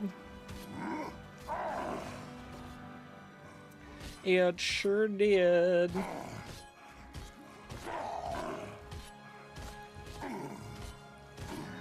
I think I'm gonna order some pizza today. I have no food here.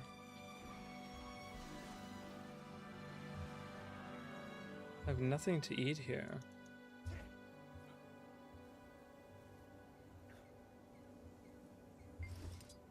I think you should be allowed to use an offhand like Warhorn, but that would make it so easy.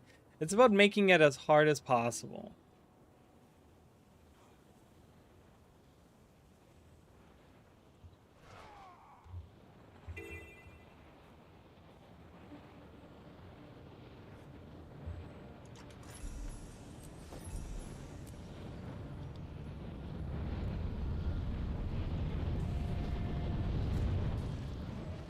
Oh no.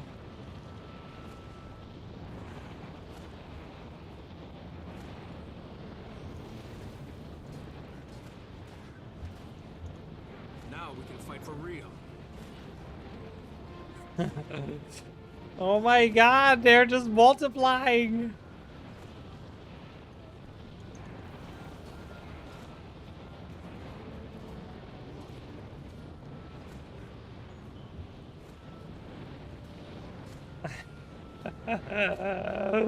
Oh my god, oh, he's attacking me. Oh, I don't know if they hit me or what. I don't even know. Oh my god, they're coming the other way now. I love that this is actually working.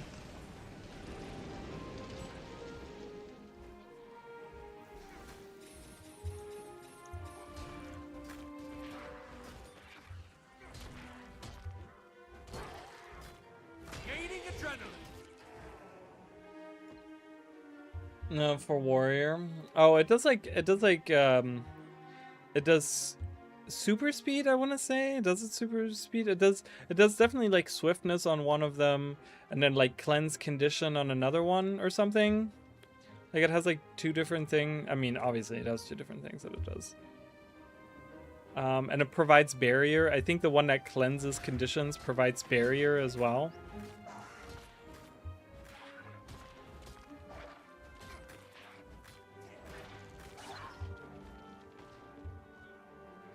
Something like that. Oh yeah, maybe it does vulnerability too.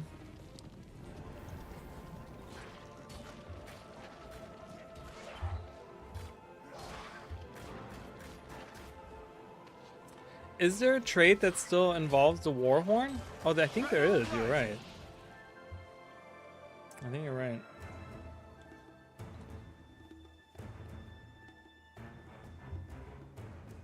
Everything fucking does. Yeah, it's one of those things, right?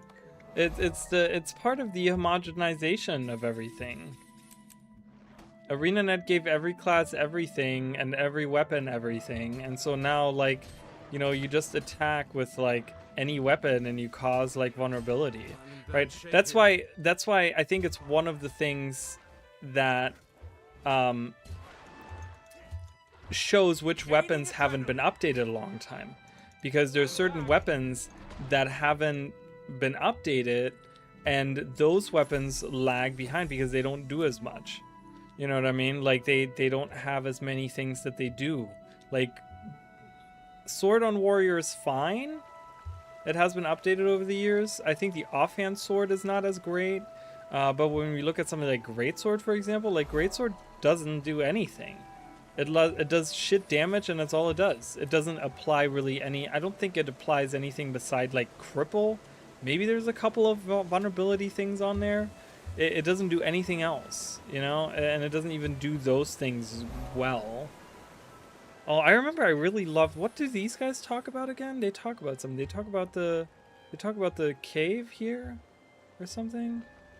There's a conversation here between these guys. I don't remember what they talk about though. Interesting news. This area is interesting. Once the flora and fauna here were really diverse, but it's changed quickly over the past few months. What do you mean? Take the cave below us, for example. It once was home to grubs, bats, drakes, spiders, but now harbors oozes and cave trolls exclusively. None of the other species can compete. Isn't that natural? No, it's not. Cave trolls usually are very solitary creatures, but in that cave, they're living together as a group. It's very strange, but I hope to find a cause. Rely on your knowledge. My body got in here to study the species changes. Recently, there has been a torrent of invasive species to the area that are completely destroying the ecosystem. Crate weren't the only thing driven up from the south. We're seeing all kinds of foreign species in the area. Many of them are more aggressive as well, owing to the change in habitat. Have you ever noticed how each forest has its own kind of beauty? I do notice that, believe it or not. Each has its own dangers too, so watch your back. My bodyguard's the size of an Etten. What could possibly hurt me? A group of Ettins. Got a good point. But yeah, they're talking about this particular cave in here. And this cave is kind of cool because it has like different layers. There's like an upper layer here as well that you can kind of... I don't know if I can get there from down here.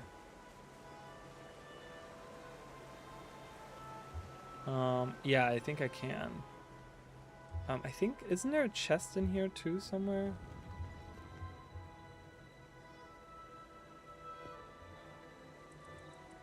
Yeah, and you can go, there's an exit there. And then there was a way, how do you get to over there? Oh my god, Jesus, shoot. Shoot. How do we get over there again? There was a way to get over there. I think you had to like, I mean, I can glide. Oh. I don't think I was meant to go over here from there. Isn't there like a thing?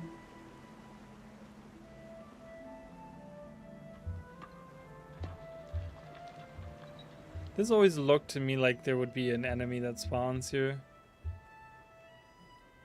Like a boss.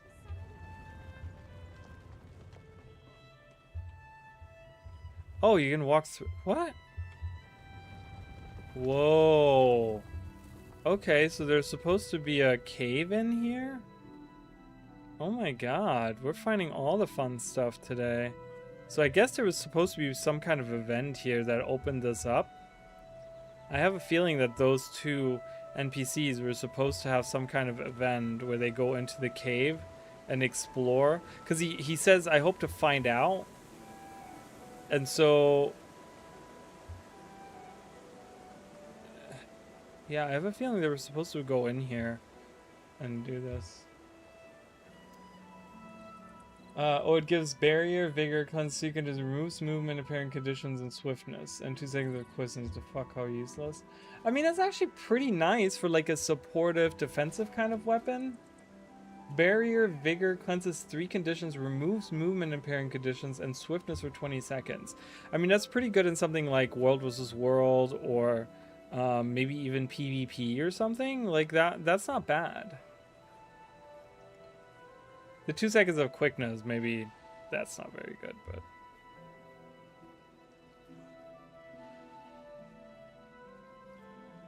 yeah, that's kind of shitty for sure. I agree on that.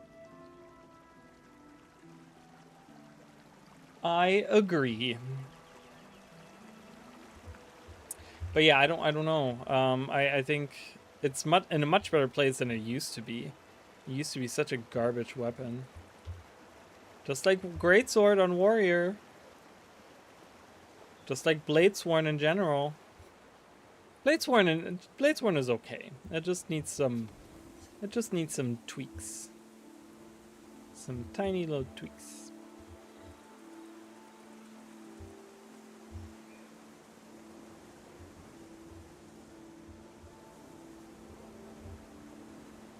I always go the wrong way. See, I'm supposed to go this way. Jump over here, jump over here,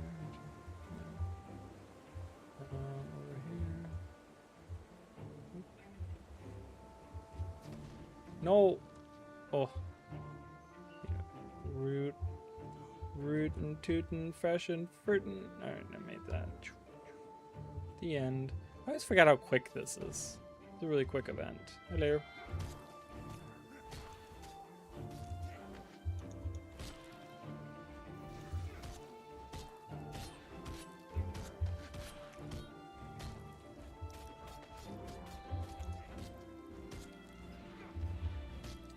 I hate that he poisons with every attack. Really annoying.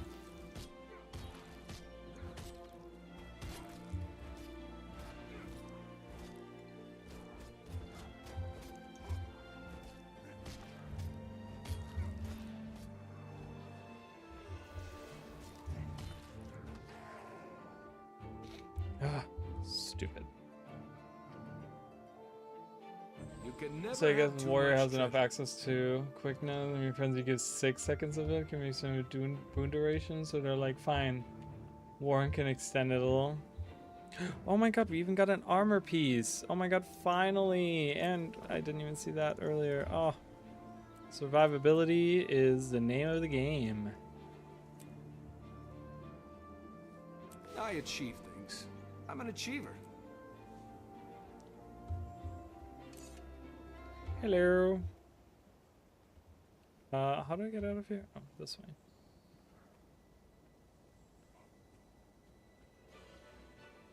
Can have perma quickness as long as you stay in range. Oh yeah, for sure. I mean, maybe in a prolonged battle it's hard, but yeah, for like shorter fights, you can definitely have 100% quickness. A raccoon.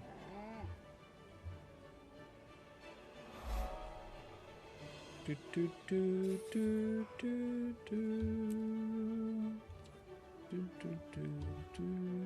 Just so you guys know, I am on an audio delay, so you guys hear things just a smidge faster than I do. So if my singing is off, it's because of that. Not that I can sing well, but I leveled up. Can't believe I lost the run. I gotta be more careful.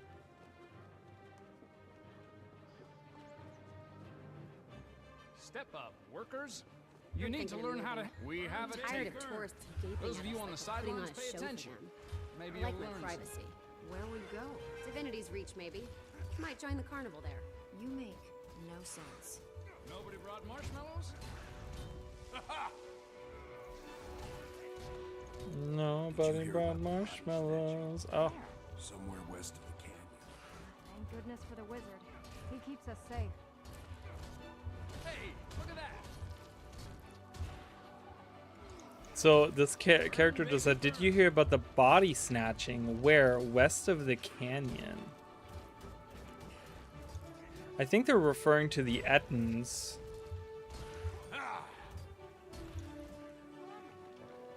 Well done. Well done. You see that horse?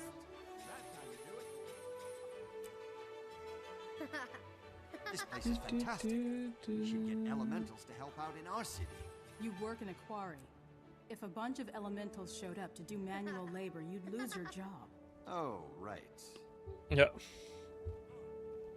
But yeah, I think they're talking about this canyon right here, and this is where the Ettins are. And I think you can actually find some dead bodies in there, right up there. I think there's like dead bodies and stuff. Is that? Am I misremembering that?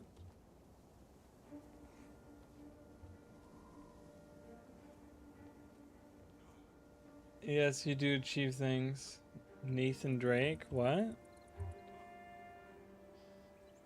Isn't there like a cave with these guys where they have a... Am I crazy?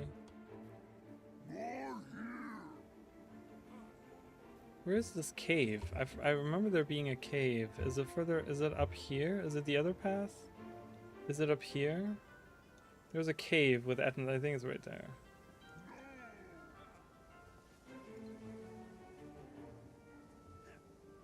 Oh, is that right? Oh, I didn't know that. Interesting. What is going on here? A standoff over there. Nolan North, that's right. Yeah, I think right here, I think you can find like dead bodies or something. Carry on sculpture, destroyed anyway. Running out of endurance. Yeah, was this part of a heart? I was gonna try to look at the stream and we go. Uh-oh. Uh-oh. But yeah, was this part of a heart too? Like, this feels like this was a heart at some point too, right? Like, why would they have these here?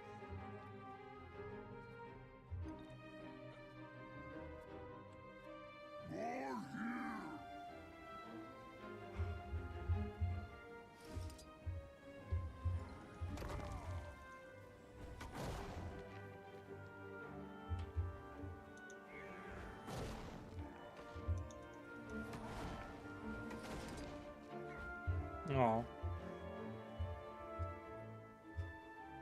Do, do, do, do, do. Jumping ahead at the speed of sound. Water. We're in the water. Why am I running straight into those? Those things are really strong, man.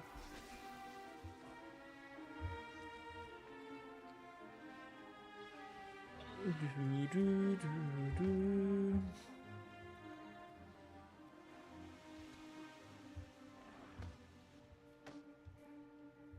Doesn't this kind of... I always looked at this. And tell me if I'm wrong. Doesn't that look like an elephant? Like, this is like the trunk of an elephant, and you have like the tusks here. And you have like more coming out of the side here. And you have kind of like, you know, the head with like the eyes here.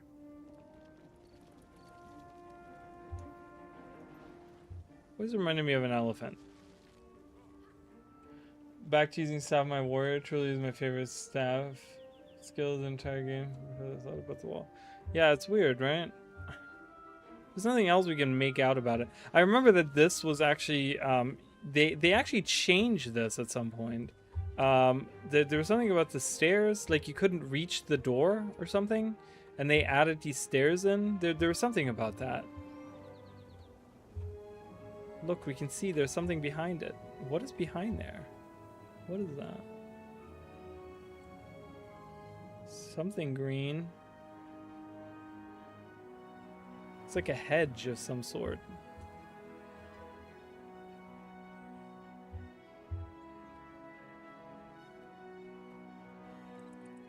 I mean, I'm sure if we like... I love how I'm invisible.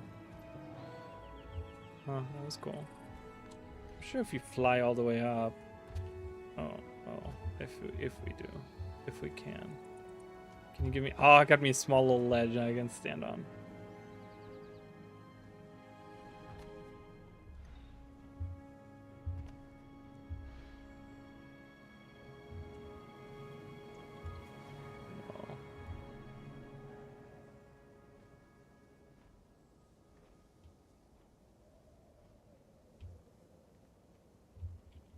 Ooh, wait, can I stand on that? Hold on to it, you dork. What the hell is going on? Hey, that was stupid. Oh, I can't. Oh, it's blocked this way. Okay. Wait, what the hell? It's not holding on to this either. Why are you not holding on to this, bro? That was not enough holding on. Yeah.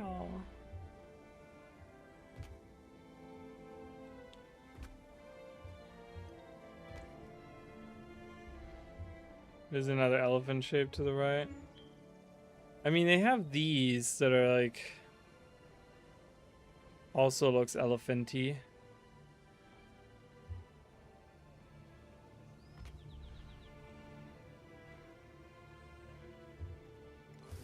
Oh my god, let me just go. Let me just go. Why can't I fly over this area?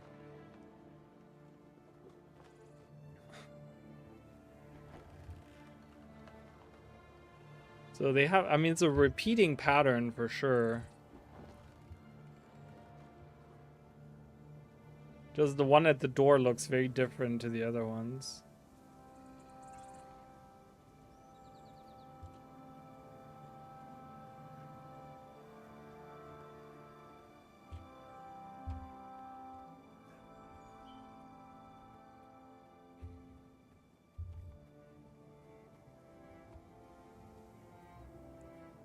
Long as bird beak? I mean, I guess so. I don't know, it just looks very elephanty to me.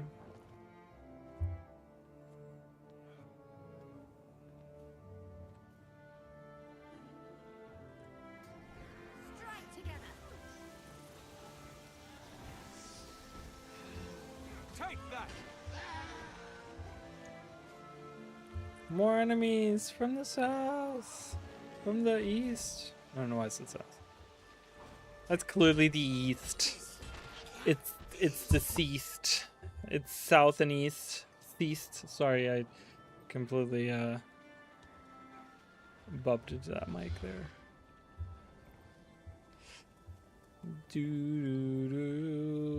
Look at this pink motherfucker over here. Oh my god, what's his name? Hot Rats.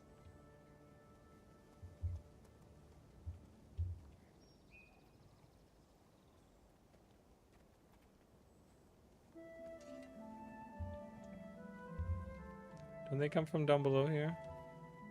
Or down below here? I don't remember. I remember I had the thought on seeing the rat tail for Squid Inquiry thinking we were getting an elephant. Oh, I do remember that. Oh my god, I totally forgot about that. Oh, that's so funny. That's so funny.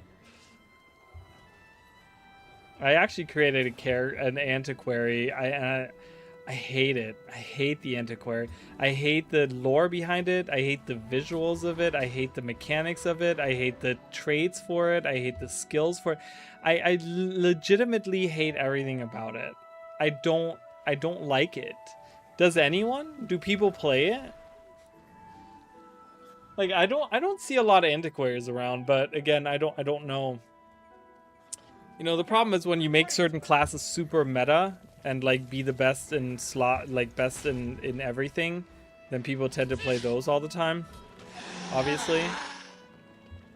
So I feel like, you know, not surprising.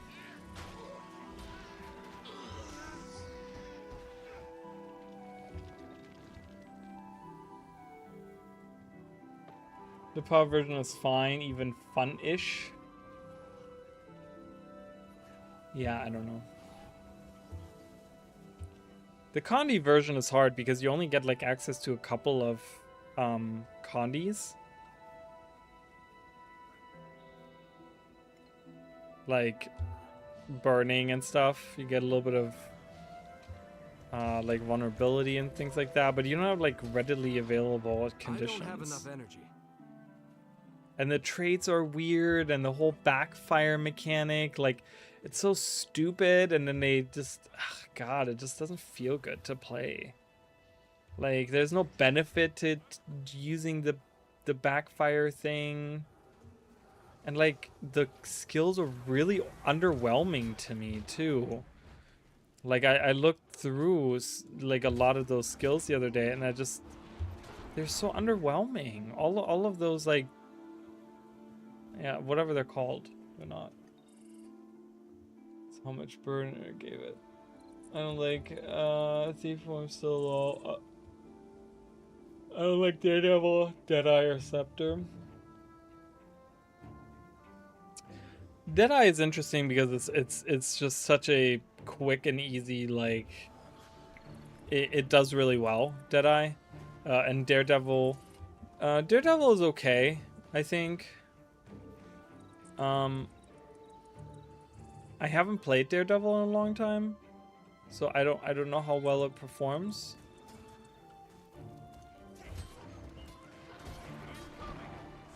But yeah, I do love Spectre. I just wish they would make it work more in different ways. Poison builds on Daredevil and Deadeye.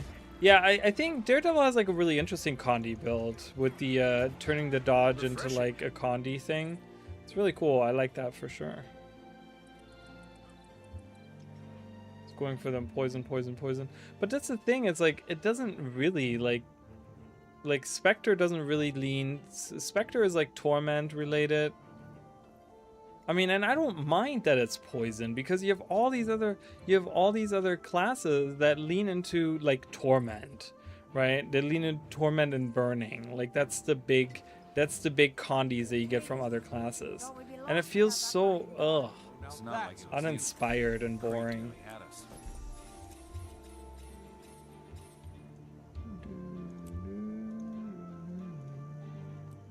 Did I break down that?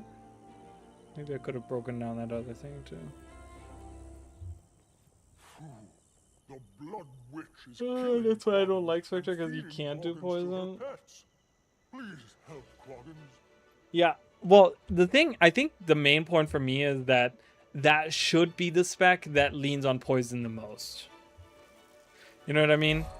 Like, that is the one spec where they were like, this is 100% like Condi damage, you know, maybe you could do a healing thing or whatever, like supportive, you know, but this is 100% like if you do Condi, you know, like this is the spec for you. And then they don't do the poison thing, when that is one of the main Condis that Thief always has dealt with. So it's like, what? Why? Daredevil shouldn't even have a Condi spec? I don't know. Why not? Why not? Why shouldn't it have Condi? Like, there's a lot of classes that have multiple things. Like, you can make a Power Berserker or you can make a Condi Berserker. You know, they have that too. You can do like a fiery berserker, or you can just go with power damage. Adrenaline rising. The pulmonary impact of Daredevil and do power damage over time build. I mean, I think that would be really cool. I think they missed some opportunity there. I think what some of those specs, I want to say, fall under is that they were created as like the first round of elite specs, where now we're dealing with the fourth round of elite specs. And I think you can see the difference in some of them. Some of them are thought out a little bit better, where others are not so well thought out.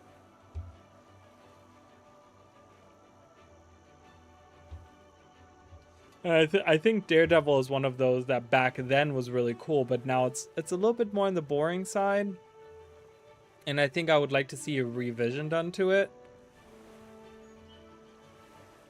Because the thing also is, we have to remember that many of the early elite specs, specifically the first three, because that's the ones that had it, but they all had a weapon that went with it, right? Like they bound a weapon to it. And then now we have elite specs that are not bound by weapons. So they come up with these really interesting mechanics for these specs because they don't have a weapon that's bound to it. So they have to make it feel unique, right? And I think that, you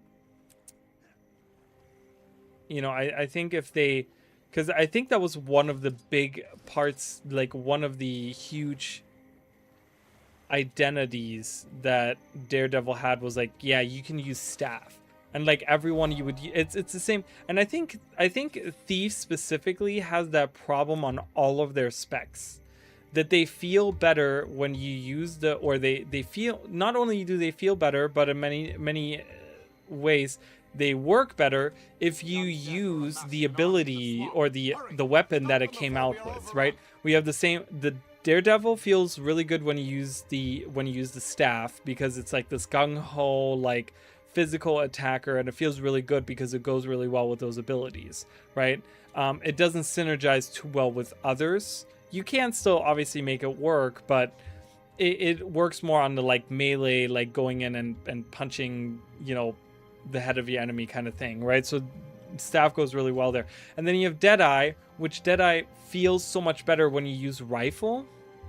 Like it's kind of Deadeye feels good when you don't use rifle. Like you can use dual pistol, you can use dual daggers, probably even staff and stuff. You can use other stuff, but it feels so much better when you use rifle. Like it was really designed with rifle in mind.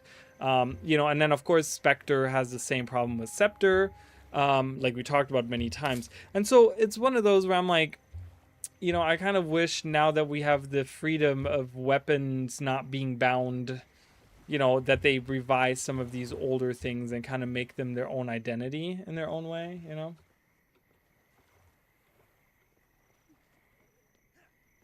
So a Luminary spec gives you 4 new weapons to use, while in Radiant Forge, my Deadeye Poison build feels good using Dagger Shortbow. Yeah, and it does work, you know, but I think they you know, it feels when you go into the identity of it, right? It really feels like you should be using a rifle. Like, yeah, you can use something else, but it really feels like you should be using a rifle, right? Like, in a way, to me, at least, it feels that way, so. And so they don't have to, like, completely change it, but I think there's some small changes they can do here and there to make it more unique. I'm grateful.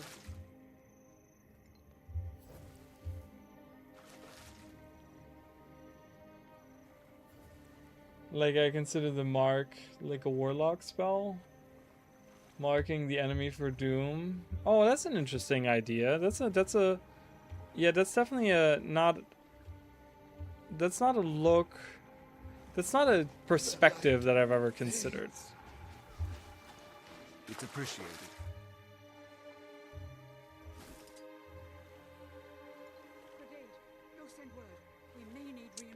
Yeah, well, you know, here's to Guild Wars 3 maybe giving us more options, more freedom.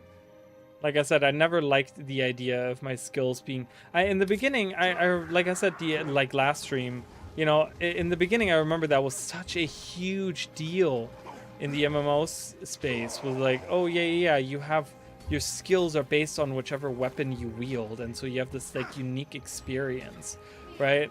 Now I think that that's such a negative thing about the game. Now over the years, if we compare it to newer games, so I really hope that Guild Wars 3 gives us the options of doing like other things. You know what I mean? Like I really want to see other, being able to mix and match weapons and conditions and builds and, you know, that kind of stuff.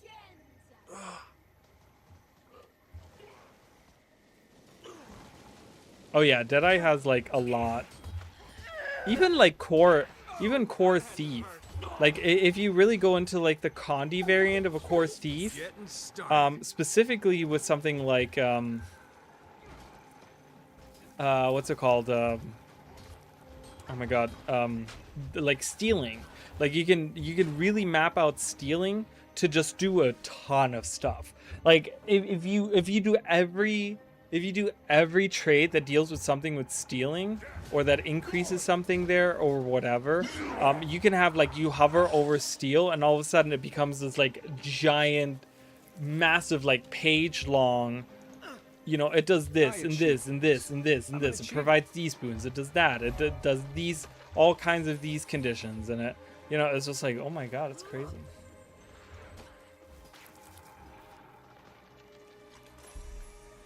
We leveled up again. I'm level 25. You know what that means?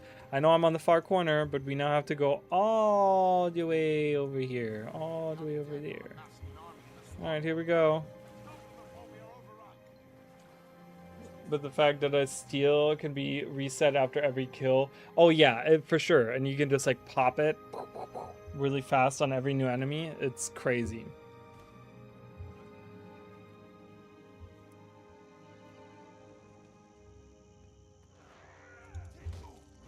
You're dead.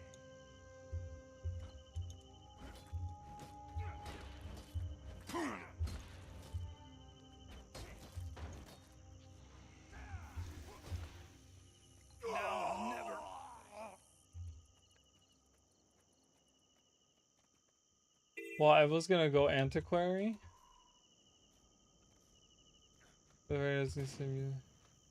Okay. But now you've changed your mind. My new thing is gonna be Deadeye again. I mean, Deadeye is fun. I really enjoy Deadeye. I think it's a good spec. I'm you know, it's funny that you talked about the like dooming an enemy being like almost like you're inflicting it with a curse or something like that. Like that thought, I've never thought about it that way, but that's actually a really interesting way of thinking about it, rather than like marking them as like a target to shoot like a sniper. It's like a different take on it. I actually really like it. So it kind of makes me think, like, is there a version that I can build where you have a Deadeye, but it's a Condi Deadeye, and you use like Scepter or something? I don't know. I might look into that. Also, another balance is coming soon, yeah. So yes, they're gonna be Monday. They have a stream. They have a stream on Monday or something. I saw, like, they're doing a stream on Monday where they're talking about balance patch. So it's gonna be the new balance patch preview. Probably the same day. They're gonna have like probably this like same day they're gonna have a post about it. I'm sure. Warlock works in WoW if you do spell build Warlock instead of a minion build. Interesting. That's kind of cool. I mean, I've always wanted to make that kind of build. Like, because the Necromancer, you know, has just too much green, and I fucking hate all the green. So I would really want to just do something different with that, you know?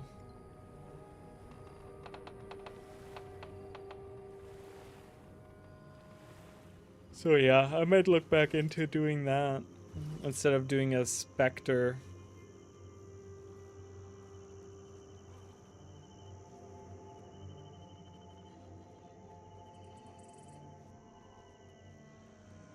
Run away, run away, run away.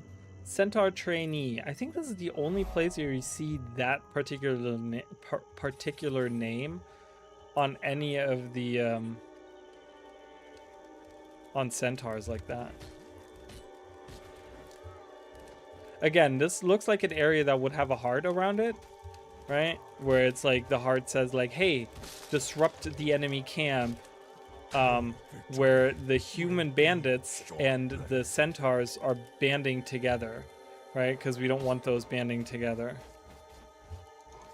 Like, this feels like another heart that they would have had in the game. Adrenaline rising.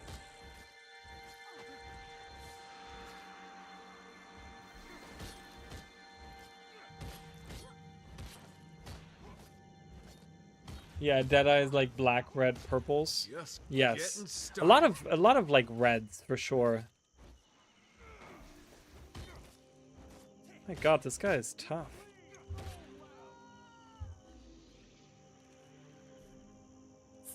Stop. Oh my God, it's a script burglar. I thought it was like a. Oh my God, I'm leaving. I'm not even gonna worry about that. That's just gonna turn into a disaster. I'm just gonna run.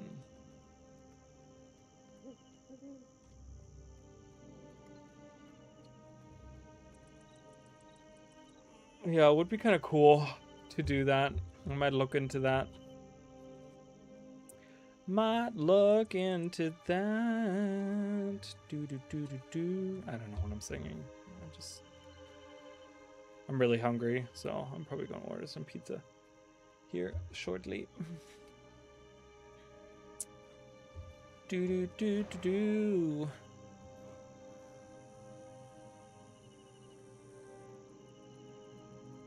I'll take this waypoint just from X-ray experience.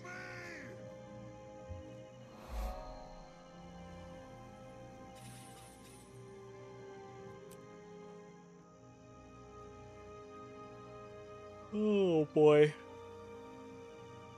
I'm getting kind of tired and I have to work tomorrow. So I'll be leaving at some point shortly here.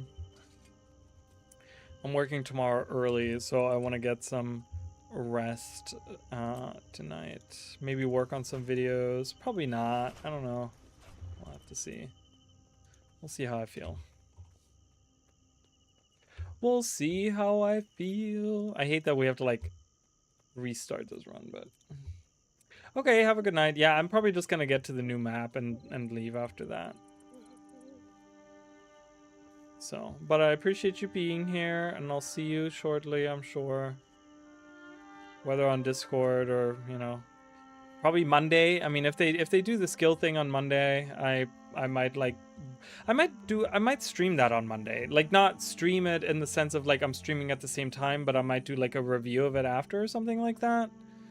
You know, and just kind of look through and see what my thoughts are. Maybe something like that. You know, just kind of sit down and talk kind of thing. We'll see, depending on what the, you know, if they do another blog post or if they do something, I don't know.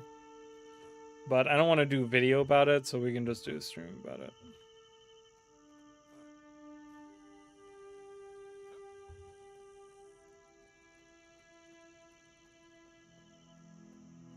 Ugh. Oh my God.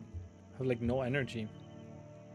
It's like all I had was a protein bar like 6 hours ago, and that's all I had today.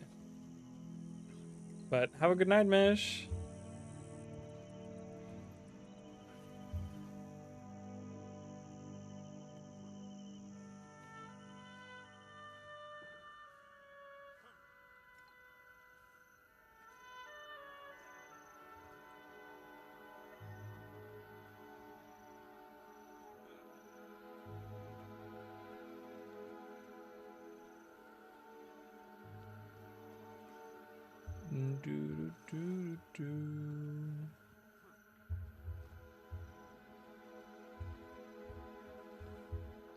Things are really weird. It looks like the tree has like an aura around it. And you guys see that? Only it really appears if you move it. I mean, it has to do with the leaves, I know, but it's kind of weird. I love these kind of trees. I wish they would use these a lot more.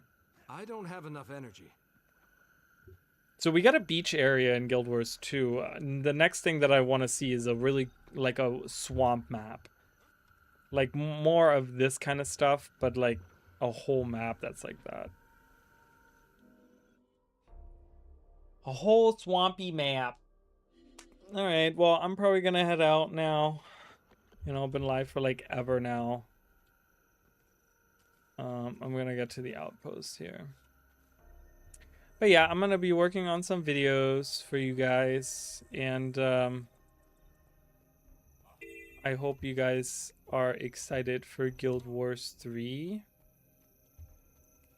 And I hope you guys will join us next week for more of this. I'm gonna do more of this. Oh, Monday is not a good day though. Monday we're doing our stream. I'm doing my stream with my sister, so I might not talk about it on Monday. Maybe I'll talk about it on Tuesday. We can do that as a Tuesday stream.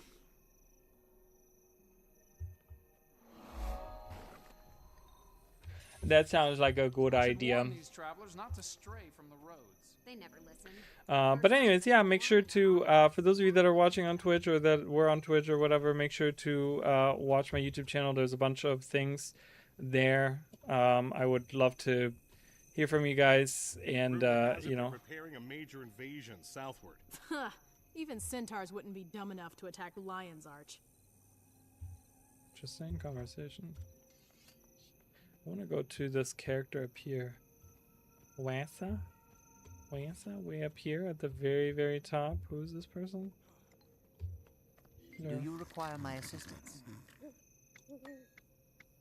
Always be loyal to your crew. Interesting. Just some guy hanging out up here. Alright, anyways, thank you guys so much for watching. We've been live for 5 hours, so I think it's a good... Still don't have any pants. I'm so sad. Did I get any pants? I did not. Anyways, thank you guys so much. We're going to continue... I'm going to continue trying this. I think I really figured out some way of doing this that feels pretty decent. So, very excited to kind of finish this run at some point soon. I'm going to do the first person. I think I jumped back on that. So I think we're going to continue with this. This might be my try doing this. So anyways, thank you guys so much. I appreciate you all, and I'll see you guys later. Bye, guys.